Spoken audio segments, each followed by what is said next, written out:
So we'll start with celebrity news about Megan Fox keeping a low profile as she prepares to welcome her first child with her ex-fiancé, Machine Gun Kelly. That's got to be comfortable.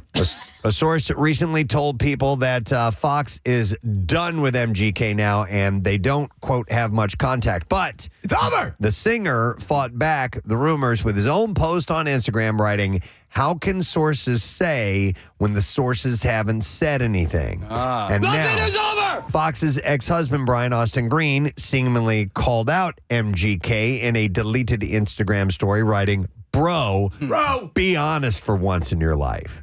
And Green also shared back in December, or shaded him back in December, telling TMZ that, quote, the rapper needed to grow up. He said, like, Megan's pregnant.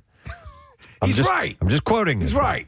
Fox and Kelly reportedly split over Thanksgiving after she found material on his phone that was upsetting. He was cheating on her. And they have 3 sons, Noah, Bodie, and Journey. Bro. We'll see what's next, bro. Mm-hmm. Justin Baldoni, that's a broken record for a little while here, has made good on his promise to put out a website that would contain at least, according to him, evidence that supports his allegations against Blake Lively. The website, which is called thelawsuitinfo.com, includes a 224-page amended complaint PDF and a 168-page PDF timeline of relevant events. So, Preston, last night I subjected myself to a lawyer's breakdown of this whole thing from beginning to current. I'm sorry for you. I know, but I'm said it remained a mystery. It was like, the Rosetta Stone. I'm trying to figure out what exactly it's all about. Right. The lawyer says that ultimately Baldoni has a strong case against Blake Lively. Okay. That legally he has the stronger footing and the preponderance of evidence. Yeah. There's already like a thing on Netflix about this. Is that what you were referring to by any chance? No, this is a YouTube guy who is his whole thing is he's a lawyer who addresses all stuff in the news, pop culture, all that stuff, and then he'll take legal movies and then address whether they're accurate or not. Much like there's a 2-part docuseries on the Taylor Swift Scooter Braun thing. There is now, I think it was on Netflix. I was like, on this? Yeah, I'm not going anywhere near this. That was quick. Yep. The amended complaint includes details like Baldoni's team claiming the metadata from the New York Times article posted in December about his alleged harassment and smear campaign shows the newspaper colluded with Lively and Ryan Reynolds for months. The timeline, meanwhile, contains things like emails, text messages, and more, going as far back as January 2019 when Baldoni emailed novelist Colleen Hoover about It Ends With Us into a film. And Lively and Baldoni, of course, are engaged in this escalating legal battle that ain't going anywhere anytime soon. So now, you both like the movie, right? Yeah, I thought. Okay. Yeah, me and Kathy saw it. Yes. So the word is that the movie is believe it or not, I don't know if you read the book, Kathy. A little bit lighter than the subject matter. The book is a little darker. A little darker, yeah. Right. I think I heard. I didn't read the book, but I did hear the same thing. But that's typically what happens. Not that it's lighter, but it's sometimes the movies are a little bit different. And it was Baldoni apparently who secured the rights to the book like 6-7 years ago. He's been working this all that time. Well, and they do when you watch the movie, like we said, you see a different perspective and things. But the first half, like their connection, their chemistry on screen is great. There you go. Yeah. One of the dominoes expected to fall over the legal battle is a film that Baldoni has been developing for some time. Us Weekly reports that a live-action Pac-Man film is one of the 3 jobs Baldoni and his company, Wayfarer Studios, may no longer produce due to their ongoing legal issues. The Pac-Man film has been in the works since 2022. No word on what the other 2 projects are. One thing it was pointed out in this lawyer's video is that when Nice Pool, who's supposed to be Justin Baldoni, they're suggesting, gets killed. He gets killed by Lady Deadpool, Blake Lively's voice. Apparently she wasn't in the outfit. And it's in front of a florist's shop, and that's the big thing. Blake Lively's clothing line and everything is all floral based. Oh, okay. So yeah. And in the movie, she runs a floral shop. Right, so.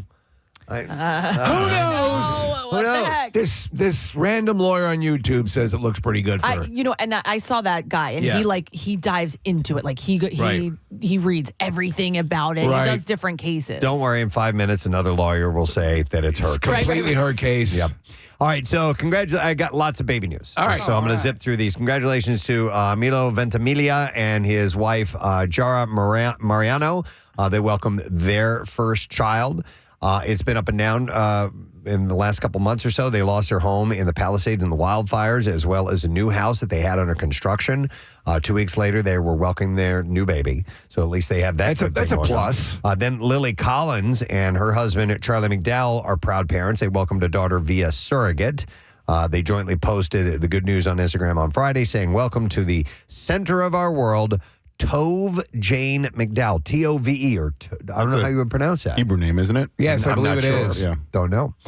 Words will never express our endless gratitude," they said. And then congratulations to Josh Peck and his wife, Paige O'Brien. I like Josh Peck. Now, they are expecting their third child together. He posted the happy news on his Instagram yesterday, captioning a pic of the couple with "I finally get a minivan number 3." So they are already parents to 6-year-old Max and 2-year-old Shy. This is a weird little story here. An actor I'm not familiar with, Casey Diedrich, best known for playing Chad DeMera on Days of Our Lives from 2019 to 2013, was hauled in by police for an alleged domestic violence incident. Oh, he was the guy, the hot guy that played the boyfriend in, what was the show about the blind girl, and they became drug dealers. Blind girl, and they became drug dealers. In the dark? In the Dark. Yeah. Yes, he I don't was. know that one. Oh my gosh, he played a very sexy character on that show. He's a good-looking guy. Wow. That's a shame. Well, so according to People Magazine, bad man. He was taken into custody Sunday following an alleged assault of his girlfriend in their Nashville home. He was charged with domestic assault and interference with an emergency call, and was released from the sheriff's office early yesterday after he posted a $2,500 bond. So we'll see if more comes of that. There have been a crap load of domestic violence stories you've had recently. Yeah. All right. So how about this? The Grammys the other night, Kanye West and his wife, Bianca Censori, were on the red carpet. And the question is, what was he saying to her to get her to drop her fur coat? Remember, Kathy, you said you saw him like, he was like you in can charge. take it off now. No sad, bro. So according to professional lip reader Nicola Hickling. I love these people, by the way. So she said that Kanye told her to, quote, and this is what she read on his lips, "Start making a scene." And he followed that with, "Make a scene. I'll say it'll make so much sense." And then after she shook her head to both statements, West then allegedly said, "Drop it behind you and then turn. I got you." And then she believes that he said, or that Censori said, "All right, let's go." After the viral moment, they two got in a car and then they took off. So that's supposedly, according to this lip reader, what he said to her. So they had it worked out. They knew what they were going to do. I like seeing some of these lip readers do their thing. There was somebody doing, it was Emma Stone at an award show. And it's once you hear what they say the person easy, is right? saying, Yeah. it seems so easy. Yeah. But I can't do it. Oh, no way. When I see people without audio and their lips moving, I'm like, no. How do you do that? Some people are really good at it. There's a great sports YouTube account called John Boy Media, JOMBOY, and he breaks down, especially like if a batter gets brushed back or whatever. And I think as he's ostensibly a Phillies fan, I think he's really a Yankees fan, but he appreciates the Phils. And he breaks down lip readings, especially like when Bryce Harper gets pissed, Yeah. or Castellanos I've seen gets those. fired up. It's So really good. funny. And so Steve, he'll slow it down and be Right. like, F you. No, F you. But once you see him saying it, you're Right. like, oh, that's exactly what he's saying. Yeah, it's pretty clear. So Ellen DeGeneres and Portia de Rossi are having some issues in the UK. You may remember the couple moved to the upscale area of Cotswold a few months back, purchasing a beautiful home for $18 million with plans to add on to it. Lady DeGeneres. And it's those very plans that are causing a problem. The expansion of their property has the locals believing that the move increases flood risk and possibly endangers nearby Roman ruins. So they want to put in a free-range gorilla facility. Though the neighbors have raised some concerns, a spokesperson for the West Oxfordshire District Council We won't stand for it. says that the ruins are a good 200 yards away from being at risk. In addition, they said the word was completed to a high standard. But either way, not a good way to introduce yourself into the neighborhood. Coming in here with your Hollywood attitude. He won't stand for it. So apparently they're making a few waves. It seems that Tom Brady is moving on from Gisele Bündchen in at least one way. The NFL legend is reportedly looking to sell his home in the exclusive Indian Creek area of Miami. He won't stand. Wrong place. Though we're not in England anymore. Sources say he doesn't want to leave the Miami area. He's just looking to unload the mansion that he and Bündchen had built together in 2020. Okay. Kathy, do you think Tom Brady's a good-looking guy? Oh, no, I can't stand his face. He's got a resting, holding in a fart face. He just does. Every time he looks like, do you know what I'm saying? Yeah. Yeah. I know exactly what you're saying. Listen, when they roasted him, his face was so still. Yeah. The Botox has calmed down. He's not a bad-looking dude. No, he's obviously and he's 9 levels ahead of me on the evolutionary scale, but his face just has... His resting face looks pained, fart suppressing. It's a resting, annoying face. A mild discomfort, right? Yes, on his face always. all the time. And right? I don't know if we're causing that discomfort in general. If humanity in general is causing that discomfort. So it's going to cost you a pretty penny if you want to buy this. The land purchased alone cost the couple $17 million. And then they built a mansion on top of that land. And according to Zillow, Zillow. 5-bedroom, 5-bathroom, 5,700 square foot house was assessed at $28.6 million. 5,700 square feet is not that No, it's not. big. I mean, as far as mansions go. Your house is 11,000 square feet. correct? $28.6 million. Man, oh man. So, Casey, how do you think he's doing? He's not bad. Yeah. I mean, Has there been a market improvement with his sports? I think he's settling in nicely. Code? Yeah. I think he's settling in nicely. He's a little robotic. Yes, because he is a robot. In his delivery, but like somebody like Tony Romo who overanalyzes and overtalks. Right. He's not that. But he's the greatest quarterback of all time. Right. Like, you won his insight. You know? Nick, you feel the same? Yeah, I've really come around on Tom Brady as an analyst anyway. And they used to be like, I can't stand Tom Brady games, but he's doing the Super Bowl, right? Yes, he is. Yeah, With so Aaron Andrews. Yeah, I'm fine with it. And Kevin Burkhardt is a play-by-play case. Yeah. Yeah. So I think Gary Busey. I don't think Gary Busey is going to be there, but Burkhardt and Tom Brady. Actually, he might be there. I don't know. I shouldn't speak out of turn about Gary Busey because I don't keep a track of his whereabouts. You never know. Yeah. There he is. There he is. But I think- offsides. I heard it. He's commenting on that. Brady On the play. and Burkhardt. Oh, good. All right. Speaking of the Super Bowl, Olivia Culpo is working overtime on Super Bowl Sunday while hosting the live pre-show Tubi red carpet at the Super Bowl. So they do. I don't want this. Has there been a red We don't carpet? need this. This is the worst thing since cancer. As the Super Bowl, have they ever? I mean, listen, there are parts of this that are like that. It's not, it's not all just the game. There's a whole party. But around. have you ever heard of a red carpet ceremony But I mean, for the Kathy, Super Bowl? a red carpet is as you were entering into the event. That's what the red carpet thing is. So who's being red carpeted here? I don't know. Dude, there's Players? a dick ton of celebrities. Right. No, I know that. I know that. But is it necessary? we don't need to do this. The red carpet events are usually for the people that are directly involved in the event itself. The potential winners. The recipients, Right. are the ones. So Yes, are it we going to has- have the players? I mean, it's Not the just players. stupid. Not the players. Just Stupid! Yes, They it just need content. It Sorry, has Kat. happened before. Okay. Oh, it has. All right. Well, then I stand corrected. I'll be watching the Puppy Bowl. People will watch, man. That's why they keep doing it. People tune into it. And Listen, I know. Yeah. Yeah, and there's also, listen, there's a huge faction of people who don't care about what's going to happen on the field, that only care that Bradley Cooper's going to be there. Who are you wearing? Yeah. Yeah, and you get, evening gowns to the red carpet event? No, I know. Probably not. it's some fashionable football attire. Is what I'll call it. Man, I remember when Taylor Swift started dating Travis Kelce last year, they'd watch her walk through the the backstage area of the Chiefs, and every single time the comments would be about what she was wearing. And Yeah, so I know. that's part of why these people tune into this crap. And Olivia Culpo, I guess, Casey, she's married to Christian McCaffrey. Oh, okay. Yeah, she's a model, is she not?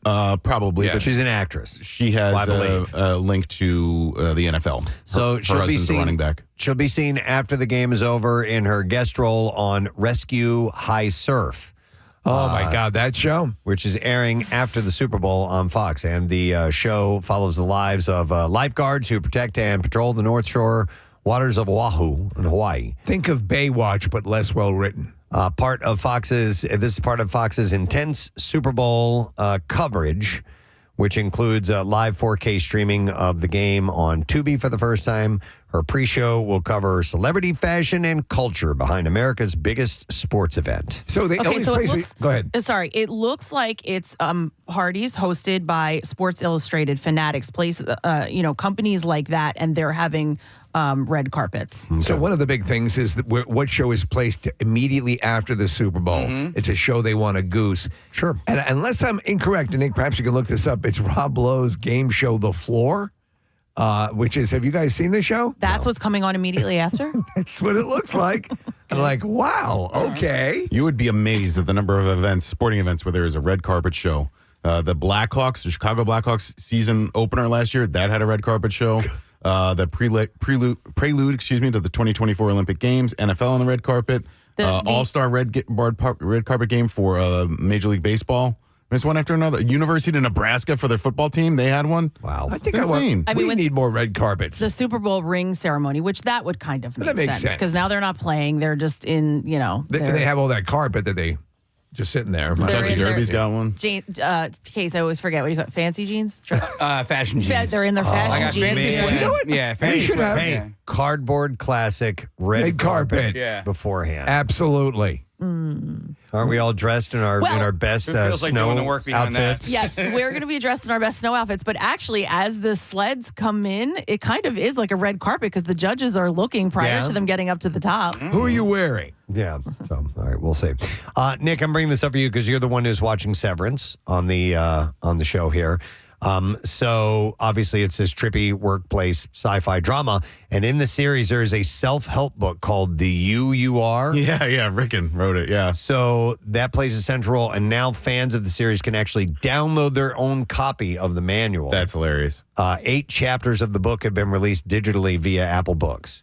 And so you can get that, Nick. And I guess they've actually written out the text for it. The actor that plays him is a guy named Michael Chernus, and he's really funny. You probably have seen him in a few different things over the years, but he is an outie. He's on the outside, and so he's not severed at any point. I don't want too much revealed in case I do decide to visit this, but are we basically dealing with I don't know if you've seen The Substance, but there two personalities within one body, or is it, what is the conceit? Adam Scott goes to work every day, and when he comes home from work, he has no connection to his work self. There's his innie and his outie. So he goes in this elevator when he gets to work, and his brain is completely disconnected when he goes down the elevator to his work self. And then he leaves work, he goes home, and his home self is completely disconnected. So There's he's no conscious essentially- reality at all. But he's essentially two people with two sets of He's experiences. the same person, but when he is at work, he doesn't know who he is outside Wow. of work. Yeah, And his, when he's at memory, home, his memory of those two lives are completely separate. One doesn't engage with the other. And I would Yeah. say that season 2 thus far is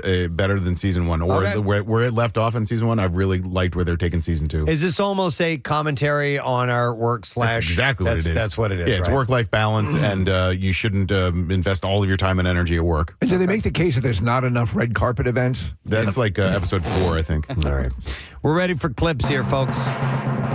Common Side Effects is an animated series where 2 former lab mates unravel a conspiracy involving Big Pharma and the government. And in this clip, show creator Steve Healy explains the pressing issues that the show touches on. We were talking a lot about like wellness and health and how it, we spend so much money on this stuff, and yet people are sick all the time. And a lot of people are chronically addicted to weird drugs, legal and illegal. And what is that about? And who's profiting from it? Vagina.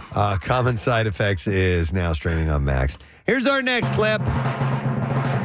In the thriller Flight Risk, not everyone aboard is who they appear to be, and Mark Wahlberg hasn't played a true antagonist since 1996's Fear, And in this clip, he talks about being his newest bad guy. Here we go. They don't come around that often, but it's such a fun role and it's so unexpected because people think, okay, if these three people on the plane, Mark Wahlberg's there, he's the pilot, he's going to save the day, he's going to land the plane, and to have all that fun happen as soon as that hat comes off and the big reveal, with such a wild character, it's a lot of fun. Flight Risk is in theaters today. So, correct. Has anyone seen this movie, by the way? No. And all the clips I've seen of the movie, and he actually shaved his head. Yeah. They didn't do a good job hiding his obviously healthy hairline. Right. So it looks as if he's simply a dude who decided to shave his head that way. Okay. Not a convincing I don't think male so. pattern baldness up there. In the actual movie, I've just seen clips, but you can see the full line. Okay. All right, well, that's what I got in the entertainment report for you this morning. We have a busy day today. For just tuning in, we're excited about this. What are we laughing at? Sorry, they saw the picture of the hairline. Oh, okay. See what I'm saying? Yeah. His healthy hairline. It's true. All right, so we have a lot going on today. We are going to have a series of people coming by to bleed for the birds this morning, and this is our special Tattoosday today. So we have 9 listeners that are going to be arriving, and some of them are already here. I can see them. Hey, guys, how you doing? Excellent. They are in the Acme Lounge, and we are going to have tattoo artists from Floating World Tattoo and Piercing ink them up with Eagles green today to get ready for the game this weekend. How about that? I feel very confident about every one of these steps we're taking to ensure a Super Bowl victory. And just to make these fans the biggest fans in the world as well. So thank you to Floating World Tattoo and Piercing for being a part of that. We're going to meet our artists and everybody in a little while. We have the band Snacktime stopping by here in the next few minutes. They're going to be performing part of our Pep Rally concert series. So they're going to play their version of the Eagles fight song in the only way Snacktime can do it. Yeah. Might get another tune from those guys as well. We also have Noah the Bald Eagle from Elmwood Park Zoo. We actually have the CEO of the zoo stopping by. Al Zome will be here, and the assistant director, and the Eagle team lead, Laura Soder, will be bringing this magnificent animal into our studio.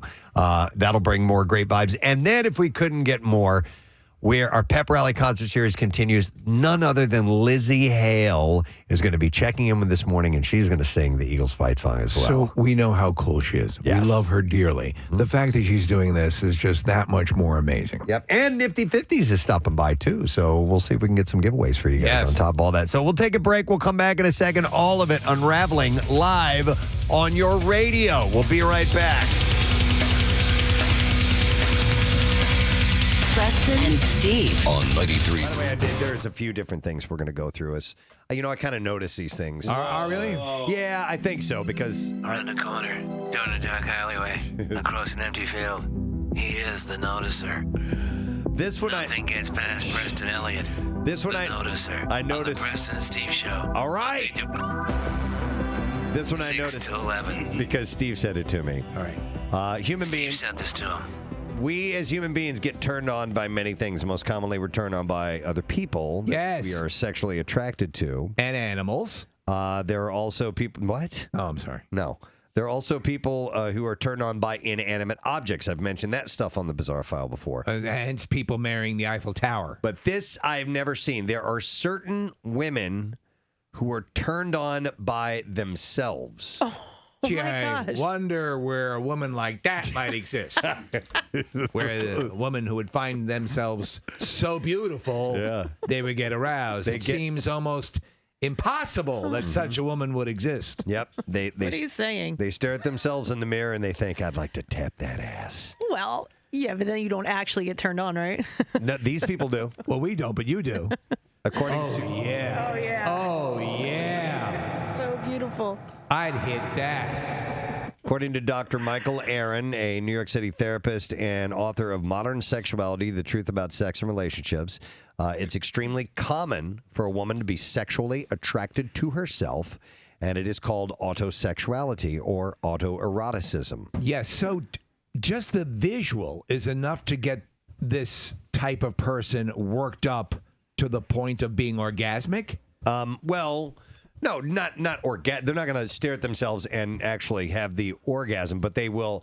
it will turn them on. What about a person who wants to vomit whenever they see themselves in the mirror? They didn't Like cover myself. that. Is that you? Yeah. In this study. Oh no. And as vain as it sounds to want to have sex with yourself because you're so hot, it's not narcissistic, apparently. Because it's true. The doctor said it's very common for people to be aroused by themselves to varying degrees. Some experience it more like an orientation in that they feel more aroused by themselves than by others. So do they use themselves as a benchmark to compare other people to? In other words, will they not? Does someone have to exceed their own level of beauty to warrant a physical encounter? I don't know. Another psychologist explains the easiest way to tell if someone is autosexual is from their self-pleasuring habits. If she's picturing herself and thinking about how sexy she is when she's doing that. Yeah. That's weird. Is that how you do it, Kathy? Stop She's it. obviously an autosexual. Are you thinking of yourself mostly when you're going at it? I'm asking in the most clinical of ways. We're gathering data here. When Listen. you are there, when you're upstairs, when you've got the device, when it's plugged in properly, you have it in the power strip so it doesn't short out. Need a surge protector. Right, or surge protector. How do you see yourself dressed in your mind? God, I'm not answering you, but listen, I do think this is very bizarre. Yeah? They said it's more common than you think. It says if you think you're dating an autosexual, you're probably not, though. It says, according to the original definition of the word by ego analyst Dr. Bernard Affelbaum, an autosexual is someone who has a great deal of trouble responding to someone else sexually, but can respond fairly or very well to his or her own touch. Have you ever made love to yourself tking of yourself? No. Yeah. Not that I I've know made of. love to myself thinking of you. Oh. Yeah. And we have to talk. We do have to talk. No. That's, how is I don't even see how that's possible, but some people apparently Would someone like this spend a lot of time looking at themselves in the mirror? I would think so. Yeah. Yeah, I would imagine that is definitely part of it. So. Well, I don't know who would be like that. Continuing on the sexual. More stuff from the sexual world. Yeah. The noticer notices everything, even sexual stuff. All right, this other thing I noticed, and this speaks to a few of the people here in this room. This speaks to people in this very room. It does. The noticer has no pity on you. Who here does not shower in the morning? Me. Nick and Casey. I don't shower. I shower at night. Nick, Casey, and Kathy are disgusting. Marissa, you shower in the morning. No, you're showering right now. She's a pig. They're all pigs except for two people. She's pointing down. No, you shower at night? She cleans everything but a cooter. Ew. Oh, my That's God. wretched. I thought No, that's what you shower meant. at night. She showers at night as She well. showers at night. Okay, so Steve, you and I are the only morning shower people. Oh, yeah. But apparently... Morning shower people, shower every morning, it's true. Morning shower people, shower for me and for you. It just seemed like a song, didn't it? A folk song? Yeah. Is there a night shower people song? Night shower people. That's very similar. Arrive at work very smelly. Kathy, Nick, and Casey, and little Marissa, too. They all smell so bad, we can hardly take it. I like when I get up early enough to shower in the morning. I just don't. And I prefer to get that extra 20 minutes of sleep in the morning, and that's why I'll shower If you at take night. a shower before you go to bed, you're fine unless you're a sweat ball. But to me, I use it as much for waking up as I do for anything else. All right, so tell us what is Morning this? shower people. Morning shower people, shower every morning.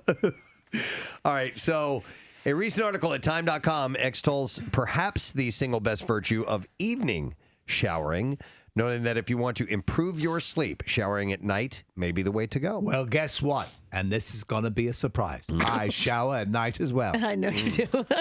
And in the morning. Experts say there's evidence that a night shower can help you drift off. All right, do you... Night shower, night shower. We all have to take one. Every night shower, night shower.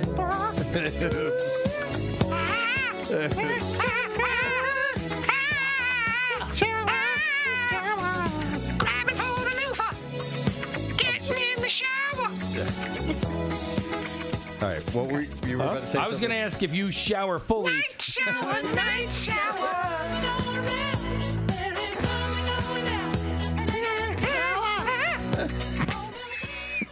You do that better than anybody, Steve. Thank you. I got my higher end back. Go ahead. What were you going to say, Case? Do you fully shower both times? At night and I in the do morning. military showers. I have no hair. Yeah. That cuts down on a lot of it. However, I at night I take a hot shower, a quick hot shower. In the morning I take a wake up shower. Okay. I don't know why I just enjoyed you saying, I have no hair. It's the goddamn truth. I just have In no case you haven't hair. noticed, the same way Kathy pleasures herself to herself. Oh my God. I have no hair. Do you guys ever wash your pubes with shampoo? Oh my God. Every day. Why? With shampoo you do? Yeah. Okay. No, Not I do soap? No, toothpaste. When I'm washing my hair, You then go downstairs. I have soap in my hand, so Right. use it on your pubes. He's got soap in his hands for his nails. He's got soap in his hands for his nails. This is getting ridiculous. Get it? And there are We had 3 hours of sleep last night. And there are real musicians in the green room listening to this. They probably have I don't think they're listening. We may be inspiring a new song Napping. from Dorothy. Bedazzled Shimmer takes time. La La Land star Emma Stone was the belle of the ball at the Oscars, winning Best Actress, and she's absolutely looking the part. You should go back and see the photos, thanks to some seriously hardworking fashion folk.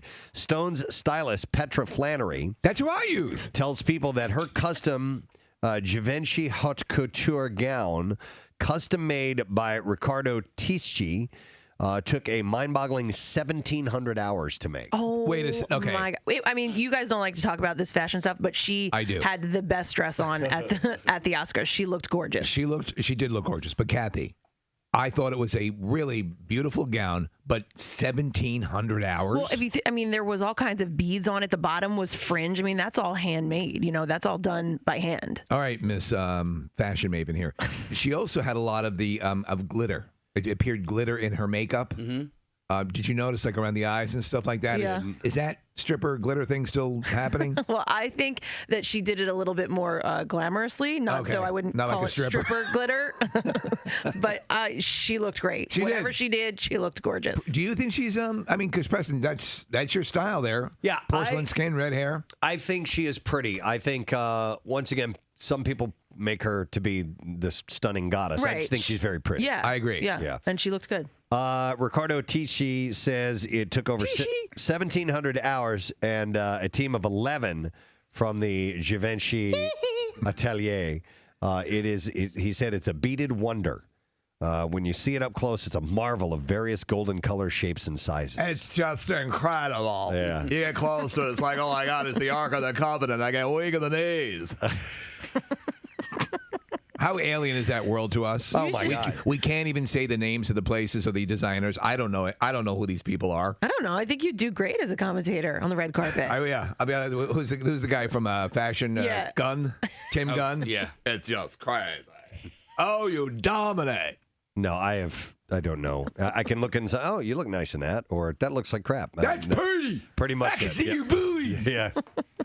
By the way, I finally saw Amy Adams. Yo. Holy God. Yeah. I mean, she's not that really busty, but she sure looked like it in her dress. Who looked? Brie Larson. Yeah. Did you see Brie Larson? Yeah. Whoa. I was like, That's our commentary. Preston, check out the kids. Oh yeah. Yeah. We should be like you're at the beginning. We don't even have the microphones. We're just yelling down the. Oh! yeah. She's coming your way. Coming your way. Nips. What? Nips. You guys would be kicked off the red carpet so fast. Brie Larson showing nip. Steve, the grade scale would be how many of those Marky Mark pals we throw out. I give it 4 pows, man. Yeah. That would be it. Pow! Pow! No, that's red carpet coverage. Yeah. Yeah, but Steve, like on the other end. Which one? Brie Larson! Ryan Gosling's sister! Yeah. Huge kids! I hear you. I'm waiting. He's yelling over her. Yeah, she's on the way down. Right here. The Preston and Steve studio is the arena where the invincible men of cheat sheet cooking skills await their challenge. using all their senses, skills, creativity, and succulent delights such as ramen noodles, canned chicken, and Doritos. The Iron Chi-Chi chefs will prepare new, original Chi-Chi never tasted before. Reputations are on the line in the Preston and Steve studio, where the Chi-Chi chefs pit their garbage bag creations against one another. What inspiration do our challengers bring? The heat is on. Who will be the Iron Chi-Chi chef? Wow. All right. Love it. And by the way, the winner of the competition will get the coveted Golden Shiv Award. That is correct. Which we have in the corner. Now, to paint the picture, our studio has been completely done up to mimic a prison. So we actually have bars on the windows. We have our various cell blocks, which are numbered and lettered. And we also have what you can and cannot do. There are some rules on the walls as well. In fact, it says privileges. You are entitled to food, clothing, shelter, and medical attention. Anything else that you get is a privilege. Yes. And we also have our prison commissary set up, which is being guarded by a full-size Hannibal Lecter statue that we have in the corner. And he is holding the Golden Shiv Award. Yes. And listen, guys, just to be nice, we're also going to throw in a couple of other things. We have some toilet wine that we have over there in the corner. We have an actual toilet in the corner with a jug of wine in it. You'll win that too. And we'll also give you a $100 Visa gift card. Hey! So we have our three judges. We have Nick, Michael, and Joe. Let's now meet our contestants this morning, okay? And their intros are short as well. Let's welcome Iron Chi-Chi Tim to the program. Tim. What's going on, guys? How are you, Tim? Good. How are you? Very, very good. Now, we're not going to go into the specifics of everybody's background and how they ended up, where they ended up, but how long were you incarcerated? 3 months. 3 months. Okay, so a little bit of time, not a whole lot. No, but you make a couple Chi-Chis a day, so. Okay. So a couple of days. Now, Tim was assuring me, he said, emphatically said, don't dismiss this, basically. You're going to love the way this stuff tastes. Really? Correct, Tim? I actually emailed Casey and I said I'd like to place a bet with everybody about them liking it because it is top notch, guaranteed. All right. Yes. Do you still make it, even though you're Not recently. When I first came home, I was making it like every day still. You kind of get used to it and the flavor. And you miss it. Yeah. I got it. Okay. So. All right. Well, that's Tim. Let's meet our next contestant, the second Iron Chi-Chi. Welcome, Chris, to the studio this morning. Thank you. Chris, how are you? Doing well. You? Doing well. And for how long were you behind bars? 24 months to the day. Wow. To the day? To the day. Wow. So you didn't get out for good behavior then? Nope. Okay. But how's your Chi-Chi? It might be a little rusty. It's been a few years since I've been away on vacation, but it's all still here. Vacation.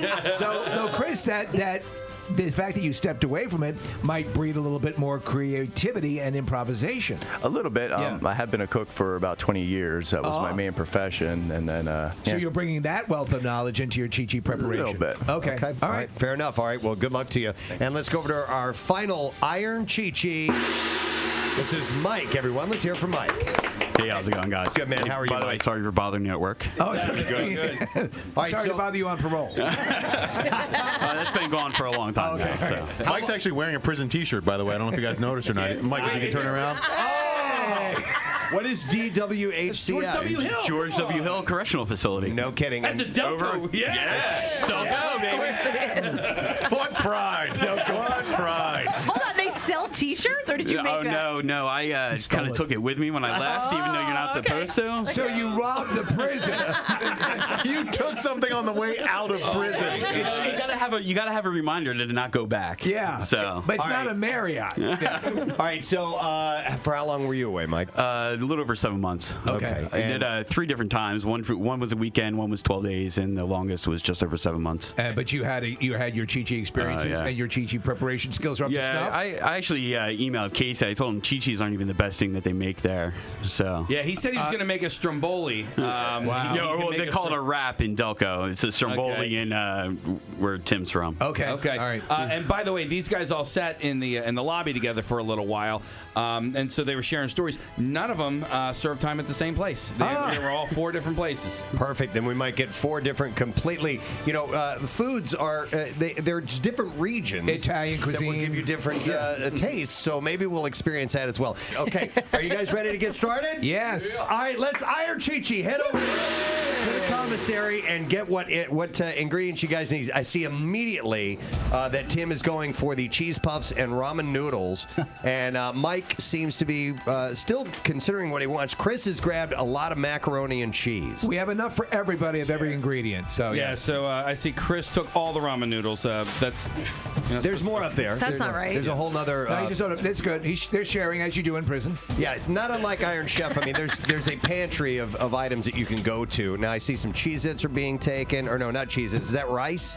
All right, thank you very much, Kathy. Getting ready for the game this weekend. There's something that we're slapping together. We call it the Pep Rally Concert Series, and we had a really cool performance of the Eagles fight song yesterday from our friend G Love as we were checking in with him. We had Kate Flannery started off last week. Unofficially, right? We're going to continue that throughout the next couple of days. Later on this morning, Lizzie Hale is going to be checking in from Hailstorm, and she's going to be performing it as well. But in the meantime, we had to reconfigure the studio just a tiny bit to accommodate these next guys that are in here.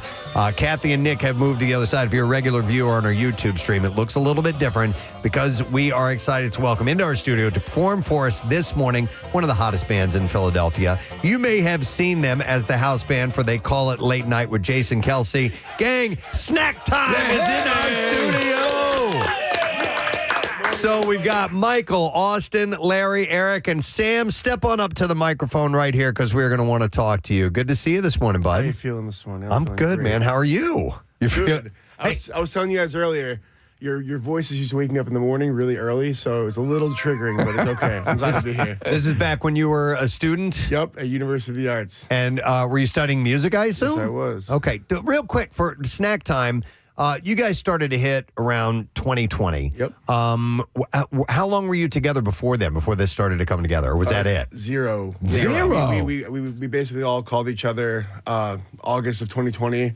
And then just took off running and haven't stopped since. Wow. The momentum is amazing. Obviously, where you're currently the house band, and can you give us any insight on a season 2 or? We're hoping for it. That's the insight I got. Yeah. Okay, that's fine. But you guys are really awesome. It was really awesome to be a part of it. Oh, of course, yeah. You guys, you can bet that when there's a really cool thing going on in Philly and there needs to be a musical component to it, you're a part of that.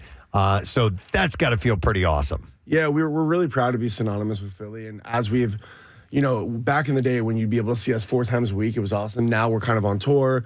We're doing a little bit less, but we're still we have so much gratitude to be synonymous with Philadelphia because we have so much love for this city. Yeah. All right. So whose eyes and ears did you guys get in front of in order to really propel this forward? Because didn't you just play like Eric Andre's birthday party? We're actually in the Illuminati. Oh, you're in the Illuminati. I detected a secret handshake. No, we always talk about this. It's critical mass, We used to play in the park with, now we're like really much more of a stage thing. But back in the day, we played in the park, and I'm pretty sure people from the Sixers have heard us there. We got our first big break with Pennsylvania Horticultural Society. It's like people saw us in the park, but now it's like even weddings. The wedding, we played a friend's wedding, and the producer from NFL Films happened to be there as well. Wow. Okay. So again, that was like, yeah. That's the thing. Get out, get seen, and that's how this stuff happens. You have a genuine love of what you do. But I mean, you get the way you're now firmly entrenched. I mean, this is the lifelong career simply associated with this, and I know the NFL is a little startup, so and if it takes off, then there could be work. Yeah, we'll see. And then you guys are doing the halftime show at the Sixers game tonight, Yes, which we I are. would say probably my second favorite act next to the guy who stacks chairs on top of one another. I like my favorite's the dog, and then the chair guy, then us. Okay. Then you. For those who don't know and haven't seen Snack Time, Sam kind of stands out in the band because he plays a sousaphone. You might call it a tuba, but it's a sousaphone. It's a marching version of a tuba. It's with a really big bell that comes up high. Tell us about this particular instrument you're holding. It looks old. It looks kind of beat up. Does this go way back? Or This instrument is about 100 years old. It was actually made probably in Philadelphia. I played trombone my whole life. I went to grad school for trombone, and then I met Mike, who's 100 times better a trombone player than me. So I said, we got to call Mike to play trombone. No one wants to play this freaking thing. So, but yeah, it's something that I picked up like through late college, grad school, and yeah, it's kind of a passed down instrument from homie to homie. Like, it started in New Orleans. I don't know where. I traced it 3 generations ago, from New Orleans to a friend, Ray Mason, to a friend, Steve Duffy, which made its way to me. So, do you guys not have a bass player? Are you indeed the bass player? Typically I play through like effects pedals, but also I've started to add bass to the live performance as well. So it's a little bit of this, a little bit of bass, sometimes some key bass. Okay. Yeah, all the bass you're hearing on all the records at the moment is this through like effects pedals. It's amazing. Oh, that's awesome. And you recently released your EP. Yep, this is dance music. This is dance music, which is very cool. So was this stuff that did you create the music after making the decision to do the EP, or was this all stuff you'd collected and we've got to roll now? So basically, we're our first grouping of songs, our first live record. That was all sort of music we sort of created in the streets for the most part. Right. These were all songs. This was our first attempt to be songwriters. Yeah. So we sat down and, we got together at each other's houses. We got together and jammed, and they turned out this way, and we're really proud of them. And it's really set us off to be even more. Right, you set us out to be writing even more songs now, so we love it. We caught the bug for it. That's interesting because you go from arranging songs for your unique instrumentation of cover songs to writing songs. That's a whole different creative process, and you guys you got to synergize on a different level like that. Was it easy for you?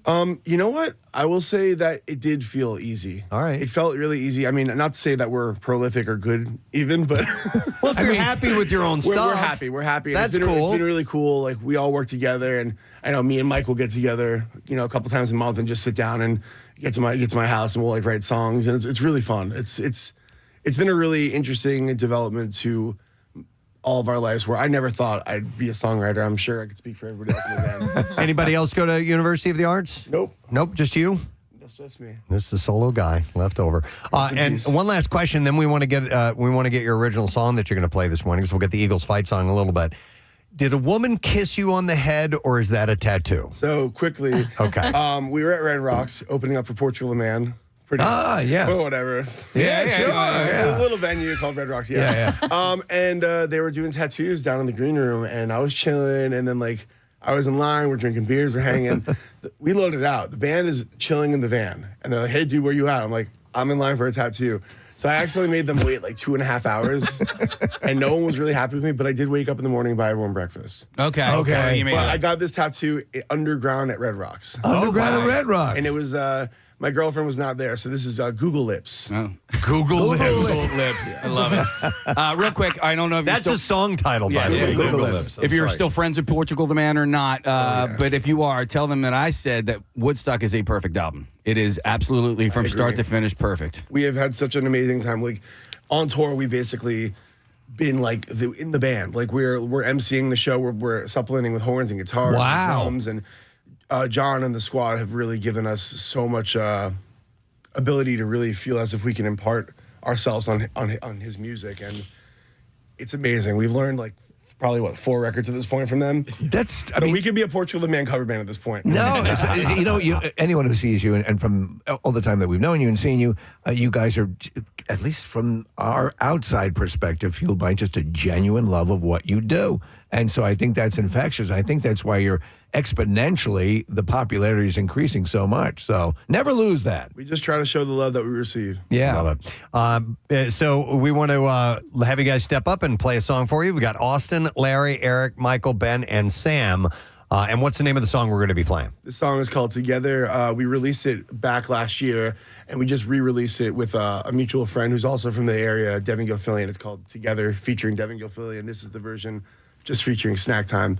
It's on all streaming services right now. All right. And maybe WMMR. Maybe. We'll see about that. All right, Michael's going to handle the vocals on this. When you guys are ready, let's go. Ladies and gentlemen, this is Snacktime on MMR. 1, 2, 3.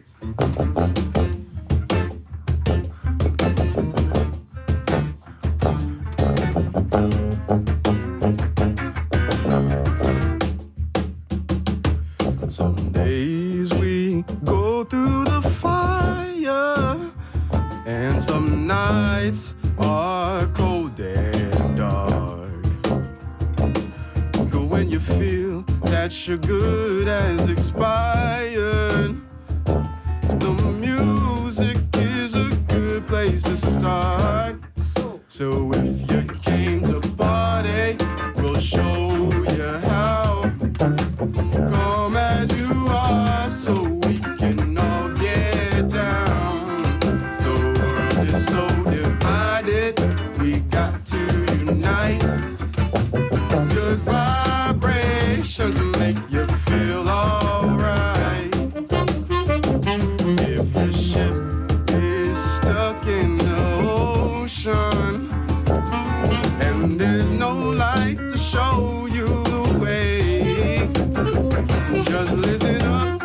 I'll be your guide, and I'll lead you to shore.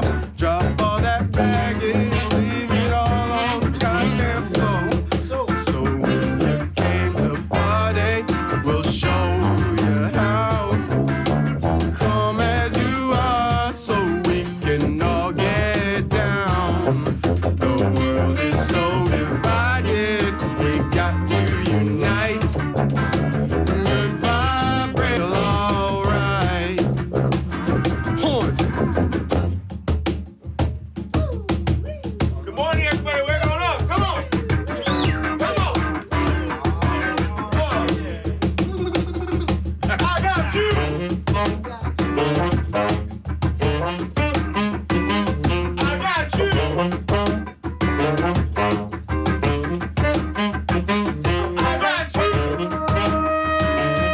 got me.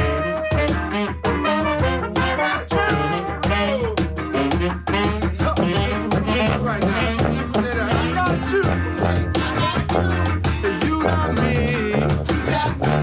Love is all that we ever need.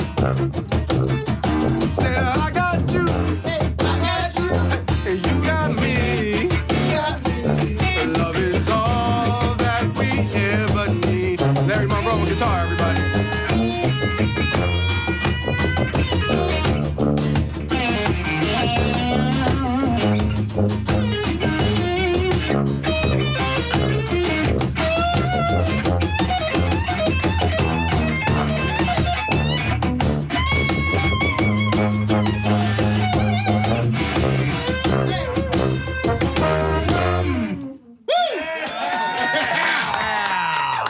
What a great sound. Snack Time on 93.3 WMMR. That is from their original EP called This Is Dance Music. That's on the EP, right, Sam? Yes, it is. And we have a new version that just dropped, so you can check out both of them. How appropriate that the Eagles are playing in New Orleans for the Super Bowl this year. I mean, that is such like I can see you guys marching down Bourbon Street playing that song. Well, we don't do as much marching as we used to. Now but we're going to be all over New Orleans this week. We're playing lots of cool stuff, and it's going to be really cool. So if you see us, if you're a Philly fan, and you see us in New Orleans, come say hey. Have you ever been down for like Jazz Fest or anything like that before? We actually played with Portugal the Man the day before Mardi Gras. That's pretty wild. I love New Orleans. I went there 2 months after that and was overconsumed everything you could. So I left New Orleans after 3 days, and I was like, I can't go back. Sam, what's it like traveling with a sousaphone, man? So easy, actually. It's a carry-on, right? How come they've never perfected the collapsible sousaphone? So I have like a road case for it, but like no, it's a pain in the ass. They always look at me like I have a weapon. Yeah, but we have a thing called a media pass. Shout out to American Airlines, where this is just considered a regular bag. Okay. This is media pass. If you guys are this traveling, is not a carry-on though, right? No. It goes yeah. What are you guys doing in New Orleans? We have a bunch of cool stuff. We're doing a cool thing with Philly Sports Trips. We're doing a party for Brian Nadab from Lapstone and Hammer. We have something with ESPN. We have a handful of things, but we're gonna have fun and cheer on our team. So you're not marching anymore because you're going to be driven around in Rolls Royces. That's exactly. right. Yeah. Who are you hoping to run into that you see down there? Anybody like you got stars in your eyes about running into anybody famous? Emerald Lagasse. Yeah. Wow. No, it's gonna be awesome. It's gonna be awesome. Dude, why not? Yeah. I'm assuming there's gonna be a plethora of athletes and people down there. We're just excited to be like in the mix. You know, like I said, like being ingrained in Philadelphia's culture is so important to us. So just to be like another part of the Philadelphia extension to New Orleans is going to be, it feels like we're like the battery of it all. All right, so nobody wants to put the cart before the horse, but if we come back happy from New Orleans, you guys got to be in the parade, I would think. I have a vacation booked to Mexico City, which I booked, so we'll see what happens, but we'll see. Yeah. Mexico City will still be there. So, I mean, don't you see these guys on the back of a truck? I think there's going to have to be some sort. We're going to have to make sure the authorities step in and keep them here. Yeah. Maybe Saquon could pay for my flight to. All right. Well, if people want to reach out to you for whatever reason, if they want to come see you, if they want to hire you, whatever it is, what is the best way to contact You can Snacktime? send us a message over on Instagram. That's SNACKTIME, Snacktime. We're on TikTok. our email is snacktimephilly@gmail.com, and our website is snacktimephilly.com. And streaming on everything. So you want to get music from Snacktime, it's easy to find. Yeah, exactly. Oh, that's awesome, man. All right, well, listen, we are calling this the Pep Rally Concert Series. We wanted to get the fight song from you guys, as we are asking all of our musical guests this week to do. So you guys ready to fire it up? All right, let's do this, man. This is Snack Time with our Pep Rally Concert Series.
You do it right there, people. That's what we were looking for. Yep. Oh, you put your own little flavor on it. I love it. Yeah. Is a version of that available anywhere? Well, maybe they will. We'll see what happens. Yeah, because that's damn good. When are you guys heading out? When are you flying out? Friday morning. Friday morning. All right. Well, we wish you guys all the luck. You're going to represent the city wonderfully. Hopefully, maybe Birdbot will end up in their orbit. Yes. Yeah. We're going to work on getting Birdbot to you guys. And see if we can get a picture with Snack Time. Marissa has my number. Excellent. All right. Well, thank you so much, Ben and Michael, Eric, Larry, and Austin, and Sam from Snack Time. You guys rock. We love you. It's part of the Preston and Steve Pep Rally Concert Series. We're going to take a quick break. We'll come back in just a moment, so stay with us, please. Preston and Steve. Some minute rice, instant white rice. Cheese whiz. Cheese whiz. Refried beans. Refried beans. Very good for that Mexican sort of flavor. We have both Cool Ranch Doritos and regular Doritos. Did you need beef ramens? Because that's top shelf right there. Top shelf too. That is top shelf beef ramen right there, buddy. What are the flavors of ramen we have, Casey? Just beef and chicken. Okay. And did everybody? So everybody has the ramen. Did everybody grab a summer sausage? Is that the common ingredient? I think they call it a beef stick. Case. Yeah, each person has grabbed one. So they do have beef stick. Yeah. Case, we know that at least one served in a Delaware County prison. Has anybody served in a Bucks County prison? I think the rest of them, yeah. Okay, because I would imagine that's going to be like a higher class Chi-Chi. Tim's doing a fist pump. Bucks all the way. I'm looking at Chris. He's got a technique where he's smashing up the cheese puffs inside the bag. That seems like a common it tactic. all break down, so it's like a cheese sauce, no chunks. Okay, and you're going to mix that with the hot water? Correct. Yep. Okay, all right. So we used to let it sit in the sink and run the hot water over it. That would be the insulation idea he's using, but we're going to have to So there's make it work. very similar techniques being employed here, but a different selection of menu items, which I think is intriguing. Oh, you know what? Preston had a question yesterday about smoking in prison. Is it illegal to smoke cigarettes, and do people smoke? Yeah. But you can smell it though. I can only speak on Bucks, but it is illegal to smoke in Bucks County Jail. People do smoke in the jail. But if it's an infraction, though, they can send you to jail, can't they? That's the thing that sucks, is you might actually get arrested. But all right, so if you were to smoke, where would you smoke? I'm not going to say that you empty the toilet out and then blow the smoke through the pipes and flush the toilet. But if I had to take a guess right now, that would be my assumption. So the toilet is just not for pooping anymore. Oh, not at all. It's an oven. It's an oven. It's an aeration system. It's a hot tub at times. It's a hot tub. Get bored? Prison sounds great. Bucks is also known as Bucks County Country Club. There we go. She knows. We have a ripped bag. We have a ripped bag. We've got more bags. I bought 1,000 of them. There is. There's a mess all over the place. Chris is helping out Tim. Cooks are coming together. Yeah, it's a beautiful thing. By the way, Tim, that looks disgusting. But it smells so good. Does it really? I swear it does. Although I'm a little Tim might have gotten some contraband. Oh, really? No. He snuck a packet of sugar over here. Oh, no. Casey, that's allowed? Sugar was allowed. All right, that was one of the items. You can get that at the commissary. Yeah. All right, so here's what we're going to do. I'm going to put about a 10. What? He called me a rat. Snitches get stitches, bitch. That's that golden shank. Don't worry. Nick's already had the butt stuff. So, Mike, let's ask you about what our chefs are going to have here. If you were to describe this dish, what would you say about it? It's basically like a poor man's mac and cheese. A poor man's mac and cheese. Okay. Like if you took Franken beans and got rid of the beans part and made it with mac and cheese. Okay. Our judges, Nick Elmy, owner and head chef at Laurel, Michael Klein, who's been writing about food for a long time, and then Joe, who's actually done some time and had Chi-Chi on several occasions. Nick, what do you think of our first creation from Mike here, the poor man's mac and cheese? 10 for presentation, if we're grading on 10. Okay. It's like you took ramen and dumped mac and cheese on top of it with some spicy sauce and some sausage. I don't know. I would like to know what the sodium count is. This is disgusting. I mean, no disrespect, Mike. But You really sugarcoated it. It doesn't seem like there's much to it. The ramen, you did get the ramen soft, which I'll give you credit for, but it's just, yeah.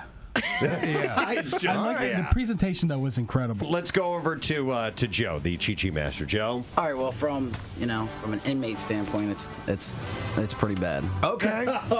We want to get that perspective. It's wet. It's super wet, and it's not. Oh, that's right. You like it dry. You said that earlier. Okay. Mine's pretty short and sweet. Never used the pickles before, so I just have the shredded cheese, some of the cheese whiz, beef stick, ramen, a little bit of hot sauce. What do you think of this particular Chi-Chi? Again, it's super wet. This one, there's less taste. It's I'm absolutely convinced that I only ate this stuff because I was starving.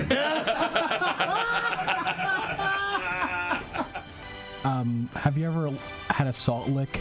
Yeah. You know what? With cheese. It's a salt lick with cheese. That's what you're calling this. All right. Were you in for assault? Michael, very good. Sorry. All right. I do appreciate the added texture of what are those nachos at the end? The little bit of the jalapeno chips I put on. Perfect. Love it. Over the Beautiful edge a little touch bit, right at the end. It does taste like someone found noodles and put the movie cheese on top of it.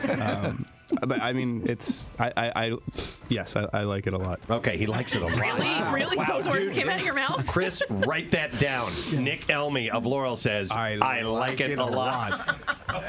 Tim is garnishing the dishes. Yep, and Marissa is handing them out now. So we'll start this time. We'll let the judges sample this, and it definitely looks completely different than the others. The other ones definitely had a very moist consistency to them, a little bit on the runny side as well. This looks dry. And we'll let our judges get a quick taste, so it's going to be completely different. Much different. Yeah. In fact, it's dense. I'm actually this weighs a lot. All right, let's go to Michael Klein. You need a little bit more time on that, Michael? Oh, no. Oh, okay. You sure? Keep eating, Mike. Go ahead. I got plenty more. I actually like this one the best. I think. It's, even though there's more texture to it. Okay. And that helps out? I think. Okay. All right. Let's go to Nick Elmy next. I'm actually going to agree with that. Like, wow. It has a very rice and beans kind of flavor to it. Okay. The Doritos on top are pretty good. It's, I mean, easily my favorite one. Okay. And then let's go over to Joe. What do you think? This is definitely the best one. So would you agree, Nick, that it's definitely the consistency thing, right? Yeah, it's a consistency thing. All right. So it is. It's time. It's officially time to find out who our Iron Chi-Chi champion of 2017, because we have to do this every year now. I think so. No, we gotta wait for some next people to get out of prison. Let's go voting one at a time. We have Mike who went first, Chris was second, and then Tim was third. Let's start with Nick Elmy. Nick? Yeah, I think Tim looks the most dangerous, so he wins. So we have one vote for Tim. Let's go to Michael Klein. I'll go with Tim also. And is it going to be a clean sweep, Joe? It is. Tim!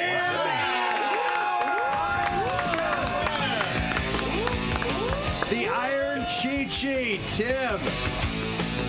Let's get a word from our winner, Tim. How do you feel? I'm going to Disney World. Yeah, even better news. Kathy cleaned out her closet. Yeah. Wow. You should put something up on social media about the journey. I think it's very brave of you. Yeah. To get in there and I really appreciate it. and clean out your closet. It was difficult for me. There was an extra sock that was unaccounted for. She broke out her documents and her spreadsheets. I can't imagine a Kathy closet was in bad shape. You needed help with this? I know. I'm telling you, it got freaky. It just got I was like overwhelmed, Carrie. and I've known for a while now that I need to do it, and every time I would go to do it, I wouldn't get it done. And to be honest with you, I asked a couple people to come in and help me. People got canceled, whatever it was. Help, and I need it now. Stop. Carrie, when you went in, did Kathy take mud and put it under her eyes and tie a red bandana around her head? She's rosy. Oh no! It's time. We're going in. It's gonna get bloody.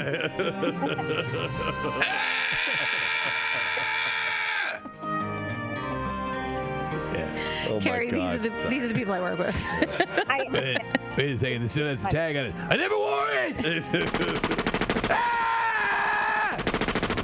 Doesn't this go on your legs? Yeah. This go to my legs. I haven't shaved my legs. Sorry, Carrie. Great to work with. Yeah. She was an ideal client. I was asking her the questions. Kathy, do you really need 25 black, tank tops? No, you don't.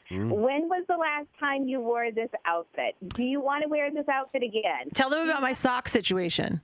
Exactly. Kathy probably had enough socks for probably about, Coming back, being called sock wearers. People spit on, hey, where's your socks? You should donate your socks to Carrie, high how school much kids. did you sell Kathy's throwaway underwear for? I was actually thinking of that.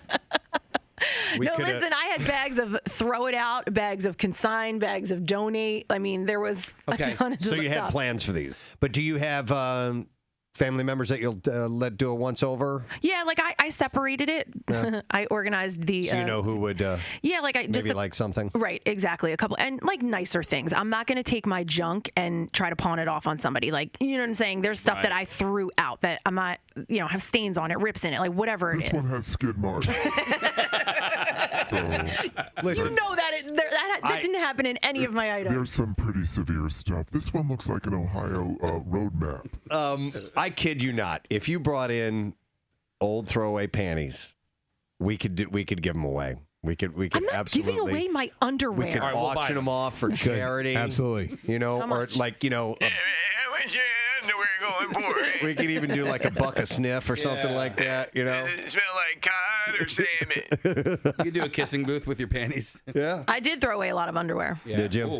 Did you guys read the sex issue of Philly Mag that came out last month? It was, no. There was it was an interesting read, but there was a woman who is now an escort, and the way that she got her start was by selling her panties online. There you go. Yeah. There are, and we have not made this up. In Japan, there are vending machines that sell used, worn, they claim, worn panties. Mm-hmm. And it's a vending, because you're on the go, right? Your perversion doesn't stop, for anyone. You got to get to work. Yeah. Yeah. I'm just going to grab a cup of coffee and a quick sniff, and I'll be in by 10.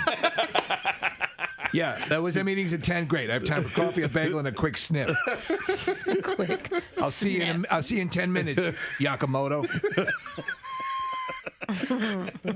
Yeah, I'm going to have some coffee, put a woman's panties on my head, and then I'll be in. On my way. Yeah. Going to sniff the microfibers out of that sucker. I should see you by 11.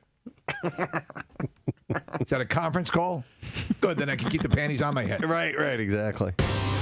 All right, and then finally, Tom Hiddleston does not want to talk about that time he wore that I Love TS t-shirt. So stop Shut up! about it. Shut up, you whore! Jesus. We have audio of him on the on the Today Show.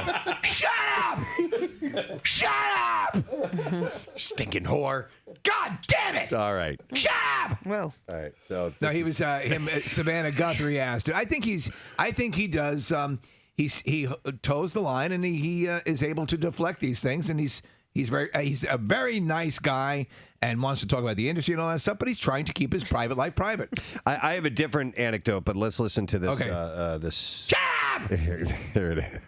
I read a GQ profile of you, and don't kill me for asking, but of course it was asked about your relationship with Taylor Swift. And I thought when I read it, I thought you gave really thoughtful answers, and I wondered, what it was like to kind of go through all that and to be in the public eye in that way. It must have been kind of... It's already in the public eye. All right, anyway. Yeah, I know. It's a stupid question. Disconcerting. Well, it's I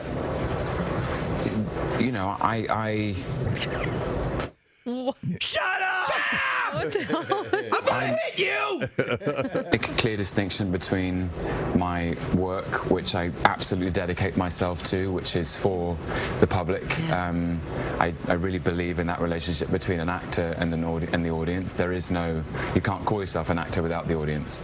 And my private life is private. Yeah, makes sense. Yeah. Listen, there's enough to talk to this guy about outside of his 10-minute fling with Taylor Swift, which has been over for a long time now. He's got a major movie coming out. Yeah. I tell you what, though, I could see him definitely as James Bond. If Daniel Craig, who I think is phenomenal, steps away from it, he could definitely do it. I think he'd be great.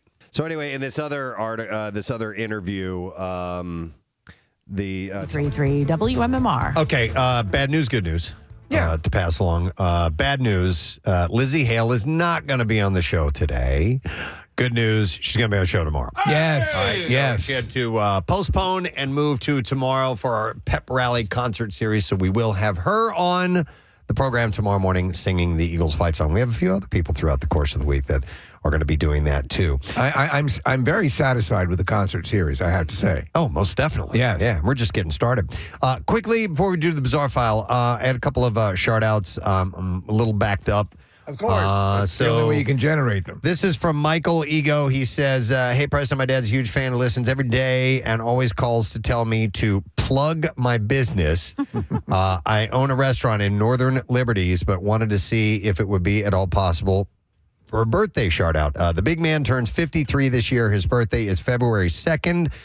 His name is Gary Thrash, and he's from Harvey's Lake, Pennsylvania. Again, huge fan, and this would make his day. Thank you in advance. Either way, all the best from Michael. So here's a shout. And he didn't mention the name of his restaurant in Northern Liberties.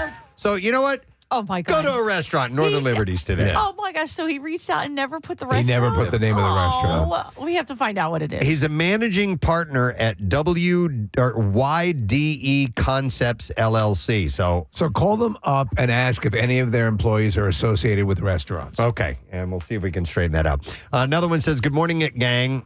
My name is Autumn, and you guys gave me the best birthday present last year with a shout-out from my favorite morning program ever. You guys are some of the kindest, most generous group of people I've ever met, and if you could sound off a nice, juicy shout-out, not only for me, but also for you guys, it would make my birthday just that much better. It's on February 4th, but whenever you get a chance. So that is from Autumn Banks. So here's a shout-out for you, Autumn. Excuse me. The name of the restaurant was Yanaga Capo Izakaya. Oh, wow. And that is at 637 North 3rd Street in Philly. How'd you know that, Marissa? Magic. All right. I mean, this is a food scene in Philadelphia. Yep. Yep. All right, and then last one, and then we'll do the B-File. Says, good morning. Want to send a shout-out to my boyfriend, Jeff Surrett, on his birthday, February 4th. I don't know if that's the Jeff Surrett I know or not. Is this spelled Gia? She says, I'm so lucky to have him in my life. He is my favorite person, makes me laugh, listens to my long-winded stories, and is so thoughtful. Happy birthday, and have a wonderful, safe golf trip. Okay. Have a birthday and have a wonderful, safe golf trip. So, Darlene Richards. We can now do the B5. WMMR presents Preston and Steve's Bizarre File. Make the big game Primo with a catering tray from Primo Hoagies. You can plan ahead and place your orders online or on the new Primo. This is a messed up story and a cautionary tale as well.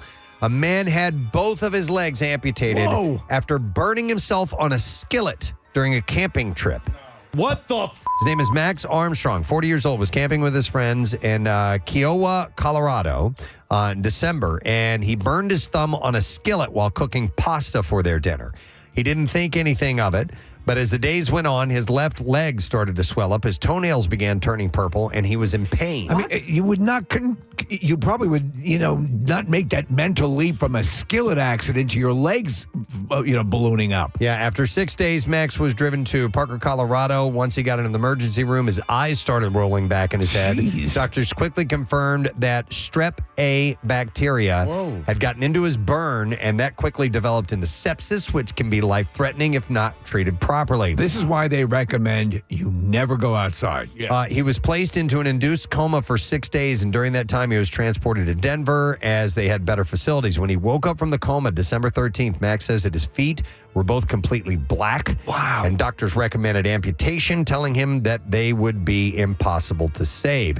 So on December 23rd, he had a 3-hour operation to amputate both of his legs. After more than a month recovering in the hospital, he was able to go home to his wife, Megan, and learn how to live a life in a wheelchair. He had said it was a hunting trip and it turned into a bit of a nightmare. I'd grabbed a skillet the wrong way and my thumb touched the hot part. I could feel it burning as I moved it to the table, but I didn't want to drop it. I didn't think much of it. I've gotten burns and scrapes and cuts from living in the outdoors and being outdoors all my life. After dinner, I cleaned up the burn, bandaged it up, and left. Sadly, he said dinner was enough for the burn to get strep A. 2 days after I got the burn, one of my legs started to swell up. I attributed that to my ankle hurting. Terrific. And he said I decided to head home, and my buddy suggested we go to the hospital. At that point, my toenails started turning purple, and the swelling had increased. The burn on my thumb had become pretty ugly, and it turned black and looked like it was eating away my thumb. Did you specify how high the amputation was on both legs? It didn't say in this story. No, it just said both his legs, so I don't know if it was to the knee or further up. Dear God, I mean, that's something I would say, I burn myself and move on. Yeah. I wouldn't think, I'm going to lose my legs. He will now rely on a wheelchair for the rest of his life and has been learning tricep and shoulder exercises to help him with mobility. Wow. He said they give you physical rehabilitation 3 times a day, and there's a lot of tricep work and shoulder exercises. So, wow, that's messed up. A zoo in China is under scrutiny after allegedly dyeing 2 dogs black and orange so they look like tigers. Did you see the pictures? I did. I mean, not even remotely convincing. According to, I think it was more of a joke. Okay, was so they it? were trying to pass yeah. it off as a tiger. Well, there's So the Shih Tzu that they were trying to convince you was an elephant, that didn't pass either. There's a little background to this. Right. According to the video footage, Chow Chows are enclosed in wooden pens and painted bright orange with black stripes. The animal Animals at the Quinn Bay Forest Animal Kingdom barely resemble a fierce feline. The zoo later confessed to local media outlets that the animals were dyed as a gimmick. Okay. But assured that they were not a health risk to the dogs. It was a native chow chow dyed into a tiger dog, not a tiger, the zoo had explained. And last year, the same zoo reportedly dyed dogs, and we saw this. They dyed their fur to mimic that of pandas. Oh, this was the same place. All yeah, right. and even shaping their fluff to look like the bamboo-eating bears. When asked why the zoo had responded, there are no panda bears at the zoo, and we wanted to do this as a result. Yes, of course. You just build whatever animal you want. They faced some backlash, and the representative explained that people also dye their hair and that the natural dye is used on the dogs if they have long fur. And we hot glued a hose to its face to make it look like an elephant. The Shanhui Zoo, also in China, painted dogs to look like pandas as well last year, and that prompted visitors to demand refunds. I think that zoo actually tried to make you pass it think off, that yeah. they were pandas, yeah.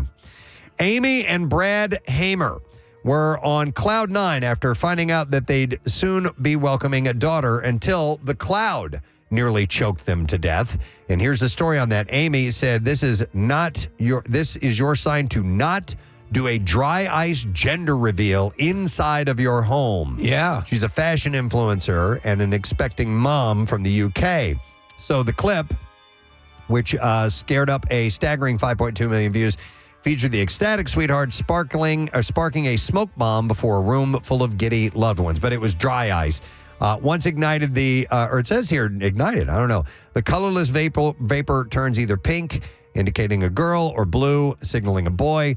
But after the puff went pink for the happy Hamers, things went out of control. So you can hear the girls yelling, "Oh no," in the video as the fumes expanded and it flooded the room, leaving the guests and the pregnant guest of honor coughing and gasping for air.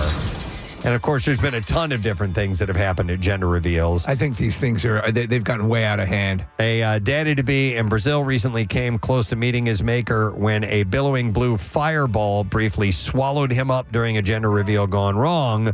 Fortunately, the father was only singed by the explosion and suffered only minor burns. Wasn't one of the biggest fires in California history was started by a gender reveal party? It might have been the guy with the tannerite. The tannerite, yeah. All right, and then one last story, and then we'll wrap it up.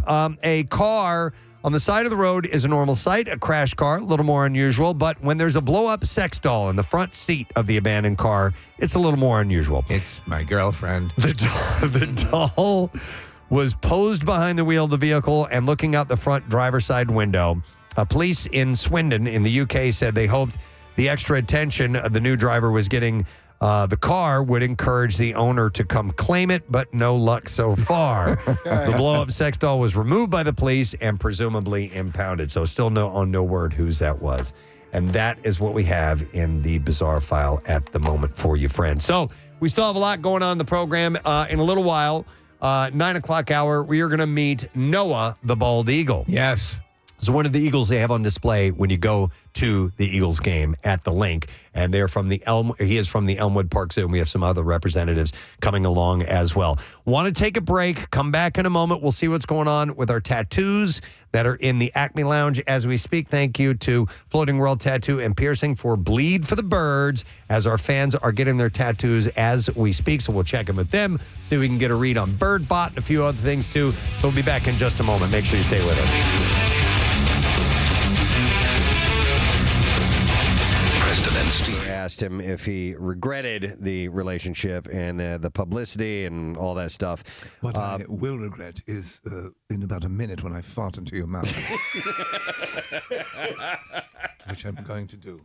I'll regret it for the briefest period of time, and then I'll smile. Because I've known I've shut you up by floating a fecal cloud down that gob of yours. After asking such a ridiculous question. According to the reporter, Hiddleston responded testily, asking him, "What should I regret in your mind? I would rather not talk about this if that's all right." Yeah.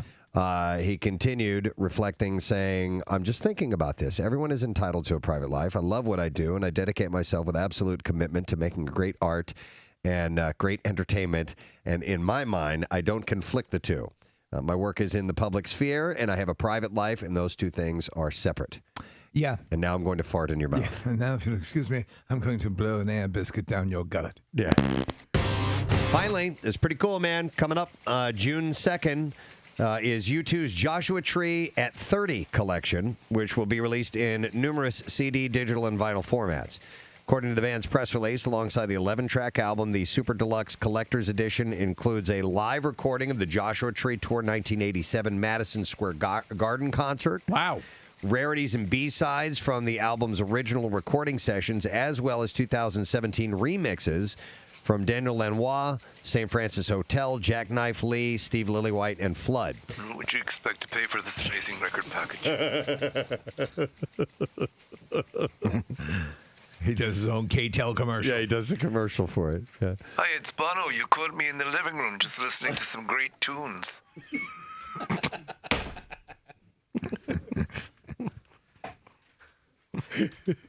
He's just there with the. Is that clearly not his paneling on the walls? Clearly not his living room. Is that the Joshua Tree? Well, yes, it is. Well, now you can own the Joshua. You turn it up. Turn it up. Now you can own it in your very own home. So the package will also include an 84-page hardback book of unseen personal photography shot by The Edge during the original Mojave Desert photo session in 1986. Even the commercial, The Edge should be in the kitchen, right? Yeah, and he's making lunch. Are you telling the people about the collection? Yes, I am. And look at this incredible coffee table book. With lots of pictures out of focus. The Edge commented in his introduction to the newly published book of photos, saying, when I see the people we were back then, I see a bunch of pilgrims on a journey towards some kind of creative home. Yeah. And I think that really does capture the spirit of the band at that time. I think that's my favorite look of the band, the Joshua Tree period. I agree. Yeah. They had a cool appearance about them. I think the album is a masterpiece. I think it's exciting that they're going to play it and they're going to be in Philadelphia. Did you get to hear Pierre yesterday? No, but I heard Jackson yesterday, who didn't even know that they were going to be playing the Joshua Tree while they're coming to town. But no, I know that Pierre tracked side one vinyl of Joshua Tree, and I missed it, and I wish I would have heard it. I don't know if it was special vinyl that he had, but I went to this studio when he was getting ready for the Workforce Blacks yesterday, and he had that vinyl out, and it seemed heavier to me for some reason. I'm not sure. Apparently it makes a difference in the world of phonographs. That is what I have in music news for you. Hope you enjoyed that little treat for you this morning. No, Marissa has it. Little Nid. Hold on. There we go. Oh, that's the very one. The very album in question. Oh yeah, it's definitely. What'd you expect to pay for this heavy record? It's that thing must weigh 20 goddamn pounds. It's like a manhole cover that plays music. You can feel it. In 180. Absolutely. Yeah. Marissa says it's 180. 180 pounds. It's 180 pounds. That's a good 50 pounds more than the original album. 180 grams. We've just we remastered the Joshua Tree on Captain America's shield. Yeah. Vibranium? Vibranium. You can listen. This is one record you can listen to in a moving truck. Right. Okay. It absorbs all the vibrations. Yeah. All right. So they're coming out with a special edition. I love that album. I love the album artwork. Yep. It's fantastic. Nick might be going to Joshua Tree. Yes, about that, right? Talking about a trip out to Los Angeles, and it is now my goal in life to get to all of the national parks in this country. So there are two relatively close to L.A. One is called Channel Islands, out in the ocean, in the Pacific, and then the other one, which is a little more accessible, is Joshua Tree. Nick, why didn't you ask Steve if he's been to the Joshua Tree? Hey, Steve, have you been? Casey's been there, too. Oh, you have too? Yeah, I was just there in October. I was expecting to see more Joshua trees. I didn't see one. There are a lot of Brad trees and a few Eddie trees, but there's no. They're actually few and far between. Did you go to Death Valley as well? I don't think so. Okay. I've been. Have you? Yeah. I want to get to that one as well. The national park? Yeah, I want to get to all the national parks. I think Yosemite's at the top of my list, but that's a little too far from LA, I think. So, Yosemite. Sorry, that cracked me up. Could have kept it inside.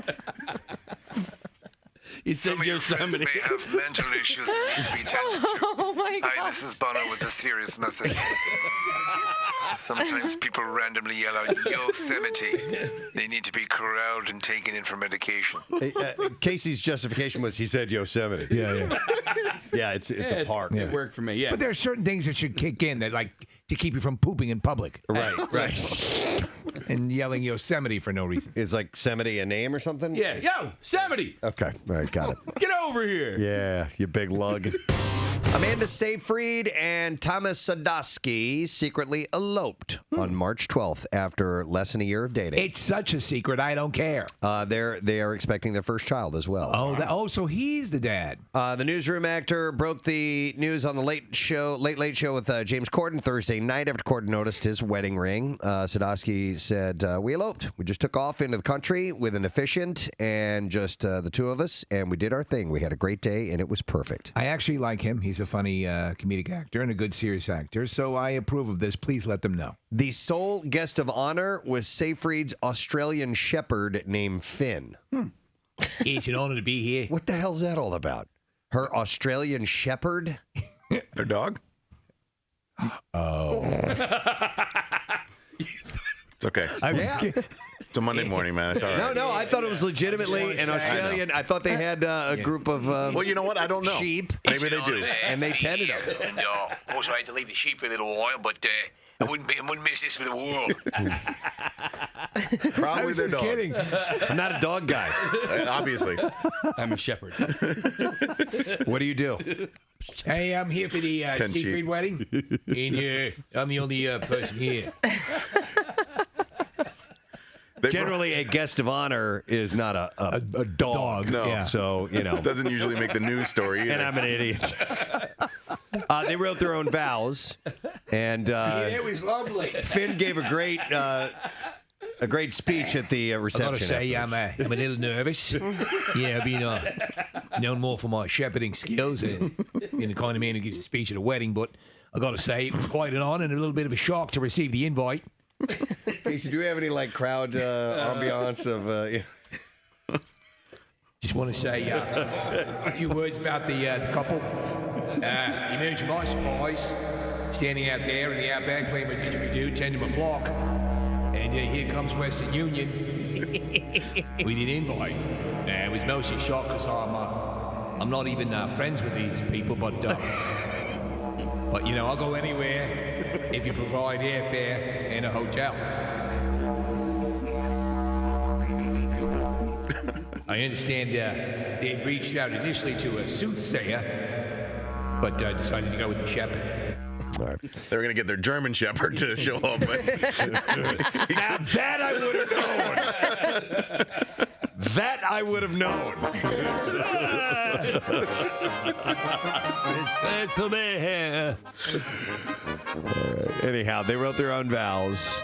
And, Always a mistake. Sadowski described their ceremony as beautiful. Yeah, he was great. He expanded saying, "Listen," she said, "the person who I love, admire, respect most in the world, it was she didn't say that. She said, she's the person. She told me I'm the person she admires most in the world. Who I love, admire, respect most in the world, and it's it is a little cockeye, don't you think? Everything that it should be. It was just the two of us talking to each other." Hey, I don't want to interrupt things, but these are very good pizza bagels. I can't tell if this guy is a talking dog or an actual shepherd. Yeah. I thought he was a shepherd. I could tell. Listen, I don't want to bother you two lovebirds, but where's my coat? Is it upstairs on the bed? While the big celebrity wedding involving the gowns and pounds worth of gleaming jewels and glossy magazine covers used to be the regular thing, more and more stars are opting out of the limelight for the big day. It's just those two, the efficient, and a guy in a robe with a crook. He's a crook. Giant beard. He's not Moses. Yeah, shepherds don't. There are shepherds still, and I don't think they look like that. Yeah. In my mind, they do. Yeah. They all have crooks.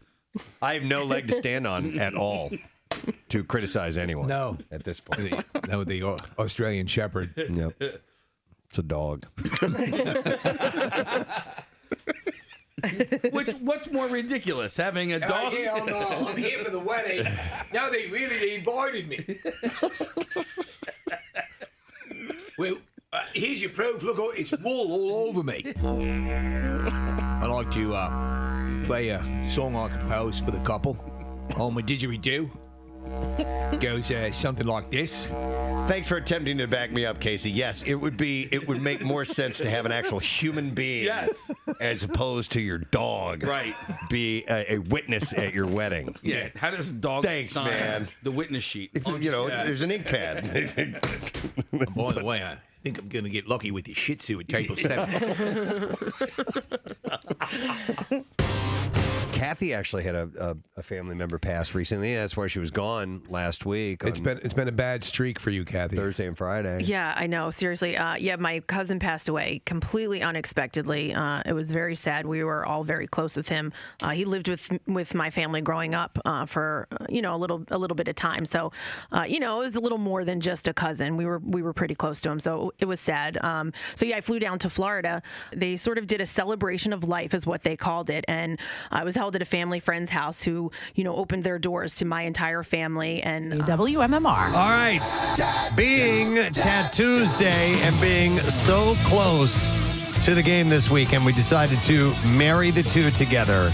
And today we have Bleed for the Birds taking place. We had people emailing in, texting in, signing up all last week to be recipients of Eagles tattoos. And we have Floating World Tattoo and Piercing here. So Casey has grabbed a remote microphone, is headed into the Acme Lounge as we speak. Can you hear me out there, Casey? I can hear you loud and clear, brother. All right. And it looks like we have a room full of people there, and we have...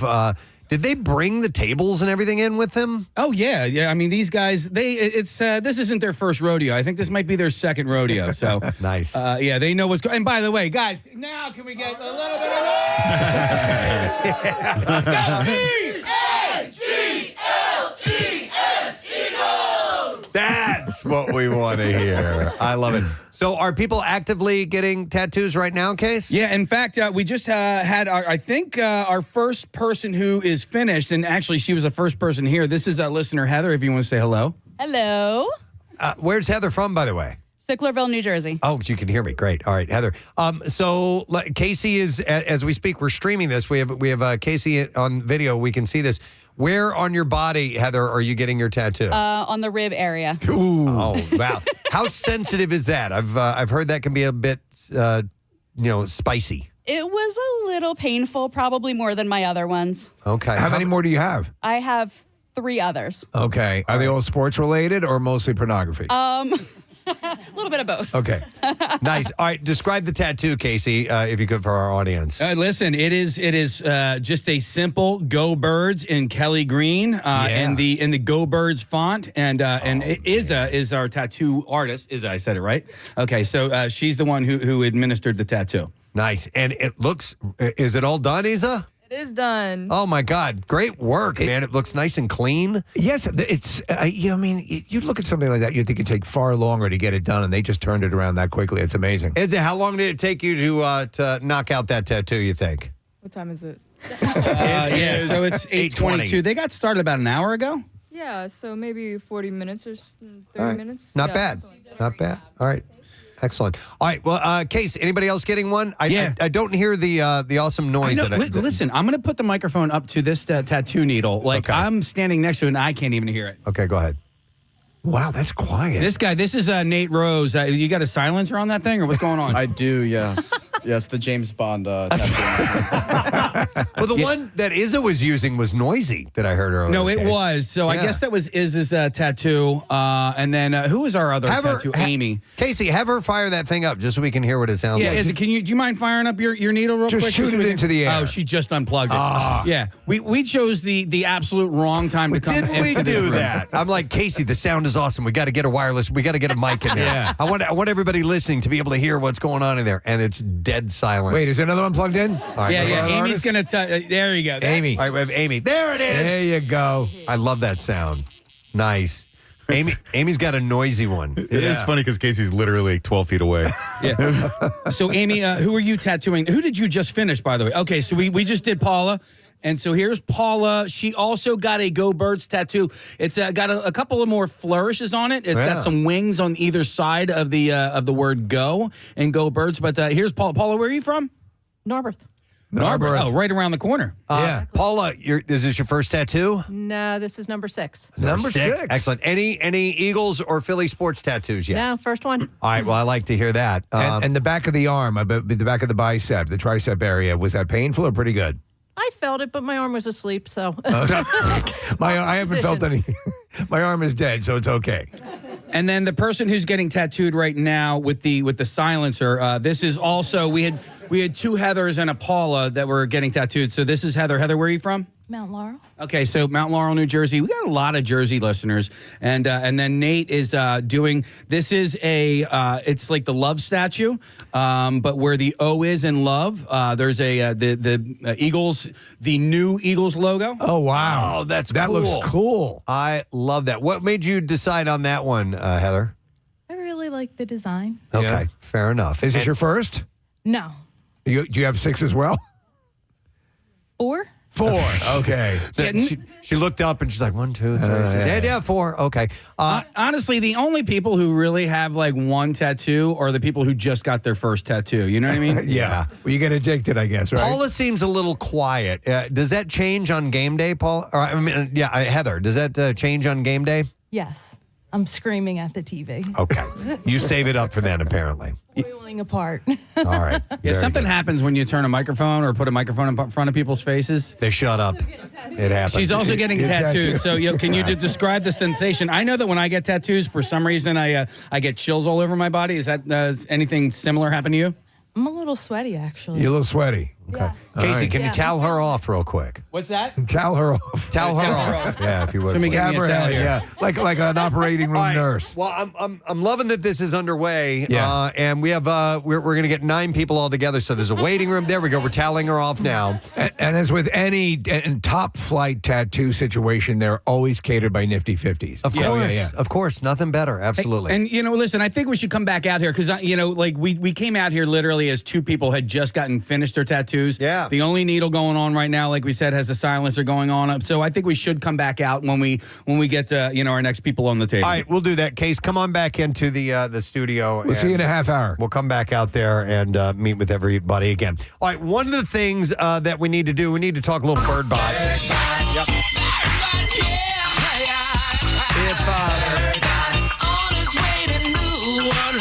If you have been following Birdbot's travels on Instagram, then you've seen him bop all around the Delaware Valley. I am very happy with the journeys, the sub-journeys, and every weird place he's ended up in. Really, really cool. Yep. Now, the goal, the ultimate goal is to get Birdbot to New Orleans, to the Super Bowl, and then swing back around and make it back home alive and in at least 1 or 2 pieces.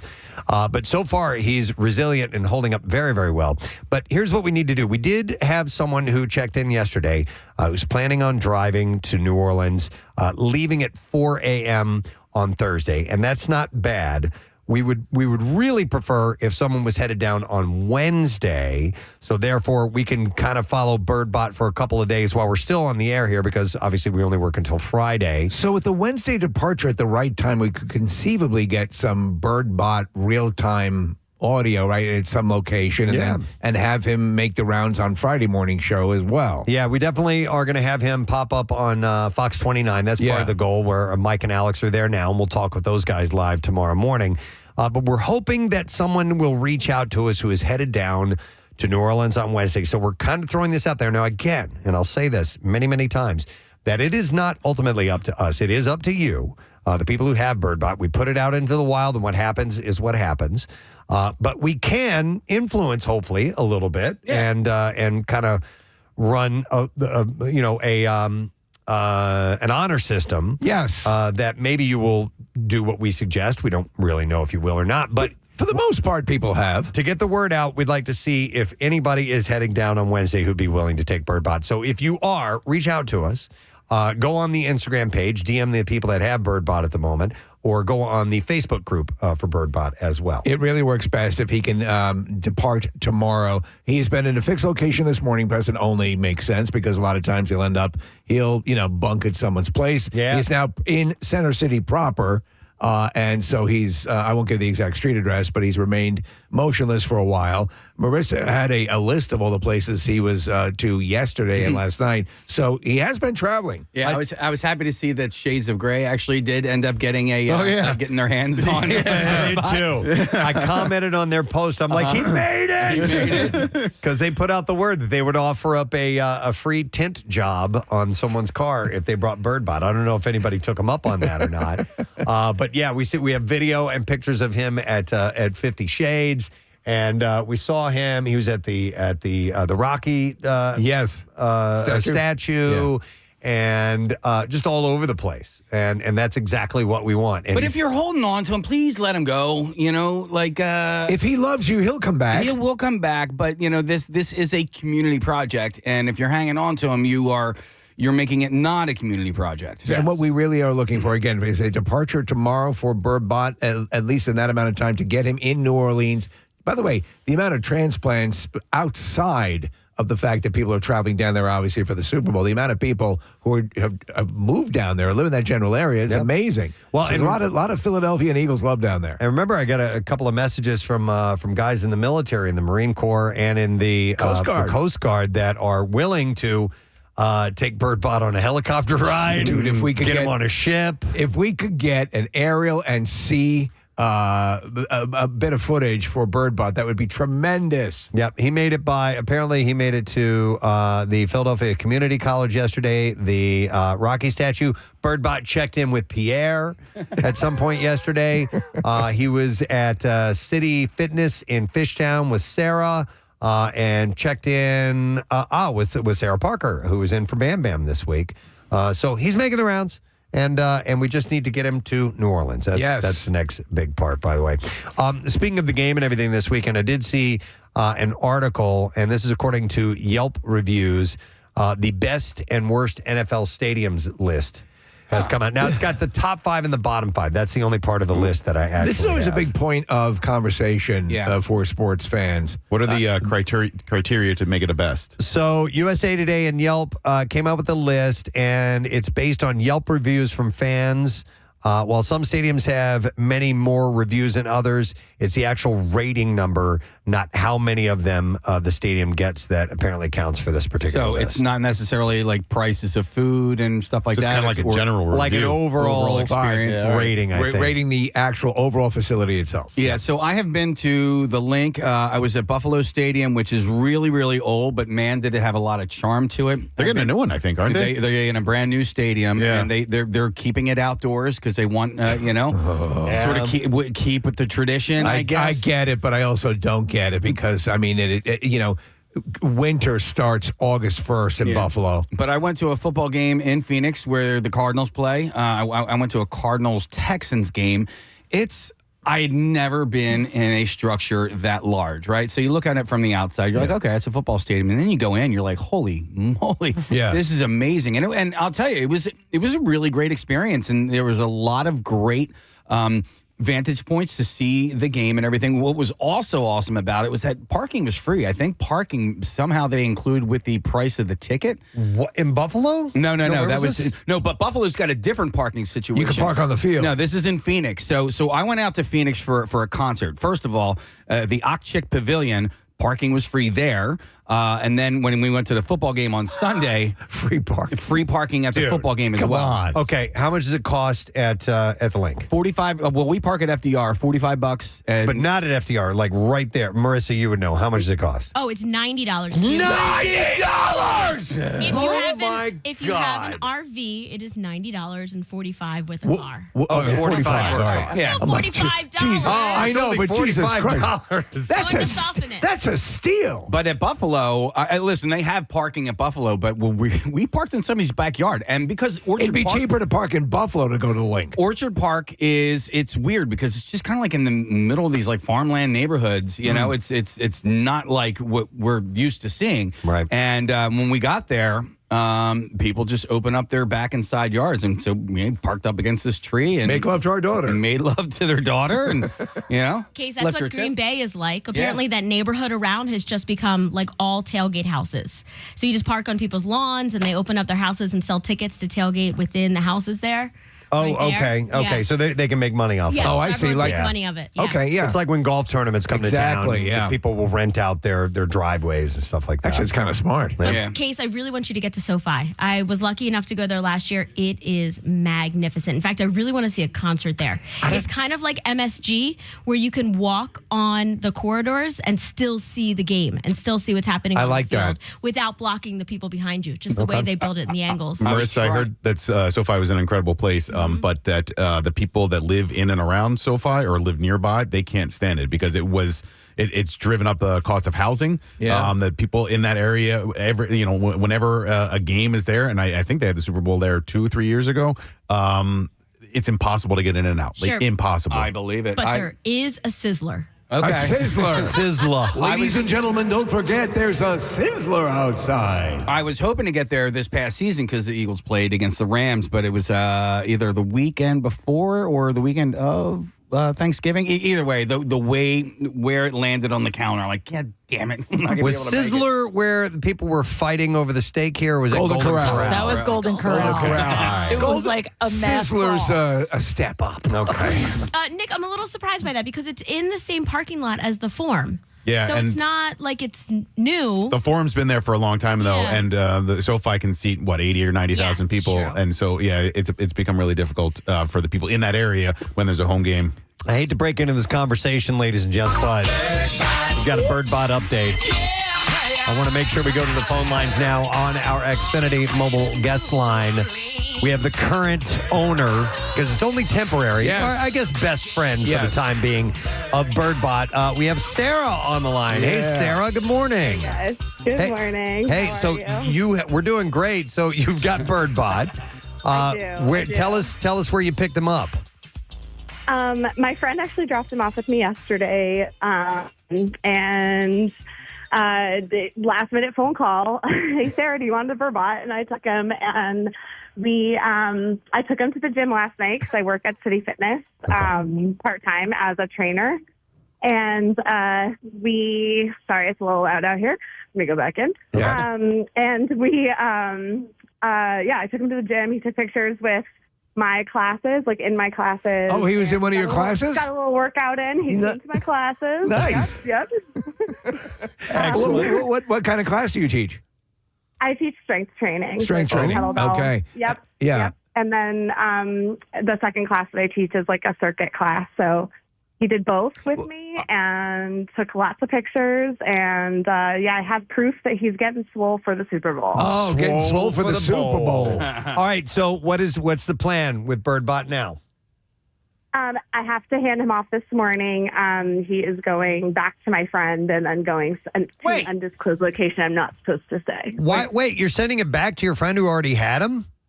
Because he's doing a handoff to somebody else. She's going to do a handoff. Okay. So Yeah, I'd like to throw this out there that Birdbot, I think, should only be held on to for maybe a couple hours Yeah, at most. yeah. And then you hand it off. We want him to keep moving, move him around as much as possible. So I know that you've already done the overnight thing with him and you're going to hand him off. So we're looking forward to his next And I'll friends. also not only hand him off to friends. Like, think of it like this. When you're at a game and the Eagles score a touchdown, of course you high-five your friends that you're with, but you also high-five the people around you that you don't know. And so think of this as like a high-five. You're not just high-fiving the people that you know. You're not just handing off Birdbot to the people that you know, but you're also handing got it. Yeah. No, and we know you got it He's not- because he's not going to somebody I know. I just want you guys to know that. He's Okay. It's All right. literally just passing because I can't. I have to work. So he's taking it so that he can get it to the next person. So, Sarah, as you know, we're trying to get it in the hands of somebody who can get him out on the road heading towards New Orleans by tomorrow because that's the plan. So we would, again, as Preston said at the beginning of all this, we only have so much sway over where he ends up. So if you can help with the collective, and again, on the social media sites, you can connect and DM with everyone else, pool your talents together, and let's get him on the road, all right? Yeah, absolutely. All right. And he worked out. I love that. Yeah. All right, Sarah. Yeah, he did. Thank Got a you. Great workout in. Thank you for being a Birdbot escort. We appreciate that. Absolutely. All right, take care of yourself. All right, that's your Birdbot update for now. Although we do want to see if someone can reach out to us and let us know if they are going to be heading out on the road to New Orleans by tomorrow. That'd be great if we can send them along. We'll do what we can. Yeah, who's going tomorrow? Yeah, that's what we want to find out. Our next guest, who we're going to have on in a little while, just arrived into the studio, so we're excited about this. I'll tell you about that in a moment, but if you hear us being a little distracted, something just got moved into the studio. So very impressive. Back to the story, though, that I mentioned earlier, the best and worst NFL stadiums, according to Yelp reviews. And we have the top 5. Now, I haven't been, the only professional stadiums that I've been to for football are, the Link, the Vet, right? Busch Stadium in St. Louis. And I think that's it. I've been to college stadiums, but I've never spent time in professional football stadiums. You went to the Meadowlands? No. Okay. Yeah. So the only other ones that I've been to aren't around anymore. So the old Meadowlands, not the MetLife Stadium, and then I was at the old 49er Stadium. Was that Candlestick Park? Yeah. I thought you went to New England one year. Oh, yeah. Went to Foxborough. Yeah. Sorry, I forgot about that one. Yeah. I'll keep track of your stuff. I got you. Appreciate that. But that was, again, like, that wasn't an Eagles game. You were assaulted in San Francisco, though, right? I was assaulted in San Francisco, but I went to a New England Broncos game, and it was when Peyton Manning was playing. So I got to see Peyton Manning play cool. against Tom Brady, which was really That's out in the middle of nowhere, too, right? Like, it's nowhere near Boston, Foxborough. It is. Yeah, we took a train up there, but like it's in the middle of nowhere. But then there's this whole town center around it, and I loved it. Like, they had shopping and dining and all that stuff. These kind of things. Do any of you have a desire to hit multiple stadiums around the country? And some people want to hit all of them. Well, I'd love to get to all the baseball stadiums because I find that baseball stadiums are a little more unique than football stadiums, but that's just personal preference. I want to get to Lambeau. I'd love to see where the Green Bay Packers play because that's like the historic one left in the league. For me, it would be visit every Sizzler. Yeah, sure. Nick, I agree with you, but I think there's another historic one, and that's Soldier Field. So for me, Lambeau and Soldier Field are the two that I would love to get to. In fact,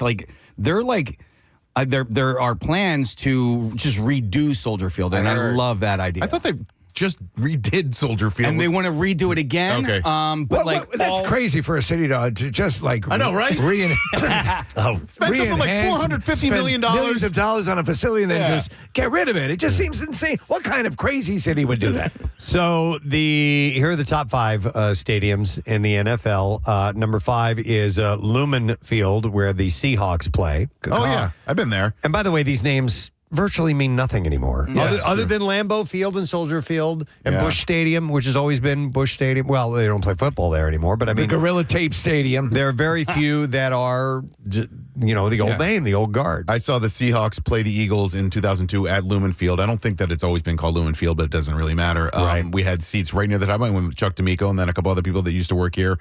It was a great weekend. We saw 2 Pearl Jam shows and an Eagles game at the Seahawks Field. Eagles fans in Seattle weren't nearly as well behaved as Seahawks fans were. Oh, okay. Seahawks forever.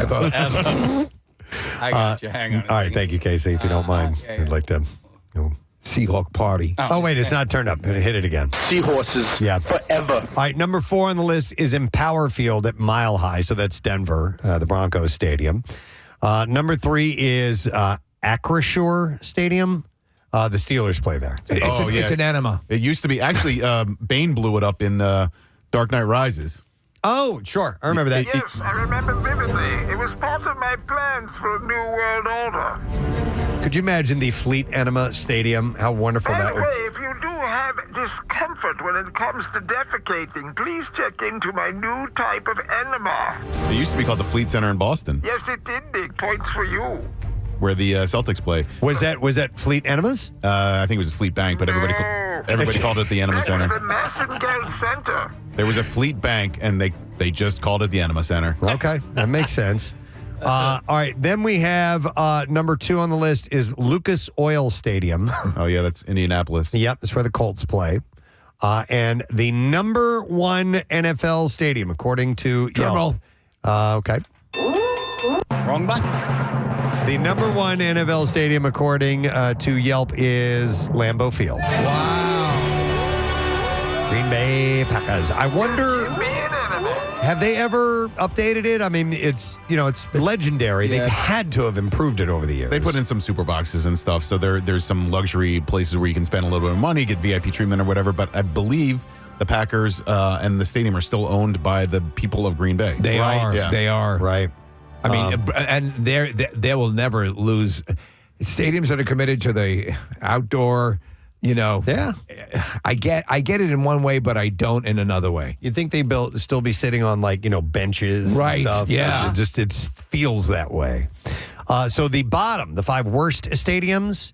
The Gary Lauer Memorial Stadium. In the NFL, let's see. The 5th worst is MetLife Stadium. MetLife, wow. That's like brand new. And players hate it. No kidding. Did they complain about specify it. why they hate it? Injuries. Yeah. Okay. Oh, The turf apparently sucks. But you know what, Casey? I've heard people in the press also don't like it. Pat Gallen from CBS 3, he can't stand it. There's a lot of people that they spent so much money. I think it cost $1 billion or whatever, and they just did not do it well. Oh my gosh. Number Imagine 4. spending all that money and people being like, this is terrible. Yeah.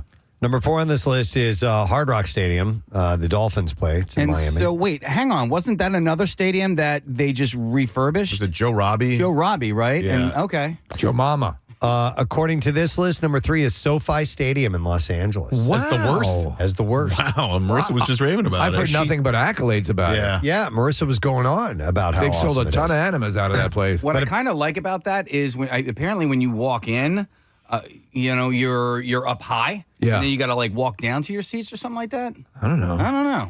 As in it kind of sinks down into the ground, Yeah, maybe? yeah. Oh, that's interesting. It's like a big hole. So that's number 3. Number 2 on the list is Levi's Stadium. Another brand new one. 49ers in San Francisco. Yeah, it got a 2.7 average rating. I heard people don't like that in part because it's like an hour away from San Francisco. The Candlestick used to be, or is on the bay. Right. And then when they built a new baseball stadium, they built it pretty close to Candlestick, so that's where the Giants play. But when they built this one, it's down in Santa Clara, and that's not at all close to downtown San Francisco or anywhere in the Bay Area, for that matter. The bottom list, apparently, most of these places are very far from Sizzlers, and that's why they get it. But when we went and saw the games we were staying at Fisherman's Wharf, which is, basically it's right on the water. And I feel like it took us an hour, 45 minutes to an hour, and that might have been because of traffic to get to that stadium. Hang on a second. Before we get the worst one, I'm going to go to Kevin, who actually owns stock in the Packers. Hi, Kevin. You're on the air. Morning, bud. Hey, how you doing, Preston? Good, man. What's going on? Long-time listener. I'm listening from Tennessee right now. Oh, excellent. You're listening from Tennessee, and you own stock in the in Lambeau. Yes, my dad grew up in Wisconsin, so I had family that lived 26 miles from Lambeau Field, and every time the Packers sell stock, that's when they are doing updates to the stadium. Okay, so they sell stock when they're doing updates. How much, can you reveal how much stock you own? I have 4 shares, and they were $300 and some odd a piece, and that was in 2020. Okay. All right. That's interesting. And Kevin, do you, in order to buy the stock, do you have to reside in Wisconsin? No. Okay. I thought you did. I thought for some reason you did as well. As long as you're a Packers fan and a member of their fan club, yeah, they send you emails and everything. And actually, once a year, I get a letter from them that I can go to a stockholders meeting at Lambeau Field every year. That's pretty interesting. Do they consult you before they bring on new players? No. That'd be great, wouldn't it? Yeah. We got to talk to Kevin. Kevin, we're bringing on a new QB. We wanted your input. I actually, I don't know if you guys will remember me, but before COVID, I was the one that had the Lorenzo's Pizza eating contest with Nick. Yeah. Wait, but refresh my memory, Kevin. Who won? Nick, you won, Nick. Okay. Oh, yeah. Yeah, that makes sense. Just need to be reminded of that. I don't feel so bad. We've had hippos lose to Nick. Yeah. Interesting. Well, Kevin, that's pretty cool to claim ownership to the team. You got to be pretty proud of that. I think it's even more cool that he participated in a pizza eating contest with Nick. Very impressive. Yeah, I used to live up there and come to the camp out every year. Awesome. Well, listen, bud, we appreciate you continuing to listen in Tennessee, and thanks for checking in, all right?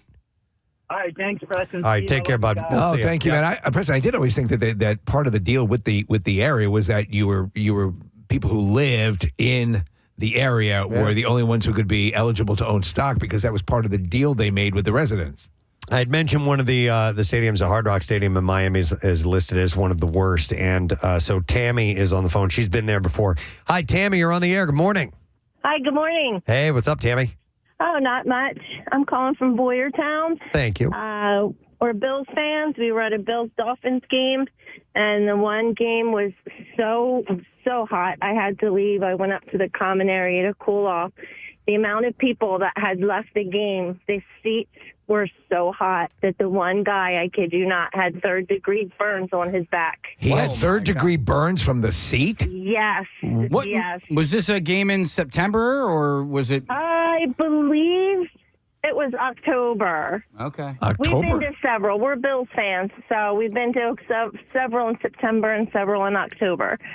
Talk about an extreme going from a Buffalo game to a Miami burns, game to yeah. third-degree burns. Right? Yeah. It's like a complete opposite. So you're from Buffalo? No, actually, we're from Boyertown. It's like 30 miles outside of They both begin with a B. All right, Casey's making a face. Why are you a fan of the Bills? Well, my family had a cabin up close to the New York state line in Shingle House, and my husband and my son are Bills. Their name is William, and just something that my husband picked up.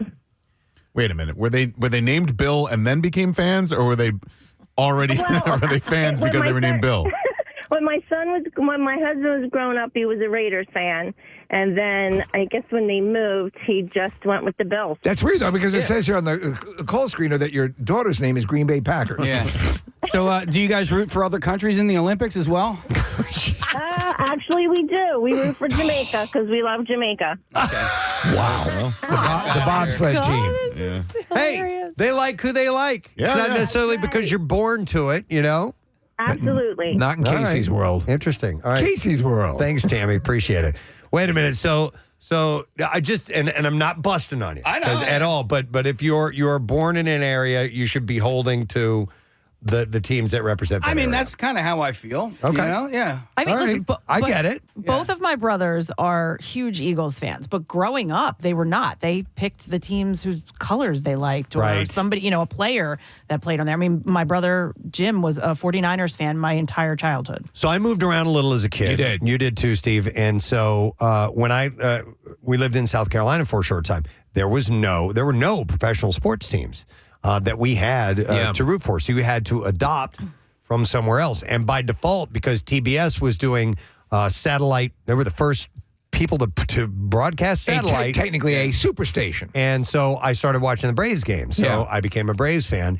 And then I just liked the Steelers because they were dominating when I was a kid. Right. And so at that time, I was a Steelers fan. Listen, I'm a fan of sports, and I become fans of players. So, Kath, like Jerry Rice, of course. Yeah, like, yeah. You know what I mean? Like, for me, it was like, you can't root for teams within your own division whatsoever. Listen, I like the Packers. I love professional football, right? So there are other teams and other players that I really do love. I also, I do make concessions on certain occasions. Like my friend Todd is from the D.C. area, so he's a Commanders fan.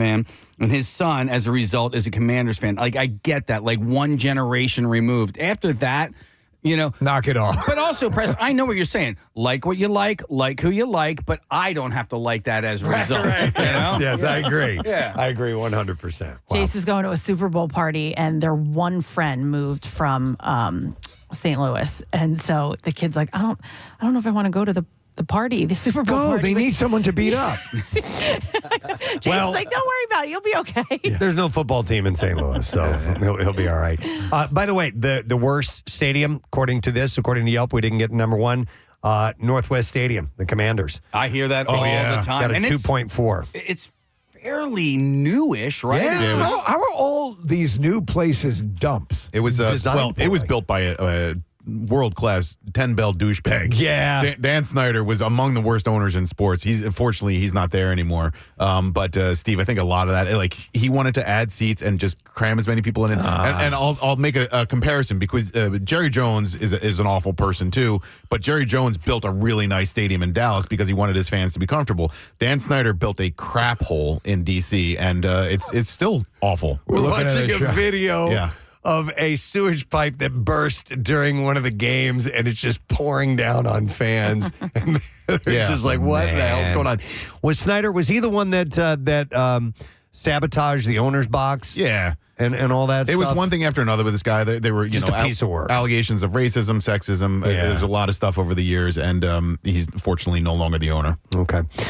Real quick, I have a question before we take a break, which we're going to in just a moment. Do we want to go back out? And Casey, give me Tattoosday here, if you don't mind, because if you missed it, we have a special Tattoosday that's taking place. It's called Bleed for the Birds. And we have Eagles fans that are in our Acme Lounge as we speak who are getting tattoos from Floating World Tattoo and Piercing. So I'm going to give Casey a microphone. He's going to go out there and check on everybody and see how they are doing. Just to check, Case, because last time we had a couple of people that were done with tattoos. Are they still actively getting inked right now? Yes, as we speak and as we listen, you can hear the... Actually, I'm sitting here with Izza right now, and she's got a silencer on hers, so I'm going to skip Izza, and I'm going to head over to Amy. And Amy is tattooing the back of this gentleman's calf. So you can hear it? Yeah. The gentleman, what is your name? Kyle. Kyle, where are you from, bro? Reading. All right, so we got a Reading guy. We got Berks County. Kyle, what kind of design did you go with? Can you describe it? The classic Eagles logo. Oh, perfect. Can we get a shot of that camera person? Just if you're streaming this online, you can see this act work. Yeah, that's gorgeous. It's the classic logo. That's really cool. And these artists, these guys at Floating World are fantastic. Their lines are really, really clean. So that's going to be sharp when that's done. Awesome. I'm loving it. So, are there anybody getting a tattoo for the first time today, Casey? I kind of doubt it. Oh, this is Kyle's first tattoo. No way. Oh, my gosh. How's it feel so far, Kyle? It's not bad. All right, nice. And what made you decide to go ahead and had you been thinking about it for a while about getting a tattoo? I have, and then I finally threw the trigger and put into this, and I'm like, wow, first one for free for Eagles. Let's go. Yeah. So Kyle, the woman next to you is nodding. Is that your wife or girlfriend or my daughter? wife. Okay. And has she known about this potential inking for a while? Yeah. Okay. Earlier this week. All right. Earlier this week. Long time. Long time to process it. Who else we got, Case? So we got a gentleman right here getting the newer, updated Eagles logo tattoo. What is your name? Steve. Steve, you should get into the world of restaurant and a food barbecue. preparation. Yeah, like barbecue. Just the way you look. Yeah. Ladies and gentlemen, it's our good friend Steve Wilson who is here this morning. Oh my God, Steve! I was blown away to see you here, man. It's the first time coming here without bringing food. Feud. Feud. Feud. He is the best. All right, and so you've wanted this for a while, right, Steve? Oh, absolutely. My wife wanted a tattoo. My brother wanted a tattoo. And when I got the email, I was ecstatic. Hey, and it's so great. It's so fitting that you actually make barbecue because you are what we call a prize pig. That's good. Go Birds. That's good. Wilson's secret sauce, by the way. Do not miss out on those. All right, Casey, are they the only ones that are getting done right now? Yeah, so it looks like we are. This young lady right here is about to get, she's got the stencil on her arm as well. She's doing the love statue, and she's about to go down on the table, not on me. About to go down on the table. So what is your name? Phrase that better. So we get Jen. Jen, She's where you about from? to take it from behind. Wait, go ahead, Steve. I'm sorry, Steve. No problem. Go ahead. So Jen looks partially undressed there, Casey. She is exposing her arm because she is getting a tattoo on her upper arm, so she thought it would be a wise idea to wear a long sleeve shirt. We have where I was getting it before I came. Okay. We have a T-shirt around here. Let's get her a T-shirt. Yeah, we'll get you a T-shirt so you don't have to expose yourself to 1,000 people here. Yeah. And which one is she getting, Case? The love statue? Yeah, the love statue with the Eagles logo, the newer updated Eagles logo in the logo in the O of love. By the way, that's nice. Jen, where are you from, by the way? I'm from Oxford, but originally Delco. Oh, she's a Delco gal. Love it. All these tattoos look so good, Case. I mean, obviously they had their selection, couldn't do endless designs, but the designs they came loaded with are terrific. Yeah, and listen, I want to thank everybody. I want Troy and Don Juan and Floating World Tattoos, and I want to thank Nate and Izza and Amy for coming here and donating their time. I hope that Troy is paying them out of their pocket? Because we're not. All right. 1729 South Street is where you're going to find Floating World Tattoo and a piercing. You can check them out at floatingworldtattoos.com and also on Instagram at Floating World Tattoos. Yes, Case. And then also, we will link to all of their, Nate and Izza and Amy's Instagram handles. I was just touring their Instagrams this morning, and man, do they do great work and all different kinds of work. So, you know what? And here you go. We're going to give you a T-shirt, and this is from a Delco T-shirt company, Primitive T-shirts, or AKA Delco Johnski. So there you go. You don't have to bare your breasts for everybody. Who's that stripper in the green room? For a Delco gal. All right, very good. Well, Tattoosday will continue in our Acme Lounge. We'll check back in with those guys in a little while. But we do need to take a break. I would like to give away, as we are taking a break, some Nifty 50s love. We have $50 gift cards.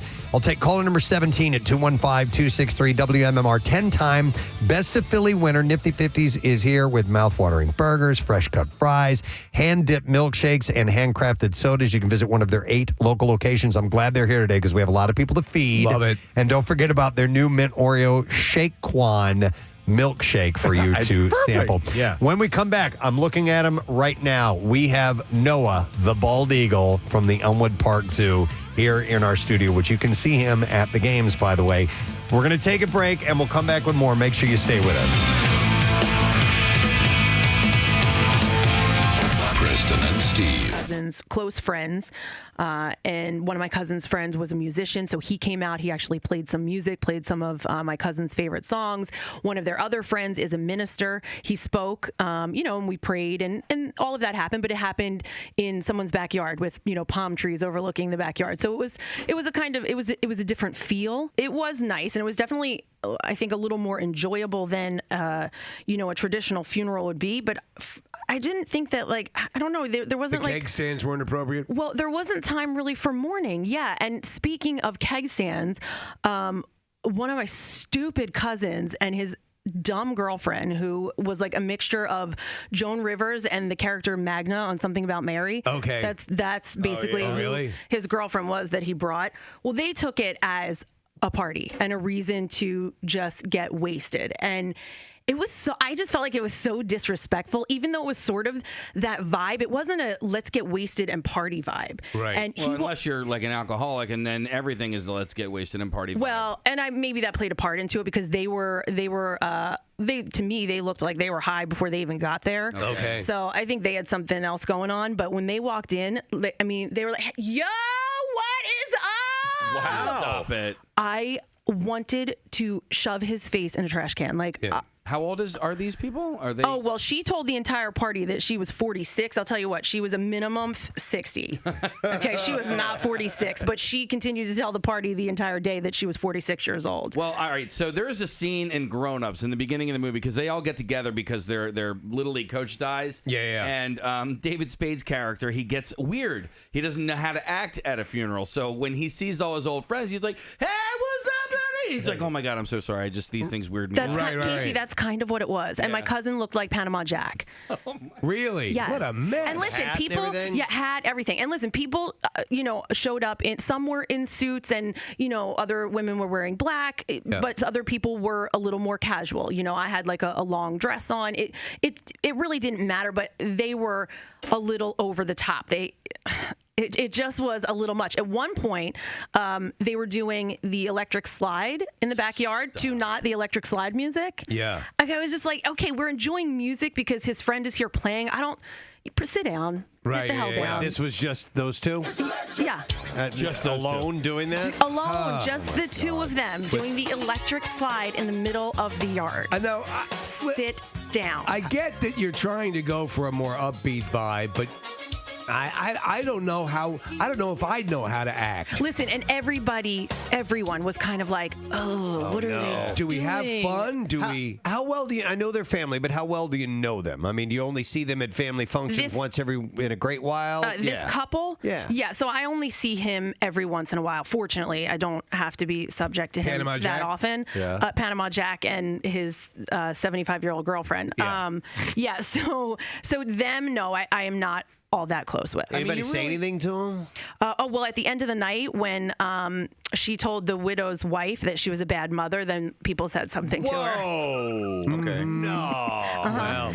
So, Wait, And this is the girlfriend. This is the girlfriend who half of us have never even met. How long have they been dating? I don't know. Okay, What a bitch. Oh my God. That's You have- just a bad person. Yeah, it was pretty late when it finally all wrapped up and ended. Did she arrive in a golf cart by any chance? No, I don't know. Steal it from the retirement home? I don't know. And I avoided them at all costs. I just kept telling my brothers, I was like, I'm avoiding the situation. Like, I'm not going near them. I'm avoiding them. So, of course, I'm waiting in line for the bathroom, and both of them walk out of the bathroom together. I'm like, Oh really? my God! Yeah. They were banging in the bathroom, I think- they were doing something. I think they were probably doing something else in the bathroom. I don't know that they were banging. So then I ended up having to be in a conversation with them, which was awesome, which is where I learned she was 46. Yeah, by the way, if you're 60, wouldn't you rather be looking good for 60 or terrible for 46? You better look good for 60 Yeah, than terrible right? for 46. Exactly. And you know what, though? And she ruined it because she told a story later on in the day. About meeting Eisenhower? No, that aged her. Yes, Yeah, that yeah. aged her. And me and my mom figured it out. And we're like, okay, she's at least 58. So I told him Normandy invasion will work. But anyway, but enough about me. A couple of people are texting and saying, "Hey, you can't have funeral without fun." Yeah. No, and listen, there like my cousin who passed away, his brother is a very fun person, and he was distraught over the loss of his brother, but enjoyed himself, had fun. We told stories about him. There was fun to it. It wasn't this couple didn't need to do that. Yeah, it's the difference killed between- it. They made it awkward, and they were disrespectful. Right. It's the difference between a pleasant, upbeat affair, a positive, life-affirming memory. Celebration of life as opposed to, look at me! You honestly, you really you need to take the lead from those closest to the deceased, right? So those most affected by the deceased death, You follow whether that. a husband, wife, kids, brother, sister, whatever, you take the lead from them. If they seem to be having a good time and upbeat and all that sort of stuff, then you take that lead, right? If they're not, then you need to kind of be at their level or lower. Yeah. But your cousin's just an a-hole. I mean, that's all there is to it. Was the family all talking about it? Yes, of course. Yes. Yeah. Well, that's the risk you run with something like that. Is that people, but again, someone who has even the most basic social skills would know how far to push it. You should not be doing the electric slide. Yeah. At a funeral. And so, even though it's a completely different occasion, they would be the a-holes at the wedding, too, probably. Yeah, right? I'm sure. They clearly had some issues that need to be worked out. So I'm sure that was the main reason for them. But This is the way we did it at Gatsby's house. Yeah. Yeah, I just wasn't into it. Yeah. What's that? I can't wait to see Ham-Ass 2, Casey's Revenge. Ham-Ass 2. Some Wait, people what was Ham-Ass 1? Yeah, it'd be the first. A lot of people were calling for now my involvement with the Greater Philadelphia Film Office, Miney and the Effed Up Horse. Miney and the Effed Up Horse gets made finally. Finally. There's that one, and what was the other movie? What was the other one that Isn't there another we kept one? referencing? Oh, yeah. Stinky and... Stinky goes to college? Does it Stinky go to college? No. My name left up, or maybe it's Stinky. I think it's Stinky goes Is to it college. Stinky goes to college? It's Stinky goes to college. There's a couple of other There was a ones. script Yes. floating around for one of them. Uh-huh. For Miney and the Effed Up Horse. Yeah. Well, there was a cast listing for Yeah, that. That's what it was. So- Yeah. It was a movie that we would have loved to have had made. I think it was the time that Barbaro got sick. Right. Yeah. Yeah. Miney And the Effed Up Horse. Miney, wasn't that when the miners in Yeah. Pennsylvania were stuck underground? Sure. And, yeah. So it's a powerful story. Miney. It's like that Antonio Banderas movie meets Seabiscuit. An author, his name is Yuval Harari, argues in his book, which is called Sapiens, A Brief History of Humankind, that gossip is the foundation of our species' survival. Gossiping or sharing social knowledge involves retrieving previously acquired information about an individual from our vast social network, a process that's more complicated than this sounds. So how far does it go back? It goes all the way back, I Guess guess. who put finger in Stegosaurus? Oh, my God. Are you effing kidding me, Og? Saw it with own eyes. Put finger right in Stegosaurus. Then sniffed it. Get out. Saw it With own eyes. with own eyes. I bet at some rudimentary level. It was part of campfire talk. Oh, yeah. Yeah. Are you kidding me? Stegosaurus facing away. Og walk up, finger go in. I saw it. Own eyes. Of course, it's the original storytelling, probably, man. Yeah. Steve, I have a response to somebody texted over. Give me the story again about the Stegosaurus, please, because I have a response to that. All right. Og, put finger in Stegosaurus. Saw with own eyes. Shut the front rock. So dumb. You are so dumb. Yeah. Shut the front rock. Saw it. And somebody else said, get out of cave. Shut the front rock. So thank you to Clint Buffington. Buffington. Sounds like a pretend name, but it's real. Yes, and I almost said Clunt Biffington. Clunt. Name is Clunt. Clunt Buffington. Biffington. Punk. Clunt Biffington. Because it's Clint Buffington. Clunt Biffington. There you go. What's your name, stranger? Biffington. Clunt. Biffington. Did you say Clunt? Clunt? That's not a name I've ever heard. There's many Indians in this area have all sorts of exotic names, but Clunt's not one that I've heard. Oh, my God. Clunt. Well, you heard it now. So he is he's the guy that finds the messages in bottles, and he actually tracked down the one that was dropped off of the cruise ship.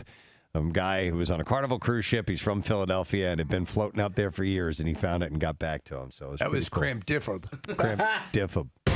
A Florida man was sentenced to 5 years in prison Wednesday after his wife died in a crash while the couple was having sex and he was driving while intoxicated. All right, so she's straddling him, or what? Yeah, okay, that's exactly how that it can be was. dangerous. Matthew Notebart and his wife had just left a country music concert. The pair was having sex when Notebart drove into a canal. Wow. The crash left his wife, Amanda, dead at the... And Matthew severely injured at the hospital. Deputies confirmed that he was indeed under the influence. Authorities said that Matthew admitted to being naked and that Amanda was sitting on top of his lap when he drove off the end of the road and struck the opposite canal. Yeah. That's where I think the safest thing to do is if you're going to be in the front seat, doggy style, right? Yeah. So you can both see what's exactly, coming up. Yeah, you can both Look steer. out! Sorry, I didn't see that. Yeah. Hands on the wheel. Yep. All four. So you put the seat back. It's going to be a little snug. I'm not going to lie. Does the person in front work the pedals and the steering wheel? Yeah. Okay. Yeah. No. Yes. Good. You're holding on the wheel. It's like this. You're holding on could. the wheel. You're hunched over. Yeah. Yeah. It works. It could do that. Trust me. All right. Did it in the Subaru. After his 5-year sentence, Notebart will be on probation for 5 years. That's a good question. I've never had I was going to say the balls, but I guess that would be right to do it while actually driving in motion. That's just crazy. 69 in a rickshaw. I mean, like full on. I'm talking about intercourse. Yeah, no, I know. There are other things that you can do while driving, but that is just. Well, you not Kathy, but you can do it. Well, No, you could get roadhead. Can you say that? No. we'll find out. We'll find out. Who are you? Have you ever? Ew, it's so yucky. There's your answer. And now we're back. This brief fling to a normal sexual life, and now we're back. I like how you make the word "ew" 12 syllables.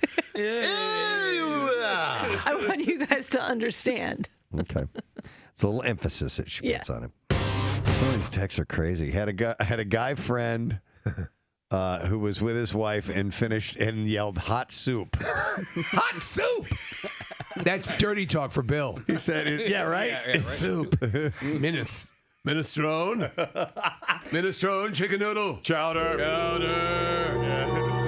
Soup is sexual. Soup is dirty. Gets all over the floor. Gets on the pillows.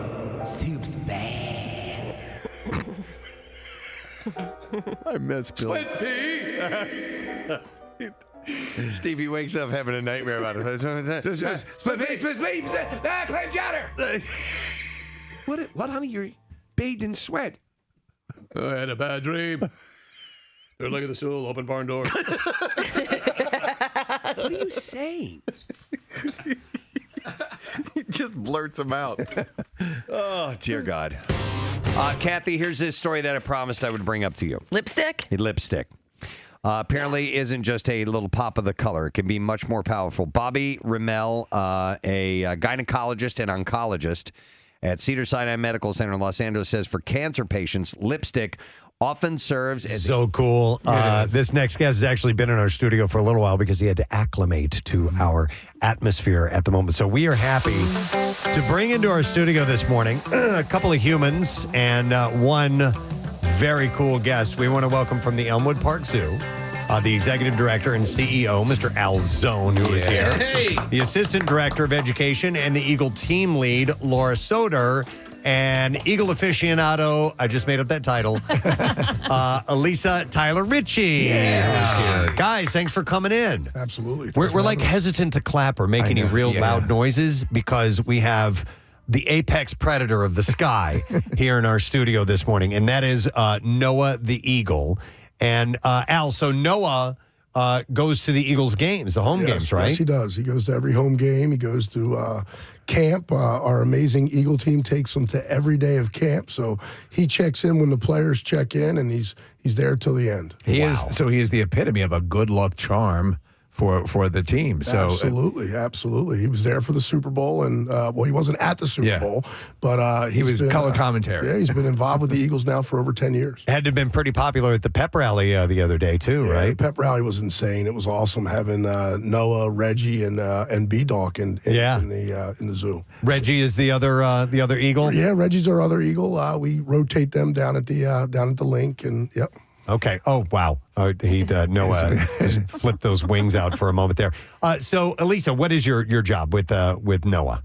Yeah, so along with Laura, I'm another assistant director of education. We help to run our education team, and I'm a member of the Eagle team. And so myself and a few others, we are trained on either one or both of these birds who take turns, and we go down to the link. We're on the plaza. We get to greet thousands and thousands of guests. Wow. And depending on the opposing team, depends on sometimes their attitude and how well behaved the people are. But this past year, they've been pretty good. Have you ever had people from the opposing team cast aspersions at the Eagles? It's usually at the human Eagles, and not so much our Eagle. Usually, everyone's pretty respectful. I mean, it's so impressive. And if you've never been to the Elmwood Park Zoo, it's amazing. And the Eagles they're usually right at the beginning of, if you walk down the steps, you walk into the zoo facility, and the display is great. These were both injured, correct? Both birds were injured, and so. I remember going a couple of years ago with my wife and taking pictures with this very eagle. So it's so cool. Yeah, thanks. We think so too. I have a question about, maybe not Noah because he's only got the one eye, but like if Noah's looking at me, which way, or if Reggie's looking at me, which way is his face, is his beak facing? Do you know what I mean? Because their eyes are on either sides of their head. That's a good question. Eagles have about 10 times better vision than people. If they were on a top of a 10-story building, they could see an ant on the ground. They can also see, movies are made up of frames. They can see between the frames. So they have spectacular vision. So they can see the frameless.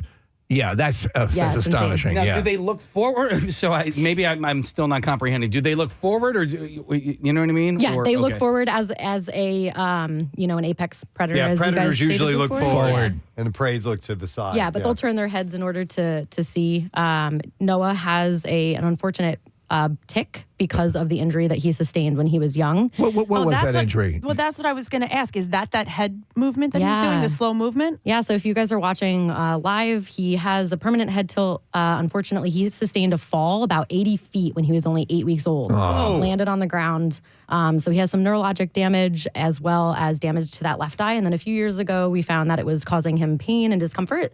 So we had it removed. So he's always intently looking, whether it's on purpose or not. I have so many questions about this animal in particular and eagles in general. So the thing about birds is when you I've owned birds as pets when I was a kid.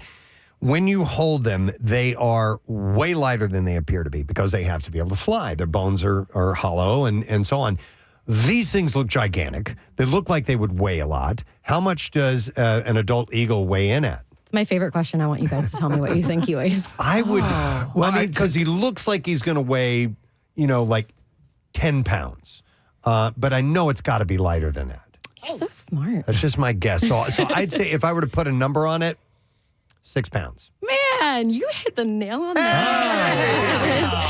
So these guys are, weighs about 8 pounds. Reggie's a little bit lighter. So stop and think about that. So I have cats that weigh, 14, that are large, but the physical strength, the way they're constructed and their ability, an eagle of this size could lift a fairly large animal up into the air, correct? Yeah, about a 5-pound fish. Yeah. They have 10 times the gripping strength in their feet as an adult male's fist. So when he fell, he was only 8 weeks old, you said? That's correct. And at what age did they start falling out of the nest in order to learn how to fly?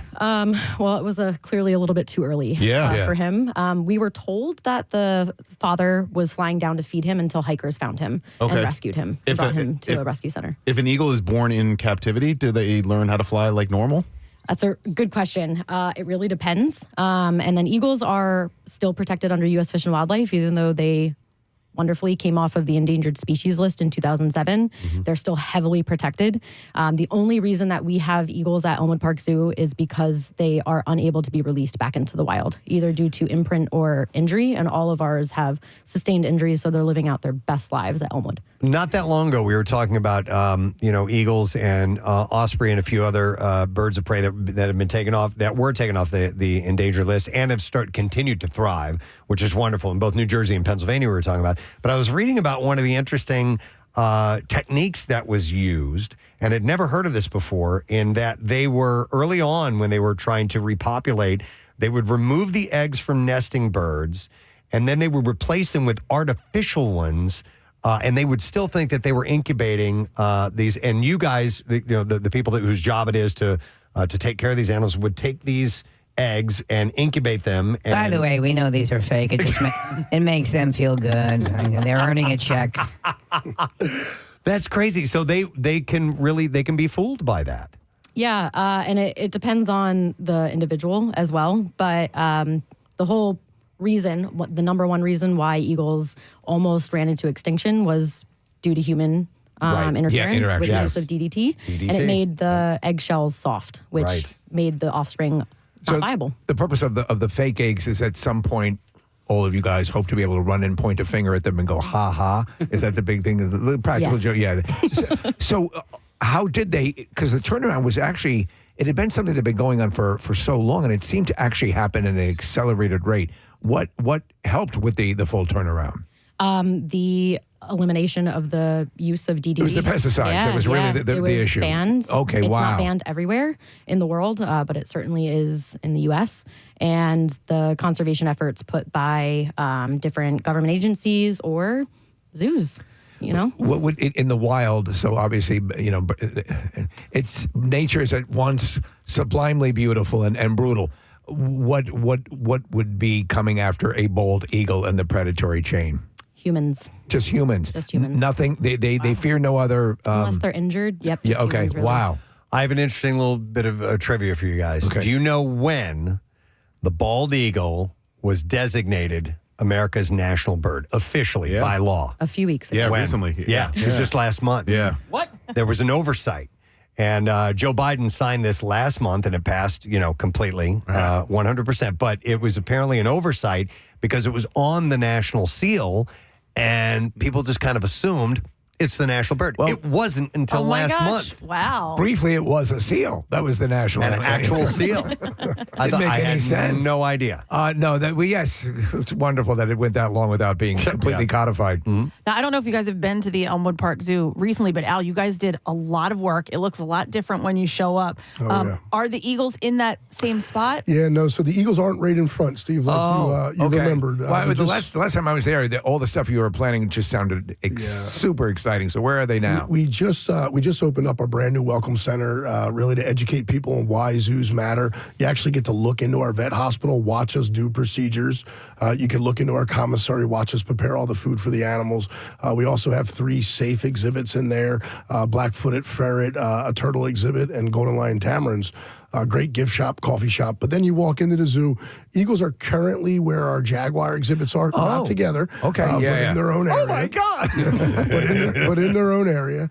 And like you heard, though, the Eagles would still defend themselves. Yeah. But we are building a new exhibit for the Eagles across our creek, which we're about to expand to. So there was all that land that had been purchased, and so that's all being developed. And so what will be the increase in size when everything is fully up and running of the Elmwood Park Zoo? Yeah, so inside our current gates, we're 16 acres, but we're going to expand into a new 22 acres of exhibits. It's going to be great. That's great.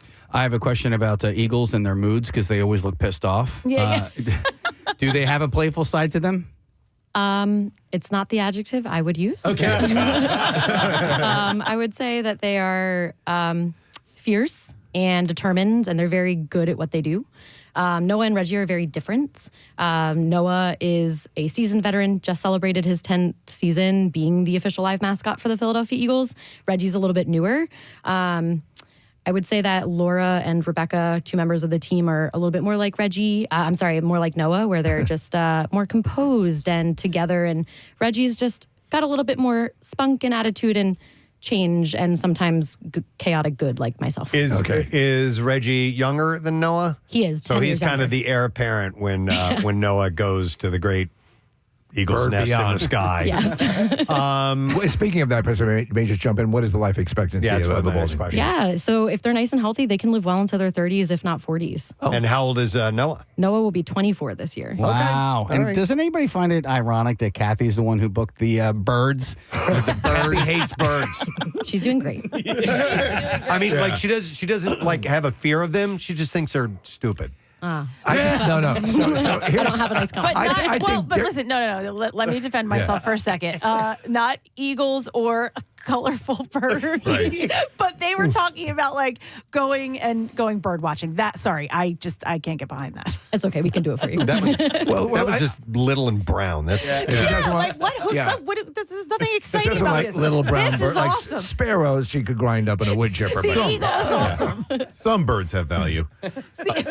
I want to know what outside of the bald eagle, what other eagles do you guys like? You know, there are golden eagles in the United States. What other eagles do you guys like talking about, or even have at the Elmwood Park Zoo? Sure, yeah. So we have 2 golden eagles on exhibit that are housed with our exhibit bald eagles. Noah and Reggie live behind the scenes since they are part of our ambassador collection and have a high-profile job being an official live mascot, along with the rest of our ambassador animals that we use for programming. How big are golden eagles compared to bald eagles? Bigger. Bigger. Yeah. Bigger. How much bigger? It's a great question. Okay. But they're not as cool looking, man. I'm Couple sorry, pounds man. bigger. Bald eagle is just. And then another foot wingspan, probably bigger. So Noah's wingspan is about 7 feet. And correct me if I'm wrong, but the bald moniker actually has to do with the white, the color of the feathers, right? Yeah, that's correct. Because Yeah. I've never seen one with a toupee. And they're they're actually brown when they're younger. Brown heads, and they actually look like baby golden eagles. So they're difficult to tell apart sometimes. So Noah's wingspan is how far? 7 feet. 7 feet. All right. So I have a large wingspan. So my arms from tip to tip, 6 feet 6 inches. So can you fly? But no, compared, I'm standing here. Do you see how far apart my arms are? Yeah. His A foot wings long. go out farther than that. Yeah. That's crazy. Well, it was a concern on whether or not I was actually going to be able to handle him. You guys can all see me. I'm a relatively short human. Yeah. My arm span is much shorter than Laura's arm span. So they stand like football players. They have a very wide stance and a far reach with their face. So we have to make sure that we're nice and safe and have been able to handle him, which is great. Preston. Yeah. Wingspan, and he's down to 4 or 5 pounds. I know you're dieting. Is that your goal? I'm working on it. Working on 4 or 5 pounds. Something like that. You can go to 8 pounds. He's 8 pounds, so you're good. in our area, when you see them flying, a lot of people or often will mistake like a turkey vulture for a bald eagle. And I love going to this place called Hawk Mountain, where you can see birds of prey flying and migrating. Give our listeners some pointers as to like how to pick out a bald eagle as opposed to like a turkey vulture or another bird of prey. Awesome question. Yes. So turkey vultures and black vultures and bald eagles now can be seen pretty prevalently around the area, around the Schuylkill where there's water. You can distinctly see that white head and that white tail in the sky. And then you have the arches of the wings to look for if they are shaped in more of a V shape or if they're more flat to tell the difference. In the sky, it's hard to see if the sun's out, if you can see that red head of a turkey vulture or a black vulture. But a black vulture, they have almost white fingertips, it looks like, on the ends of their wings, and that's a good indication. Quick question. When watching footage of bald eagles hunt fish, when they go down into the water from an aerial attack, they go like down. I mean, it seems like almost above their beak level and then bounce back up. I assume their bodies just naturally have developed to be water resistant in some way, right? I mean, what are they? What is it? Is there sort of an oil or there we go? You're nodding. Yep, good. that's exactly it. Yeah. So they'll have glands where they put, or they'll have naturally oily feathers, not anywhere near as much as, let's say, waterfowl. But these guys have been known to swim like humans with their wings instead of their feet. If they capture a prey item that is too big for them to carry in flight, they will move their wings and swim like a human to shore so that they can eat that prey item. Wow. Okay. Now, bald eagles, and I may be wrong about this, but they seem to be, in the reproductive world, the porn stars of the birds. Yeah. Because they do it in a very interesting, flashy, visual way. Can you tell us a little bit about how they bang? So, the mating ritual of a bald eagle is pretty intricate. They go to a ramada. They fly high to the sky. They grasp talons. They spiral downward while copulating. And then before they hit the ground, they release talons. And that has a particular name, does it not? That there's a specific name? Wow, I wish I knew what that was. Okay. How high up do they usually, do they usually go to the same altitude? No, so that's a really good question. Vultures are going to be much higher oftentimes than a bald eagle. Bald eagles can fly pretty high. I don't know the exact. If I was doing that, I'd need about 3 feet. But they have to fly decently high to start said ritual. Do any other birds of prey mate like that? Yeah, that's a good question. I'm uncertain, but many, many, many bird species have very particular mating rituals. Courting is a very particular and common practice. Do the in a lot of elephants bird mate like that? Not that I'm aware of, but I could be mistaken. Quick question about condors. So condors are the largest of the, besides of the birds in North America, Yeah, correct? the California condor, I believe, if I'm not mistaken. Yeah, the California condor. Are there any in captivity? San Diego has something. Okay. Hey, Al, question for you. Stephen mentioned elephants. What are the largest animals you guys have at Elmwood Park Zoo? We got giraffe, bison. Our elk are pretty large. And can you still do the feeding, the giraffes and all that stuff? You can. We have a nice behind the scenes right now because of the temperature. Even though today's beautiful, it's a little too cold for them at times. So you can go behind the scenes in our giraffe barn. By the way, your rig for feeding the giraffe, I think, is just the best because you get a great angle and everything. Wait, is it still where you go up? You kind of walk upstairs to feed them? Yep. Okay, Yep, I don't know we're why. actually building a new deck. One time I went, I had to feed them from down below, and the woman that was with me was like, "They slobber so much, you have to be careful." I was like, "Oh, I don't know if I." That would be Gerald. Continue with it. Gerald, the giraffe. Yeah, we got one giraffe that slobbers. You know him by Okay, name. well that's what they were warning me of. The bison.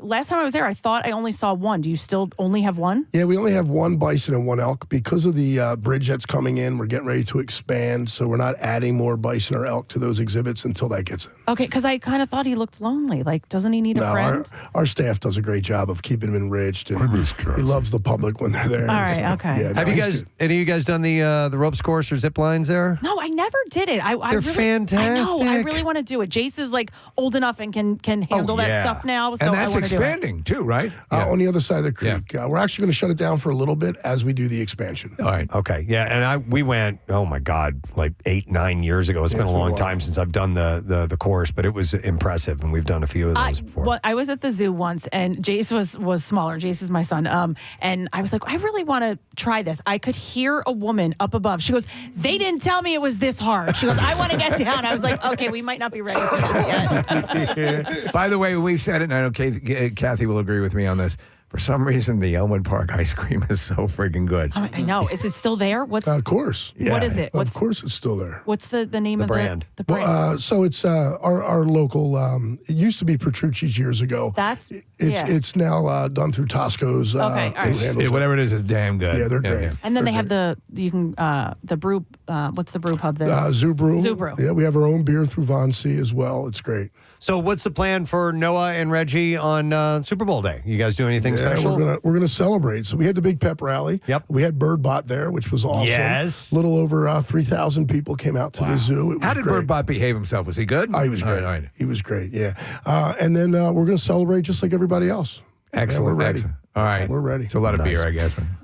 And then if there's a parade that happens, will the birds be involved in that, you think? We get a lot of calls. We actually got a call to go to the Super Bowl. It's just a little too much to transport. I'll bet. Yeah, They it's can just fly too much, themselves, so- can't they? Right? That'll be up to the team. How the hell am I going to get them? Well, wait. Now, what about the eagle that actually flies over the crowd at the games? Is he going to the Super Bowl? No, but he's not our Right. eagle. That's a contracted eagle out of Tennessee through the American Eagle Foundation. They're great, but no, that's not ours. So if the Eagles were not playing in the Super Bowl, they would fly the bird during the national anthem. But because that bird flies at our games, they're kind of looking at it as favoritism. So that makes sense. I just talked to their head of marketing about it the other day, and so they're not looking to fly. Does that eagle stay at the Elmwood Park Zoo when it comes No, into town? in Tennessee.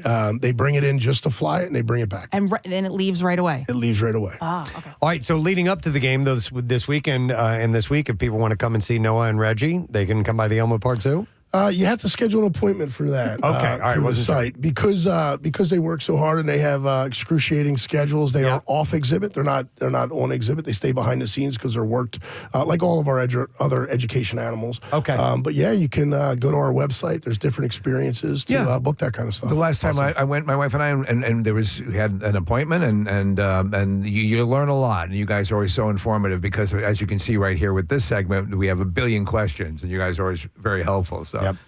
All right. Well, we're so glad you guys could bring him by this morning, and I think it just adds more to the excitement here. It does. Oh, and besides, these are veterans of the games, and everybody who's getting a tattoo done right now is going to be able to come in and get a picture taken. Awesome. With Noah. So we're going to do that during the commercial break. We'll have everybody kind of file in and get a photo because he's a bit of a ham. He loves the camera loves him. He is beautiful. He would though, eat it. man. It's gorgeous. Yeah. It's just Absolutely striking. gorgeous. All right. Well, thank you guys for being here, and we appreciate it. And to get all information on the Elmwood Park Zoo, what's the best way to do that? Go to the website, elmwoodparkzoo.org. That sounds easy to me. All right. Thank you very much to Al and Laura and Elisa for being here from the Elmwood Park Zoo this morning as we're getting ready for the Eagles flying high in New Orleans. We are going to take a quick break. As we do so, let's give away another $50 gift card from our friends at Nifty 50s. We'll take caller number 13 at 215-263-WMMR. And you can cheer on the birds this weekend with a limited mint Oreo Shakequan milkshake from Nifty 50s. Taste the memories at Nifty 50s. We'll be back in just a moment. Preston and Steve on 93.3 WMMR. Health and vibrancy.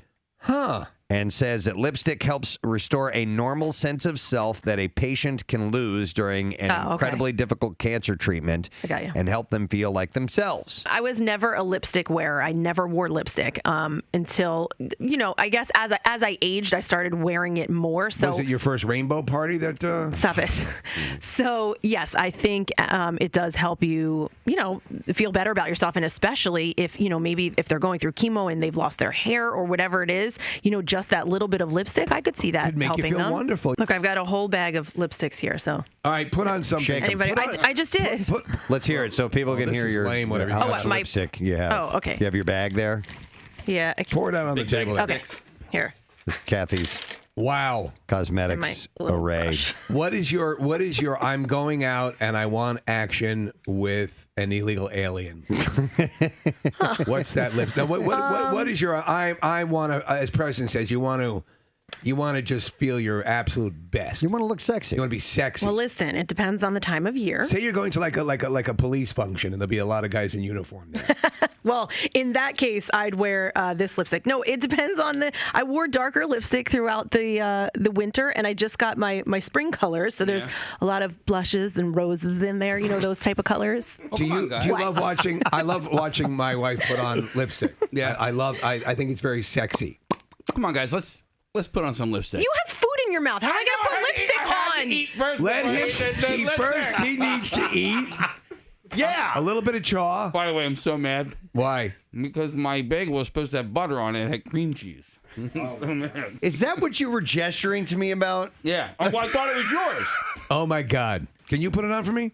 Oh, you want me to put it on you? Yeah, Kathy, this one has pubes all over it. Oh, it does. Sorry about that. I use it for my other lips. By the way, Kathy, you can mix colors, right? And get a Yeah, different. sure. Of course. That's like the fun part. You experiment. So my wife had done like this purple, this pearl, or not pearl, plum, and then she put like almost black and mixed it together, made it real dark and juicy. Oh, you little slut, you. You. Somebody's getting ready for a big weekend. Yeah. Yeah, Big weekend. Steve, can you do Yoo-hoo for us? That's messed up. Now this is, and then the guy blacks out, and then I blacked out, and then I woke up and he was over me like some sort of condor. This big bald guy got lipstick on. He's going yoo-hoo, and I turned around and woke up. I was bleeding. Holy, oh my God, look at you. You know what? I'll tell you this. I still look more feminine than Caitlyn Jenner. Quickly, do we have a wig? Do we have a wig? Yes, we do. Casey's putting the wig on Steve. And it's a bad wig. Oh my God. Oh my God. For the love of God. Oh, this is just. Oh, this is so. I'm so freaked out right now. This is awesome. This looks like the ad for Split 2. Yes! Yeah, totally. You'll come live in my basement. I can't do it. We have Knight's new character. I have something to tell you. And now the voice. Yeah. It's brought it all together. It's all gone. Oh my God. How long does that lipstick stay on? It's designed for it to like stay on for a while, right?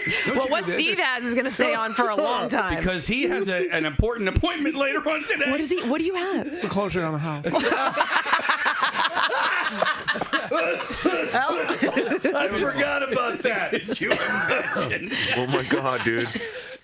But apparently, lipstick can make you feel more vibrant when you put it on. Do you? I feel more vibrant. I feel prettier. I feel pretty for the first time. Wow. I would agree with that. I tell you what, though, how annoying. Having no hair is so much better than having. Yeah, you got to brush it out of your eyes. Oh, my God. It's a pain, isn't it? Yeah. Are you ready, girls? Oh, the voice. Walking along in high heels, feeling my testicles swing back. Oh, my God. This just bizarrely, spontaneously happened. And it is bizarre. It is Well, fantastic. you were saying, and I am a big fan of the red. Well, yours I is like kind your of- lipstick better. Yeah, you have better But lipstick. this is Steve. lip gloss, correct? It's a matte. It's a matte color. So, Okay. she said so it won't come off. Yeah. All right. Okay, good. Oh, no. Steve's closing on a house today. Well, what would? It'll come off But you by already know the then, but people that are you there. might have it for the entire show. So let me get this straight. This is all marketing that once you apply it, it stays on till you die and rot in the ground. No, it's clearly removable. but, but it's, yeah. I've heard apply it once and then live with it for the rest of your life. No, but red lipstick is pretty difficult to get off. Okay, Not he, for me. he can do it, though. He'll- No, I work out. I've heard of people getting eyeliner tattooed on. Right? Yeah. You can't have Michael lipstick. Jackson had that. My Yeah. grandmother had that done. Really? Yep. Mm-hmm. Oh my gosh. Had the eyeliner tattooed on. Steve looks like somebody. You look like a Caitlin's hotter sister. No, Like no, an actress and or- like an actual female actress, A younger Kathy Bates. I was thinking of somebody 80s hair metal band, like because there's this. The guys in bands in the 80s would put lipstick on. Oh, it's like when they're past their prime and they don't. They're performing now in like David in Coverdale. Tokyo. Yeah. Now. Yeah. Casey- I went to see Coverdale the other night. Holy crap! Casey, you can get permanent lipstick tattooed, but it's not like it's sort of just like a neutral lip color. Like they almost darken your lip color a little bit. Okay. All right. This is a name out of the past. Linda Tripp. Yes. Do you remember Linda Tripp? Tripp was the one that betrayed Monica Lewinsky. Yes. Could someone pull up a Jeez. picture of Linda Tripp? I want to see if. Let's if put it this way: John Goodman played her on SNL. that's right. Now, would I? Oh my God. When women, by the way, Kathy, this is a trick I've noticed. A lot of women don't do this. When they're listening, they'll jut the lower Kind of lip. pouting a little bit. Yeah. But it's a forced thing to make you, you're going to ask me something? Steve, say prune. Prune. Prune. I Hold have the to prune. take a poop. Pip. Prune. I don't think prune is the right. Wait a minute. Do your Sean Connery with the wearing. Check your perp.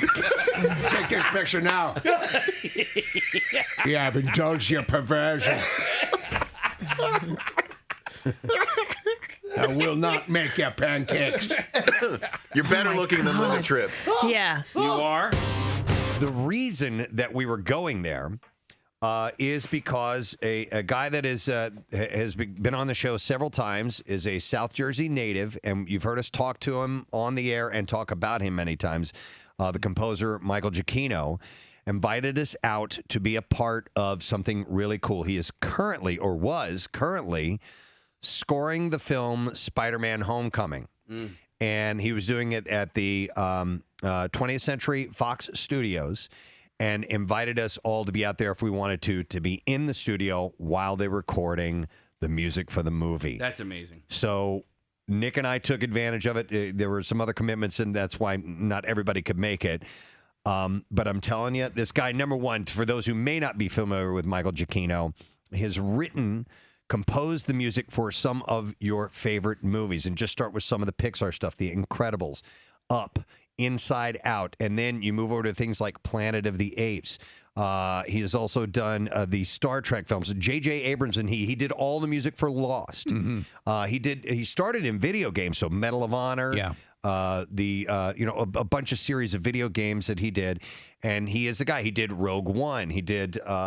Did he do A Force Awakens as well? No, I think he didn't do that one, but he did Jurassic World. Yeah, and his he's gotten. They've handed over these John Williams scores and said, "Here, update and run with this." He is the heir apparent. He is the guy right now.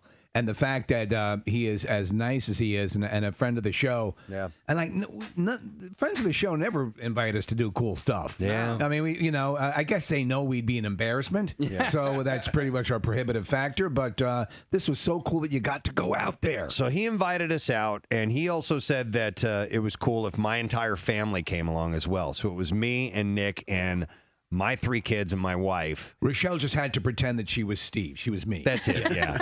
No, but they were so nice. So we show up, and when I got there, Nick was already. I found him on the property, kind of trying to find the studio that we were going to go to, which was the Neumann studio. Yeah. Was that named after Randy Newman? No, his uncle, I believe. And, Okay. But within that family, and so we're literally on the 20th Century Fox lot, which is sprawling. There are a lot of buildings. It's where they film movies, and some of those sound stages are huge. So we were going from one to the other, and ended up in Building 26, which is where they shot or were scoring rather the Spider-Man movie. Yeah, and they had like the Jane Russell suite, and they even had the Marge Simpson stage, and all the things are named after famous actors and Absolutely. characters. That's neat. And the Jane Russell suite, I assume, has huge breasts, right? Of course it does. Yes. So we show up for this really cool experience. What is this? Oh, Randy Newman. I love LA. Yeah.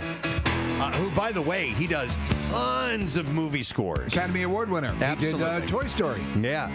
And Michael Giacchino, by the way, an Academy Award winner as well. He won for Up. He won an Oscar.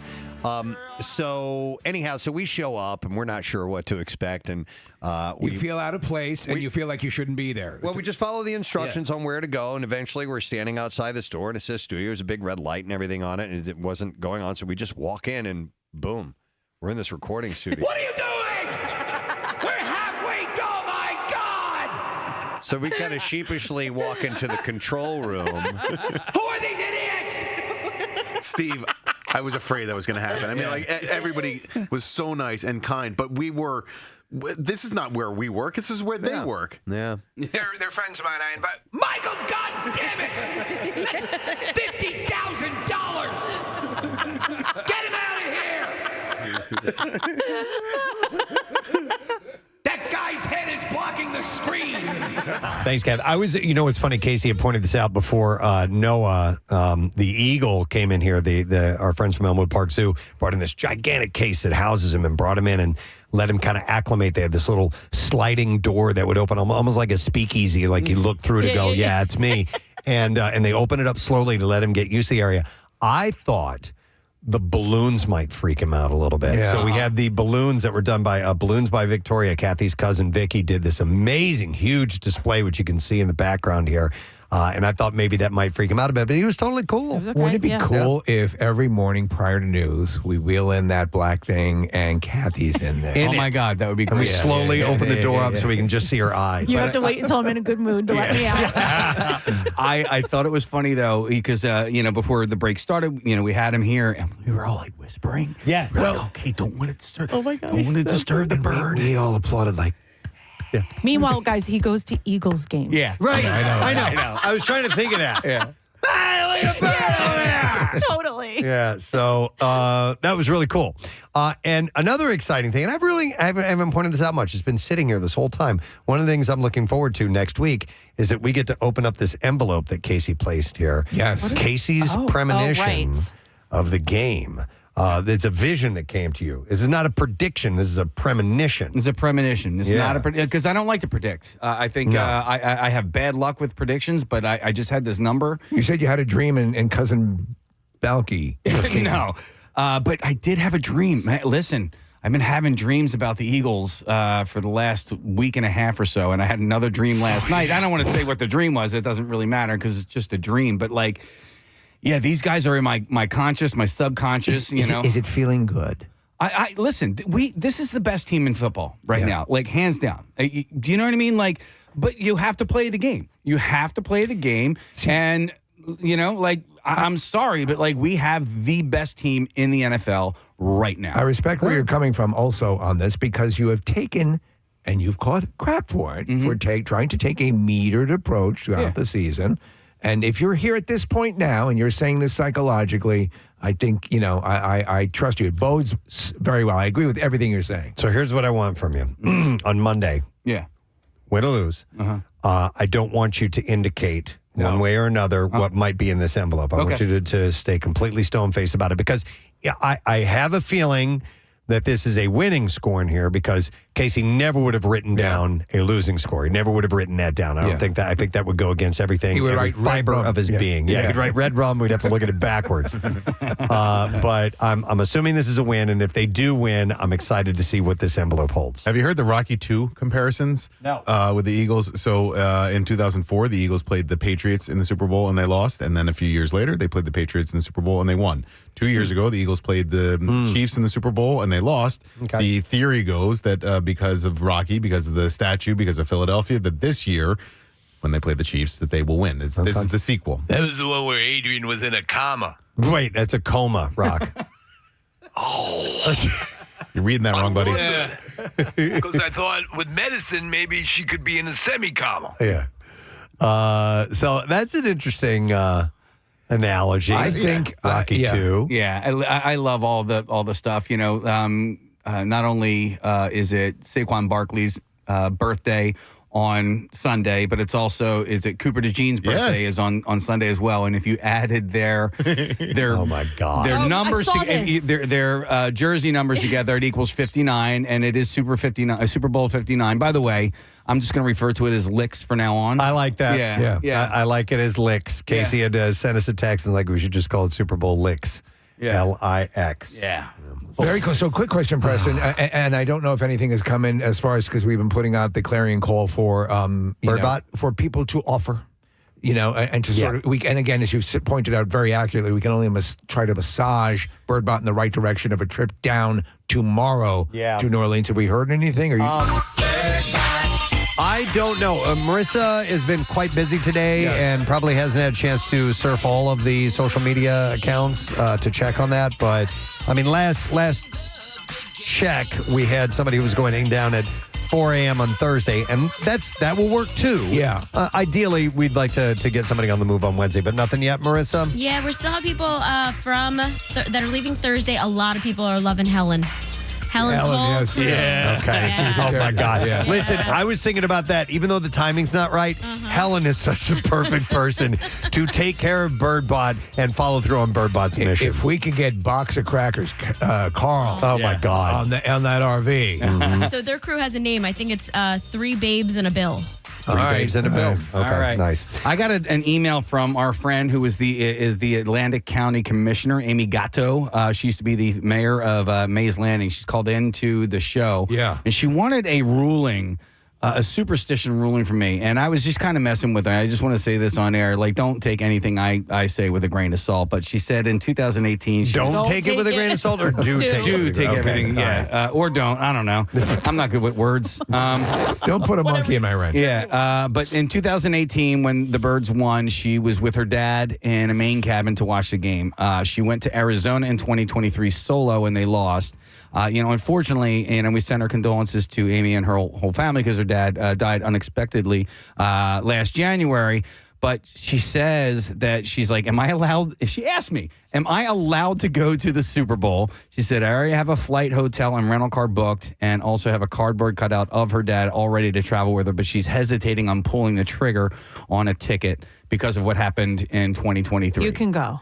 Right? Yeah. Listen, I take a completely different tact than you do, Casey, but we talked to Rob McElhenney the other day, and he said, listen, what I do here and in my home has nothing to do with what actually happens on the field. Now, if you're in the stadium and you're cheering on and you're supporting, that definitely has an effect. He says he's heard it directly from his players at Wrexham, professional sports, they respond, professional athletes, that they do respond to that. So I think her there screaming her head off is going to do nothing but good. And go ahead, Casey. I say pull the trigger now because I just read that Super Bowl ticket prices have gone down significantly over the last couple of days. Yeah. So my friend is actually headed out there and is still waiting. He said he's watching, they're dropping, and he said as it gets closer, because it could be game day, and if somebody hasn't sold the ticket they want to sell, they'll drop it. Nick, our connection to Rob and his liquor. Yeah, Four Walls. 4 Walls. I'm sorry, I got a brain fart there. And we have someone who works within the company, the organization. Explain what that is, because that's an option for people who are getting Birdbot down to New Orleans, correct? Yeah, so Ashley called into the show yesterday. Ashley Purdom is her name. And Ashley and our buddy Vince from Philly Sports Trips and Rob McElhenney, they're all getting to... I love the fact that there are so many Philadelphia institutions that are making this a Philly party in New Orleans. But Four Walls, Philly Sports Trips, Rob McElhenney, some of the Sunny crew are going to be there. And so I'm going to keep in touch with Ashley as the week goes on. I think she's actually going tomorrow, Steve. Okay. Vince, I talked to Vince last night. Vince was down in New Orleans getting stuff set up. He had to come back yesterday, and then he's going back down tomorrow. So Vince is all over the place. That's him, yeah. Yeah. And I believe Marissa is going to New Orleans Is she on gonna Friday. go? And, no kidding. That's awesome. She hasn't bought a ticket yet either, and it really does come down to price point for her as well. So, All right. or did she buy a ticket? She's got a look on her face. She's shaking her head. All right, speaking of Nolans, Helen's on the phone. Okay. Let's go to listener Helen. Hi, Helen. Good morning. Good morning, guys. Good morning. Let's do this. So Birdbot gotten back into me, and I'm telling you, I'm your girl. I am your girl. So Helen, you have a lot of fans, and we really there's a lot of favoring of you. The one thing that could supersede you in this case is if someone steps forward who can go down, who is going down tomorrow, and that's only for. Matt Wolf, my great friend, is producer for a lot of bands. Okay. He's been hooking me up for years, going to shows. We're all over this. We have got Insomnia Cookie is sending me 500 cookies for the Eagles tailgating. Casey Cake just sent me 500 Casey Cakes handout. Hey, Helen, I'm sorry to interrupt. Are you going to meet Jelly Roll since you know the producers and all that? Hell yes. We're going to be following everybody. You guys want to follow me. WFMZ television is following me. Yeah.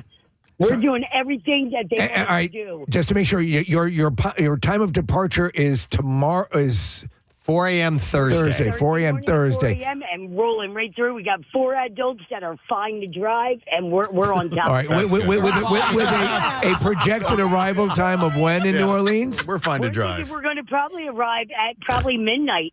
All right. Thursday night. Midnight Thursday night. And then we could talk to them all day Midnight. Friday. Talking Friday morning. Boy, that'd be a lot of moving around. I don't know. I like Helen a lot. There's a lot to recommend, Helen. All right, so you are in the absolute lead, Helen. So, but again, that's all predicated on whoever has Birdbot getting. So please make sure that you're dialed into the social media stuff. Everyone knows who you are now, and hopefully that comes. So all right. Birdbot got back to me and said I'm definitely in the running. They got back to me this morning again and said I'm in the running. Keep doing what I'm doing. We really want to do this. I mean, we're fun people. We're definitely Philadelphia Eagles followers, and we're more Preston and Steve followers than everything. No, we love you. That sounds awesome. We appreciate you getting in touch with us. Yes. All right. Very, very cool. Well, I totally love you guys. I appreciate all your support. Hey. And I'm going to be all over this map if I'm taking that bird boat. Helen, can you sing a little bit of Diamonds Are a Girl's Best Friend for us? I'll sing anything you want me to, babe. Diamonds are a girl's best friend. Yes! I can't shine that. That's why I have a raspy voice. All right, Helen. We love you. We'll talk to you soon, okay? I love you guys. Keep in touch. All right, thank you very much. There she goes. Helen, huge Birds fan. She's got TV stations following her, and all she needs is one last little bit, and that is Birdbot. Which, as she said, she upgraded to an Escalade. So he has his own damn seat. All right. I love also that she's bringing down Insomnia cookies and tasty cakes. And love it. It's like you did with the hers stuff that you brought when you went down. Yep. All right. All right, well, we'll see what happens. Let's get to the Bizarre File. Here we go. WMMR presents Preston and Steve's Bizarre File. All right, this morning is brought to you by Nifty 50s. Skin day just got better with Nifty 50s. You can grab the limited time mint Oreo Shake Quan milkshake or fuel your crew with a nugget, finger, or burger tray. Perfect for the big game. And you can taste the memories at Nifty 50s. Well, some massage parlors come up with unique ways to serve their clients, and now that list of new ideas includes setting the customer on fire. Oh, wow. A viral video from a South Asian country, I'm not sure exactly where, shows a massage parlor with 3 attendants around a client lying on a table with a towel over them. I saw this. One of the attendants, they put a liquid over them, and then they light the entire person on fire. And then another one turns off the light so you can really get the dramatic effect. All I wanted was a hand job. A few seconds later, one of the attendants covers the fire with a thick, wet towel, put the flames out. Chinese and Tibetan folk medicine includes fire dragon therapy, which is covering someone with an alcohol-soaked towel and setting it on fire to help normalize the body's temperature balance and alleviate pain in muscles and joints. This could be it. Yes. But of course, if they believe that setting you on fire reduces stress, you may want to consider that a bit of a hazard. English YouTuber James Burton is a former toy designer and decided to put his skills to the test by redesigning the motorcycle. I saw this thing. It is so cool. Yeah? The finished product can move in almost any direction and is self-balancing. I saw this. This is so cool. He pulled it off by replacing the wheels with what are called walking globes, the official name of those big balls that you see clowns at the circus walking on. Yes. So he went through a bunch of different prototypes and eventually led to the one. We're watching a video on our side right now of this. Balls. And eventually leads to the one, Casey, you're going to see it with the circus balls. It's not a it's not a modified motorbike. It is a new design that he used a 3D printer to bring to life. Nick, jump forward in the video a little bit. It's up on the screen here, Case. And it can move forward, backward, and to either side as well. Oh my God! How much fun? Take all my money right now! How much fun does this thing look? Are you kidding me? Yeah. Think about that. The design is not perfect since the clown balls aren't actually attached to the bike. My balls! If you ride it too fast, they come off, but they'll work on fixing it so that doesn't happen at a later point. But it's awesome, man, because you can literally go sideways and twist in circles and stuff. It's really cool. I wonder how you would. Let him figure it out. Secure it. You can't because then the ball wouldn't be able to move freely independently. The only way to secure it, I think, better is to maybe have it encompass the ball more. Yeah, I see what you're saying. A bigger ball bag. Yeah. A confrontation between 2 dogs on Fort Lauderdale Beach escalated into a shooting resulting in injuries to a woman and her dog. Who gave the dog a gun? Authorities stated that two dogs began fighting when one of the owners allegedly drew a firearm and shot the other dog. What? The girlfriend of the injured dog's owner was also struck by the gunfire. Witnesses reported hearing multiple gunshots during the altercation. A witness described seeing a woman walking with two dogs when another man approached with his dog, leading to the confrontation. The witness noted the man's dog appeared to be off leash, though police have not confirmed whether any of the dogs were leashed at the time. Emergency responders transported the injured woman to a hospital where officials indicated she is expected to recover. The wounded dog was taken to a veterinary group in Fort Lauderdale and is reported to be in stable condition after surgery. But for some reason, the guy decided a gun was a pretty good idea for their issue. There was a man, the charitable way to look at this is that this guy got confused about escape rooms and thought the point was to get in. Tulsa police say David Bell, a former maintenance worker for the Escapery Escape Room, had been harassing the owner since he was let go by the building owner a year ago. So he broke into the escape room. When officers arrived, Bell allegedly threw glass objects at them and retreated inside. He was found hiding between floors on top of an elevator and then was arrested. I don't know if he was trying to steal anything or what. Last time you did an escape room was when? Good question. Oh, me? Yeah. It's been a couple months. Okay, because you were on a tear for a while. Yeah, we're ready to go again. All right, two more quick stories. This April, it'll be Man versus Robot for real. The Beijing Economic Technical Development Area is going to be hosting a half marathon pitting human runners against humanoid robots. On the human side, approximately 12,000 people are scheduled to run in the event against dozens of bipedal robots developed by major robotics companies. To participate, robots are required to be between 1.5 feet and 6 feet tall and have the ability to run or at least walk on two legs. There's also prize money for the winning human or winning robot developer. Can the humans be 1.5 feet as well? I don't know about that. All right, and then the last story. I love this idea. In Malaysia, 28-year-old Shazali Suleiman has created a job for himself as a villain for hire. Oh. So on social media, his ads suggest his service is a way for clients to show off their masculinity and make a big impression on their partner or romantic crushes. With a look similar to a long-haired biker, the idea is that a man would pay Suleiman for his services, and then he would meet the couple at a predetermined location and start picking on the partner. Then that gives the client the chance to intervene and pose as a hero or a knight in shining It's armor. brilliant. The one possible issue, you picked the wrong guy. Right. Yep. As long as you've met ahead of time and he's aware. Send me a picture, please. It's a great idea. It is a great idea. The rate for his service is, and this is Malaysia, so the money may be a little bit lower, $22 on a weekday and $33 on the weekend, as well as travel costs. And that's what I have in your bizarre file. There was a girl that I was sweet on in high school, and I think the thing that won her over was that we ended up babysitting a bunch of my cousins on this particular Sunday.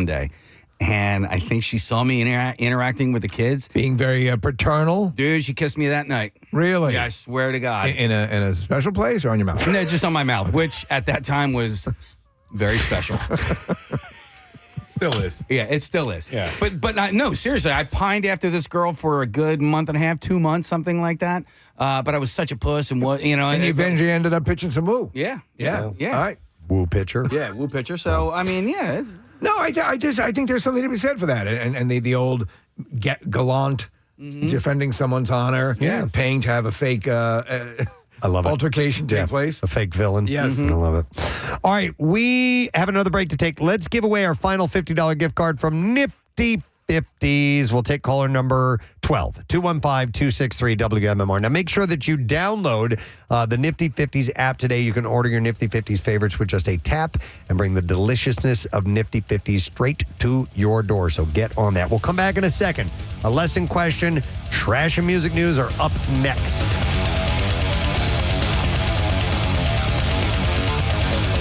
Preston and Steve. So we show up around 9:30, 10 o'clock. The session was going to start around 10. Actually, we showed up around 9:30, and we walk in, and they're all still getting in place, and we're just trying to stay out of the way. Yeah. Because there were several people in this very large control room. You try to be mindful. And so we just kind of scoot back and get out of the way and find our little spot. And Michael comes over, and he's like, hey, oh my God, you're here. You know, I mean, he was just so excited that we actually made it. And his Such a sister, nice guy. Maria, was setting the whole thing up, being the liaison with Nick. Did we mention he's from South Jersey? I mean, that was a connection in the first place. Riverside, he invited us back. And so if this is a one and done, I will be forever grateful. It really was a once in a lifetime opportunity. I do feel privileged because I am. But if we get to do it again, I really hope you can come again because he's not going to stop. I do want to. And are you ready for this? Yeah, here we go. Okay.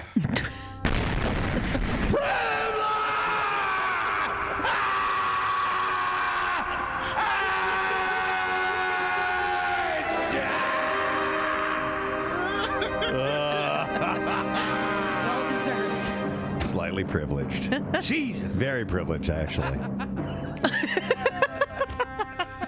And that was just the one day. Do we need to take a break and come back and talk about the rest of the week? I could go on, and I'm not going to do it. Fear for privilege overload. But there were so many great things that happened. That was just one of the days. So It was one day. It wasn't even a full day. It was just like 18 hours of the day. Yeah. And how long were you there?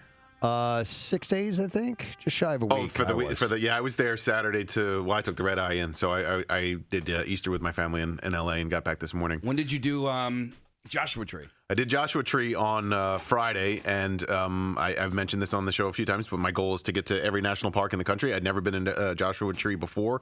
It's incredible. It's right near Coachella, so that was going on this past week. How was traffic getting there? We avoided that. We went to the north side of the park and came in that way. Coachella's sort of on the south side of the park, but I've been to Joshua Tree. It is, beautiful. it's incredible, and it's only 2.5 hours from downtown LA. And I did rock climbing outside, and that was privilege as well. And and speaking of privilege, I have to say thank you to Craig Shoemaker. Took me to play golf at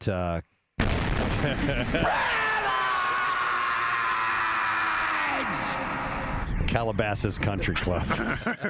Calabasas, that's where the Kardashians live. Yeah, it sure is. Oh, he was pointing out all the houses, like, oh, that's where Tom Bergeron lives. That's where blah blah. Blah. I mean, like right on the golf course. I went to Nobu. That's right. I went to Nobu, Malibu. It's a great restaurant. Where all the cool, trendy people. You ready?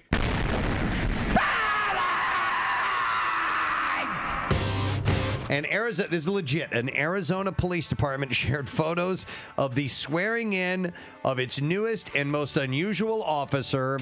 It's Iro, the drug-sniffing lizard. Iro, the drug-sniffing. Oh, that's what that picture was. I saw a whole bunch of cops with the lizard. Iro is a bearded dragon that first came to the Avondale Police Department last April as part of a pilot program and was officially sworn in Thursday by Chief Dale Nanenga. The department said Iro was originally brought in after officials reviewed research indicating reptiles have a strong enough sense of smell to make them more effective than dogs at detecting some types of narcotics. I tried to see if this was like a late April Fool's gag or something like that, but it appears to be legit. Research has shown, this is according to... Really, the main concern is just to make sure that the perps are taken off the street and we get these drugs out of the hands of the children. It's quite an honor to be on this police force now. I'm looking forward to a productive couple of years. And the rookies coming in, that's a great concern to me as well. Getting them out on the street, interacting with the people, talking to the kids, and that's how we make change. I love it. You sound like a New York cop. The department had said research has shown that reptiles possess a strong sense of smell, making their ability to detect certain illicit drugs possibly more accurate than canines. Wow.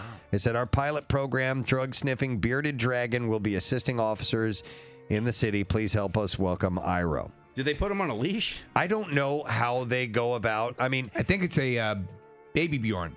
No, they wear it around their tail. No, how do they indicate they got a hit? Dogs will sit or they'll do some sort You of. got something over here. I think it smells a bit like meth. I'm thinking. Oh, he just tells them. Yeah. He just speaks up. I'm a working officer. What do you want me to do? So I figure the second you take him out of his aquarium, he's gone. Yeah, I'm working now. I'm working 24/7. So if I'm in the aquarium, I'm sitting on that little fake beachfront under the fake umbrella with the fake palm tree. I get a call. I'm going. It's time to roll. We got to make a change out there. I need to follow up on this and make sure it's legit. The department has periodically posted photos of Officer Ira's escapades using the hashtag Ira Adventures. Please send a backup, listen.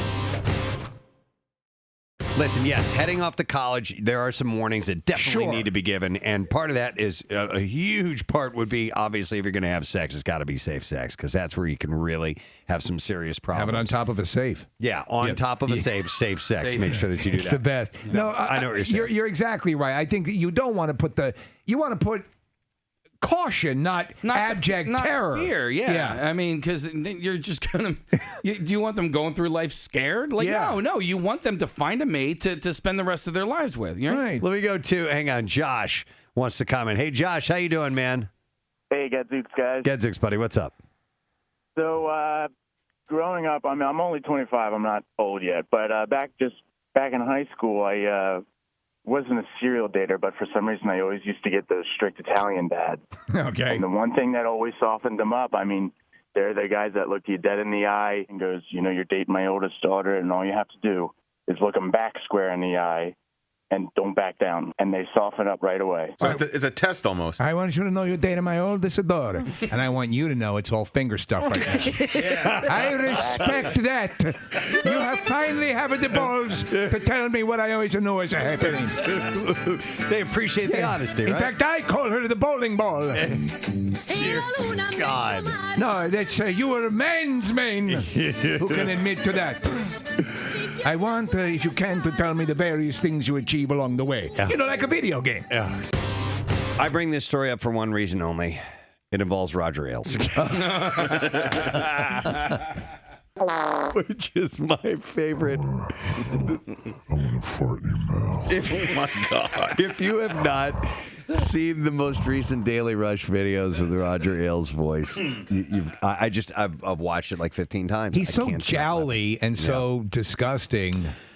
CNN journalist and weekend co-anchor Allison Camerota said Sunday that former Fox News Channel chairman and CEO Roger Ailes, who resigned last summer from the network, he founded 2 decades ago because of sexual harassment allegations, sexually harassed her too. In an interview on CNN's Reliable Sources, Camerota, who worked at Fox for more than 10 years, described what happened when she first began there. She said, when I was first starting out at Fox, and my big gulp cup, and I was single, and I remember Roger being in his office, and I was saying that I wanted more opportunity. He said, well, I would have to work with you. I'm going to give you an opportunity to fart in my mouth.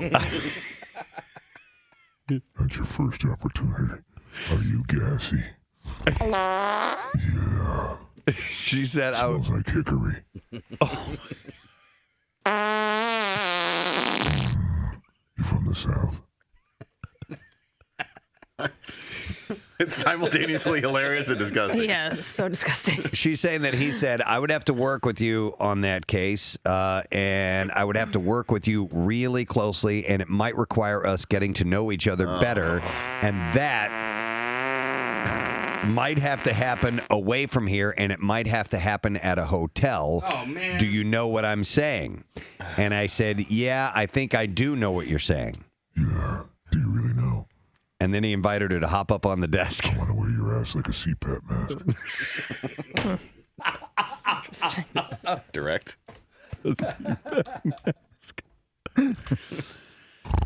Camera. That's just how he breathes.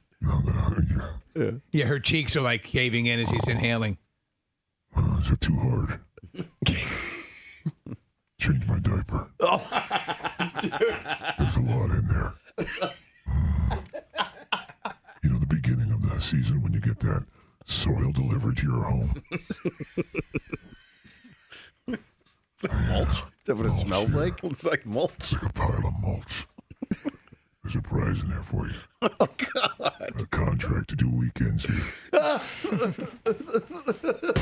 I'm going to lead the introduction with our next guest with a quote from Rocky Balboa.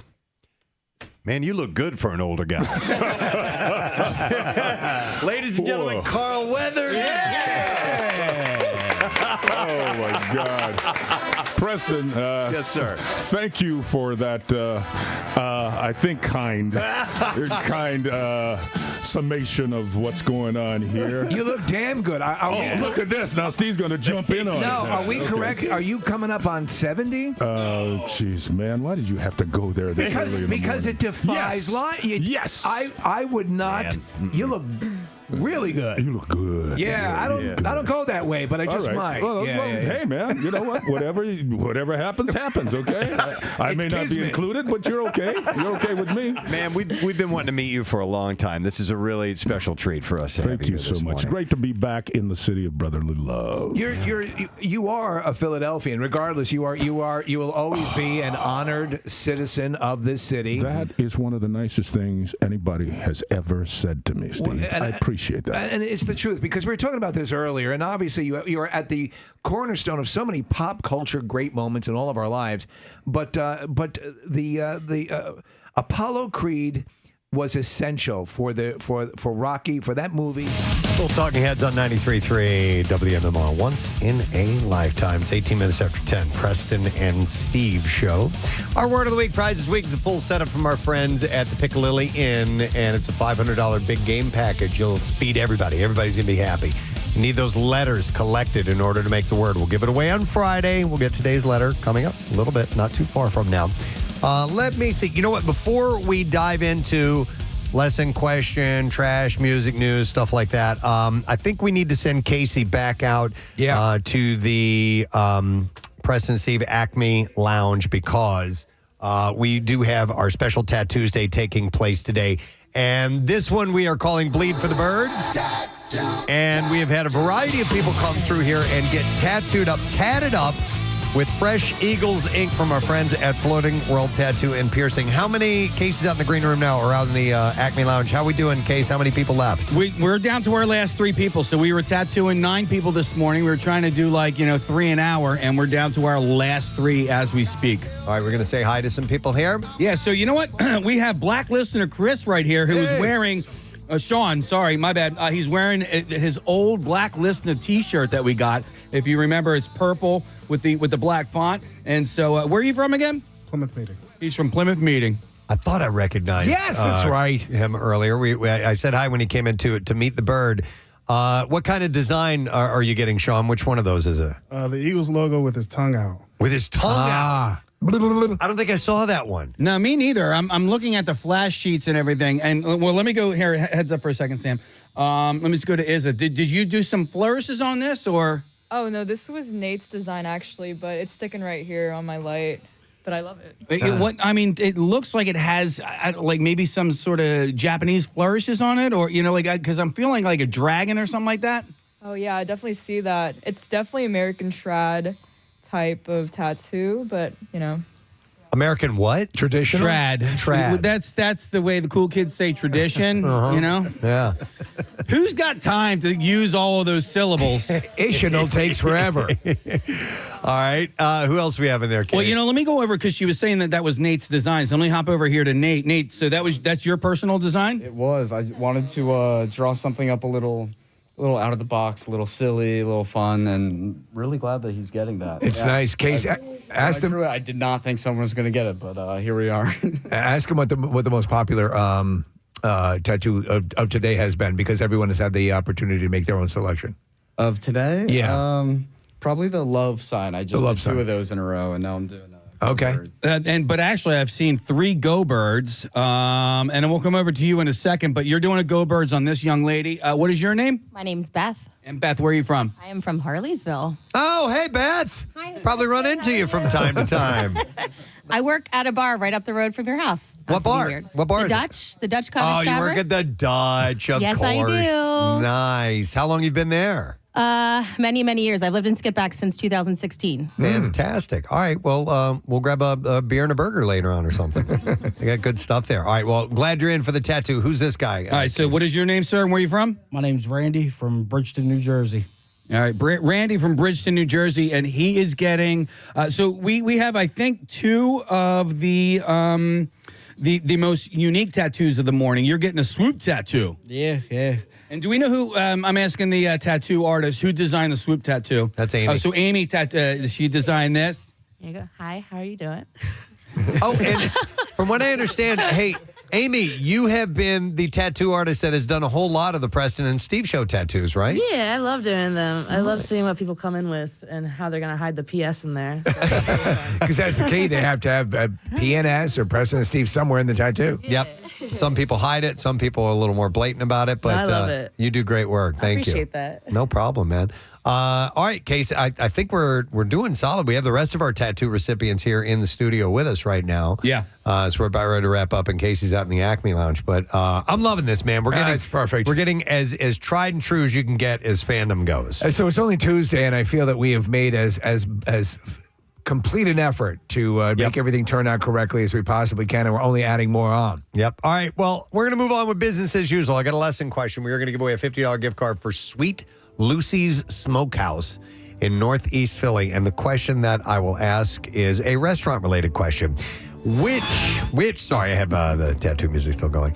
Which restaurant is one step up from Golden Corral? 215-263-WMMR. We mentioned that in the 8 o'clock hour. Which restaurant is one step up from the Golden Corral?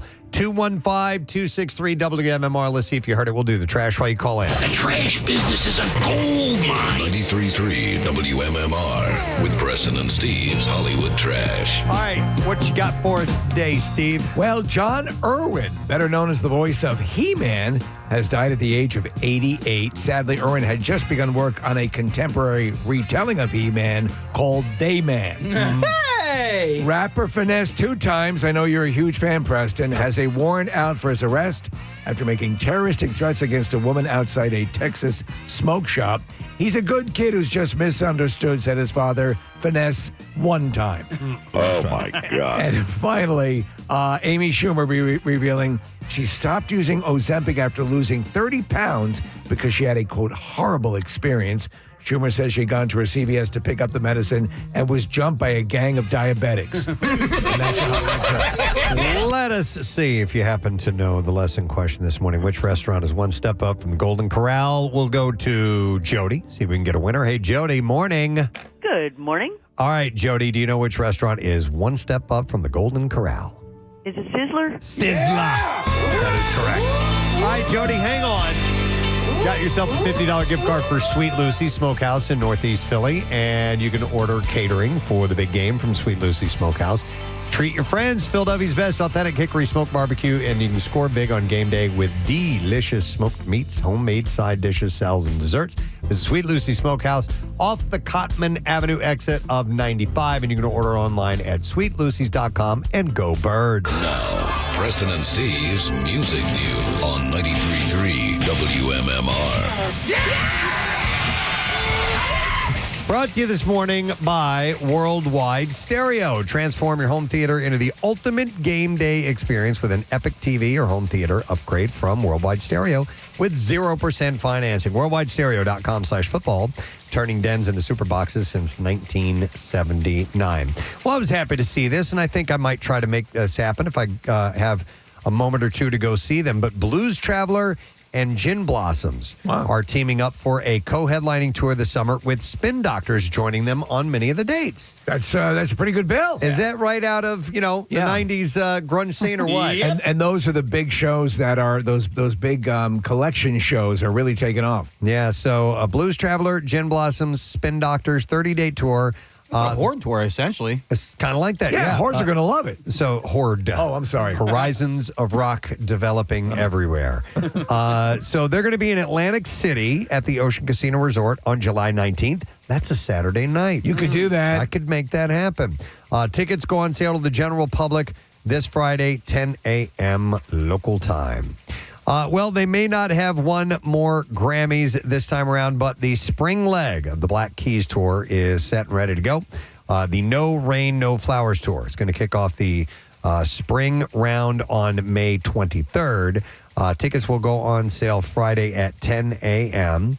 They're going to be playing, the closest date I saw is a Stone Pony in Asbury Park. Yeah. And that's on June 14th. They had to cancel a show here. Yeah. They canceled the whole tour. Yeah, weren't they playing the Wells Fargo Center? Yes. And was it lack of ticketitis? You know what? They canceled the entire thing, so I don't know if it was just that or not, but they're certainly not playing the Wells Fargo Center. I mean, they're playing the Stone Pony. Oh, it was actually that so many people wanted to buy tickets that they didn't want to disappoint them rather than make enemies. But they're a great band. They really are. They are. So, and by the way, bonus, the band says fans can expect a new album this year. All right, and then one last thing, and that's it, short music news. But Steven Tyler may have had to retire from touring because of damage to his voice, but that didn't stop him from taking the stage with some friends to belt out classic hits at his Grammys watch party at the Hollywood Palladium on Sunday His night. grandmother throws a party. No, not his grandma. Oh. Grammys. It's the Gum Gums. The Gum Gums, yeah. No, Tyler was joined by extreme guitarist Nuno Bettencourt. Mick Fleetwood, Lainey Wilson, Chris Robinson, and Aerosmith's Tom Hamilton. So his voice did it. I mean, they just stopped the tour dead in its tracks, and he retired. So yeah, how is he doing this if the voice was that dramatically shot? The difference between playing a gig and touring. Yeah, I guess. You know, especially for a singer. I mean, those guys, they really can tear it up if they do too many nights in a row. So I guess it's either try to do a super limited spread out tour or retire from it and then every now and then do a one-off show. That's my guess. So the event raised money for Stevens Janey's Fund nonprofit foundation and for Los Angeles Wildlife Relief Organization. Yeah. And this was 6 songs, Steve. Oh, so okay, it wasn't like a full-on rock show. Yeah. All right, and that's what I have in music news. So we're going to take one more quick break. We'll come back in a moment, and we will await the arrival of one Mr. Pierre Robert, and we'll get the letter of the day, the word of the week prize, and turn it over to him. So we'll be back in just a moment. Stay with us.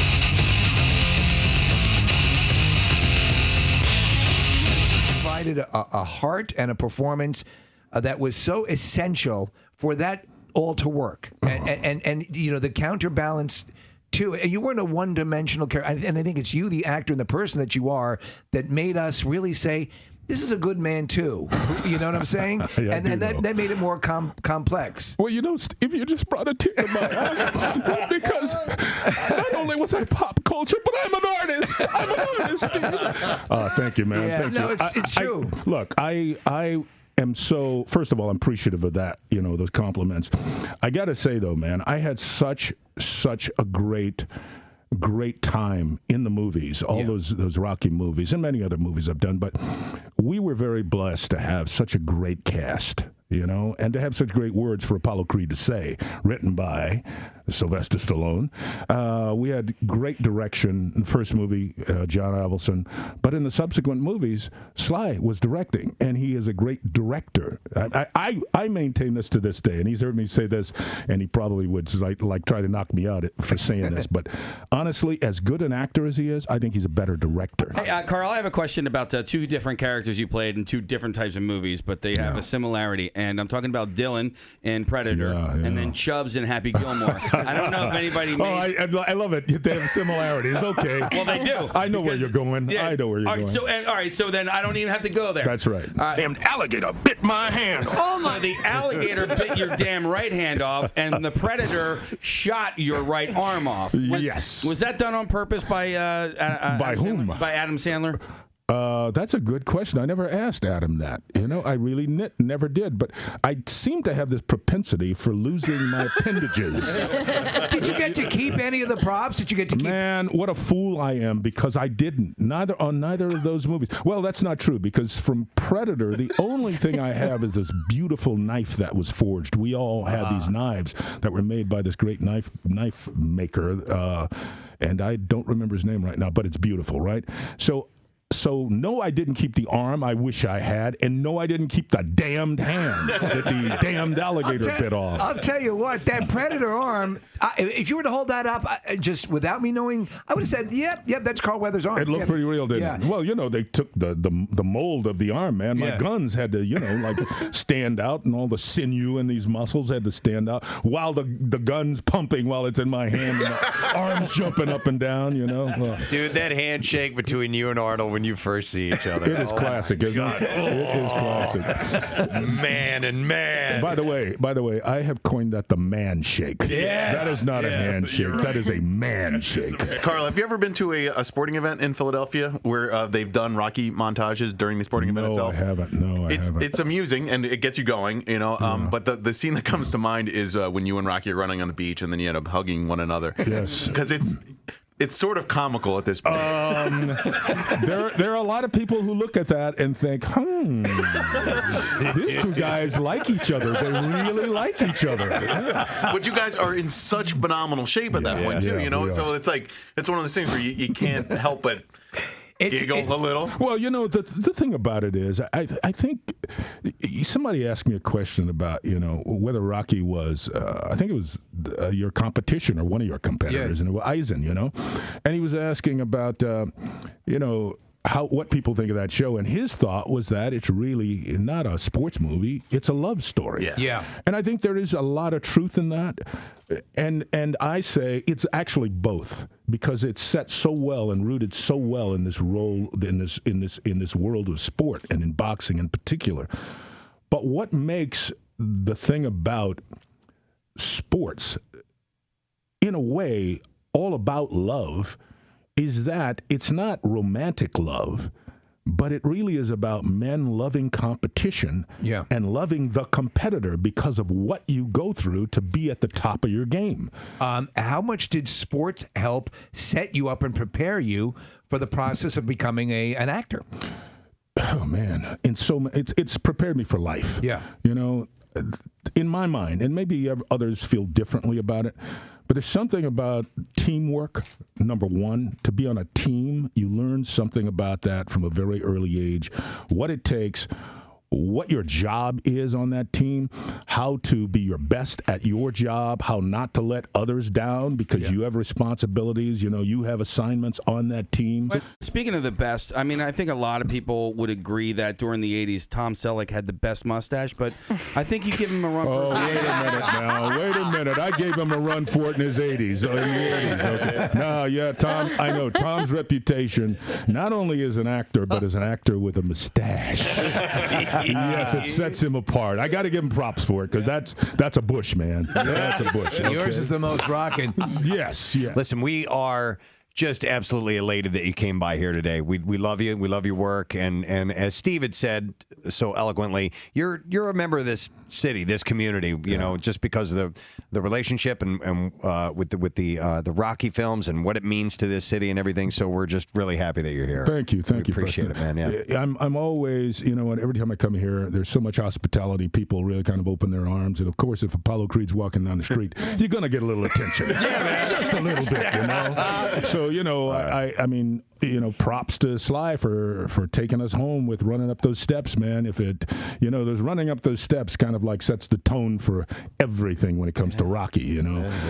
And, you know, running through the district there and seeing all the folks who are selling their goods in the morning, you know, from soup to nuts, man, having them turn around and watch Rocky and cheer him on. So we're really all very fortunate that this city embraced not only the movie, but embraced the concept of the winner, you know, and the guy from, you know, kind of underdog who makes it, man. And for all of us, you know, anybody who's ever been or felt like an underdog, Rocky is kind of our anthem. Yes. You know? So we thank you here in Philadelphia. Chicago Justice, Sunday, NBC 10, 9 o'clock. Carl Weathers. Thank you so much. Thank you. Did you guys see this? An anonymous hacker has released 5 episodes of Orange is the New Black Season 5 after Netflix reportedly failed to meet the criminal's financial demands. What? It is unclear how much the hacker demanded. The first 10 episodes of the season were shared shortly before 6 a.m. on Saturday, leaked in 10 different files. They totaled about 11.46 gigabytes. The hacker, who goes by the handle of the Dark Overlord... Ma! I'm trying to do something! Kicked off the leak when you're done, Dark Overlord, take the garbage out. By publishing the premiere episode for the forthcoming Orange is the New Black season Friday to the Pirate Bay. This is my son, the Dark Overlord. The streaming giant has set June 9th as release for Orange is the New Black. No word on whether Netflix will move that date up. In a statement, Netflix said, "We are aware of the situation. A production vendor used by several major TV studios has had its security compromised, and the appropriate law enforcement authorities are involved. You know, I was trying to think about this, and Netflix didn't buckle to the demand. I don't know how much impact this has because Zero because it's $9 a month. You for already Netflix. You already have it. More than likely. So, and you're not going to watch it any quicker or any sooner than you would normally. So I wonder where the damage is really. Maybe in some people who aren't already subscribing, getting it, but.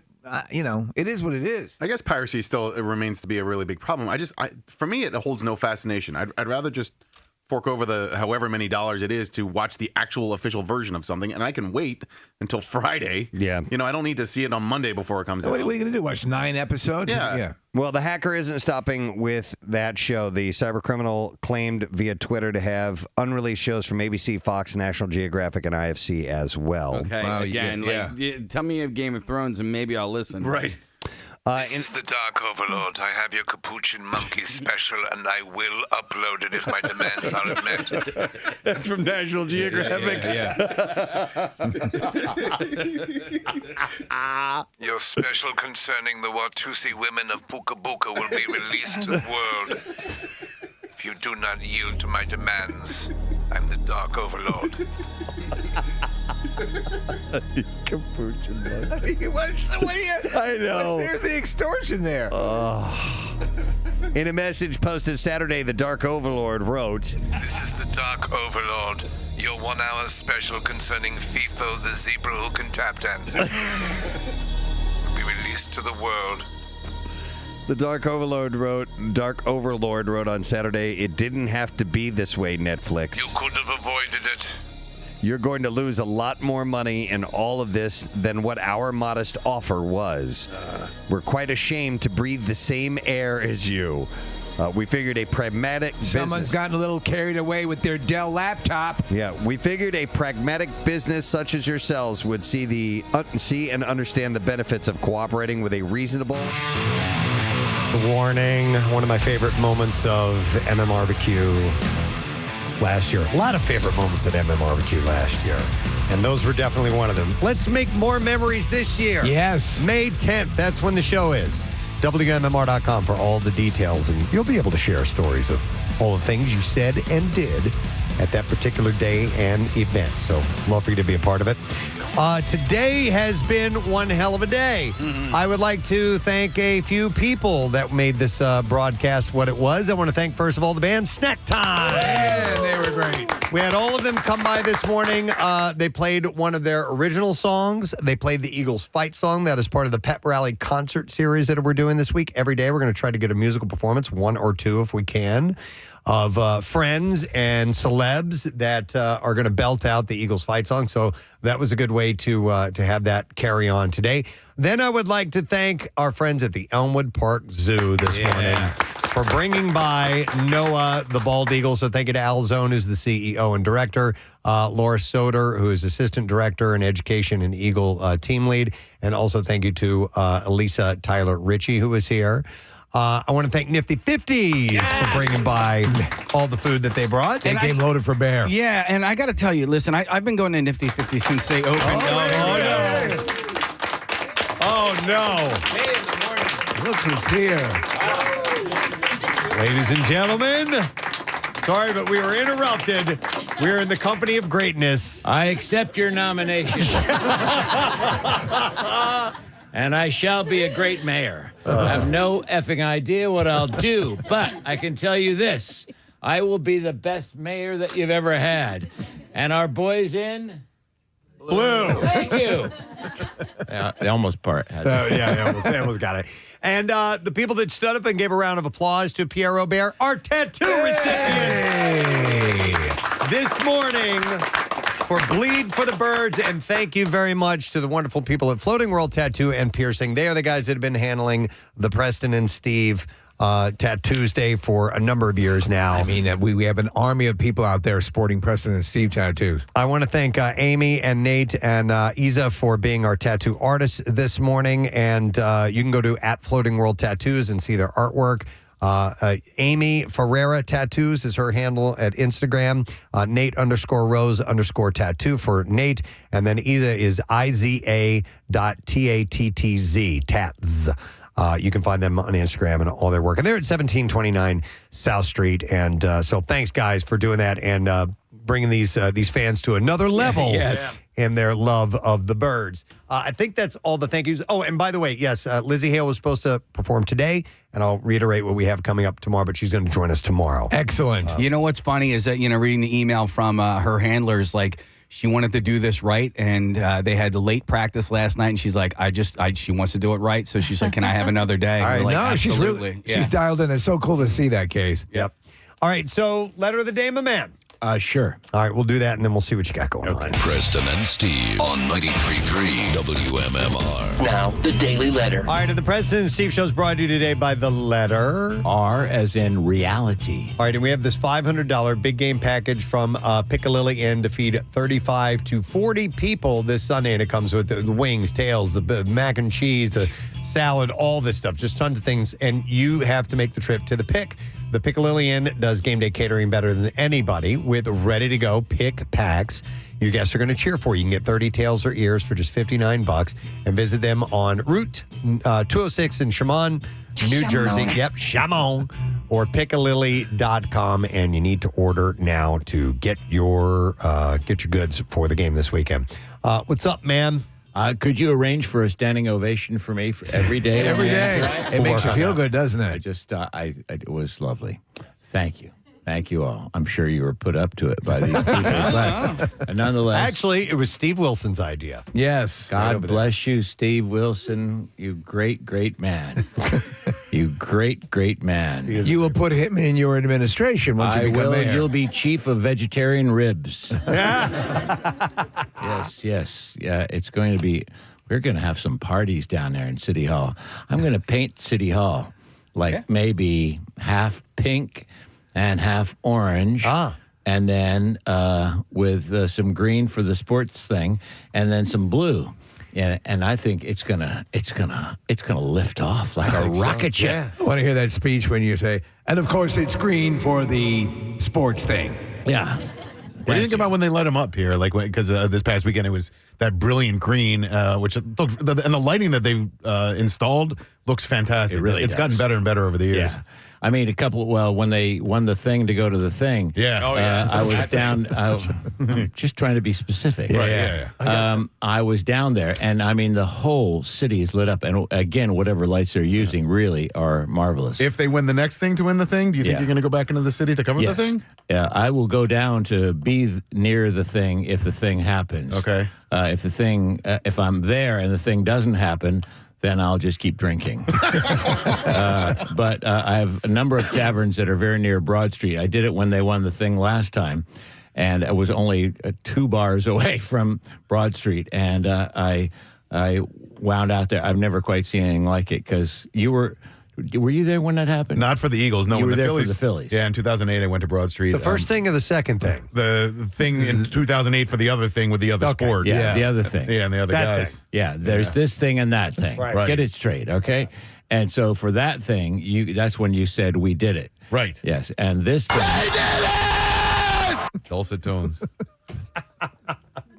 Hurts my ears so bad. It's so overmodulated. But last time when they did it, I didn't have time to rehearse. Anyway, there were so many cool moments because people came out on the streets. My favorite was these 2 guys that were wearing these old jerseys, and they belonged to one of their fathers and one of their grandfathers who had both died. That's awesome. And had never lived to see the Eagles make the thing. So hopefully they'll make the thing, and there'll be lots of things. I meant that they were wearing the jerseys, not that family members had died. Right. Yes, exactly.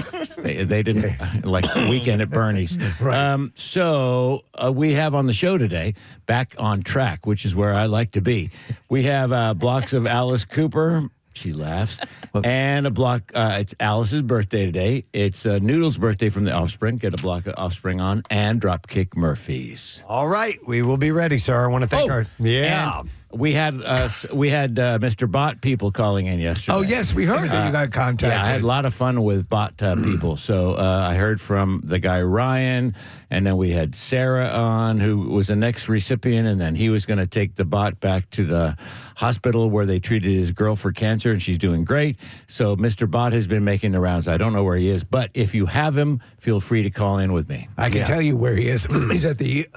excuse me, the Arthur Ashe Tennis. I believe it's the Arthur Ashe Tennis Center. If you're heading into Manioc, it's on Ridge, that large facility. At least that's where he appears to be right now. Okay. Yeah, Marissa just got pictures of him there. Oh, excellent. So excellent. That's where he is. So. He's doing a quick round of tennis. Yep. Why not? All right. So call in to Pierre if you have your hands on Birdbot at any point today. We want to hear the latest updates. I want to thank our sponsors. Preston and Steve Show is brought to you today by Dunkin', and the Preston and Steve Show runs on Dunkin'. Also brought to you by Acme Markets, fresh foods, local flavors, and brought to you by Worldwide Stereo, turning dens into super boxes since 1979. WorldwideStereo.com. Tomorrow on the program, Wednesday, so we will check in with Fox Good Day live in New Orleans. Yes. We'll do a secret text word.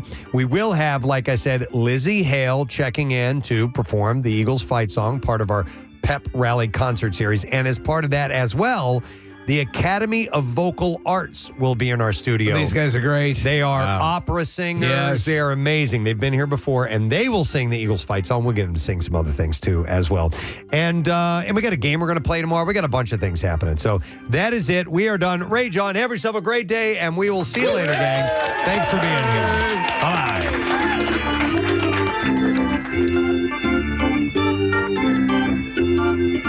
Preston and Steve on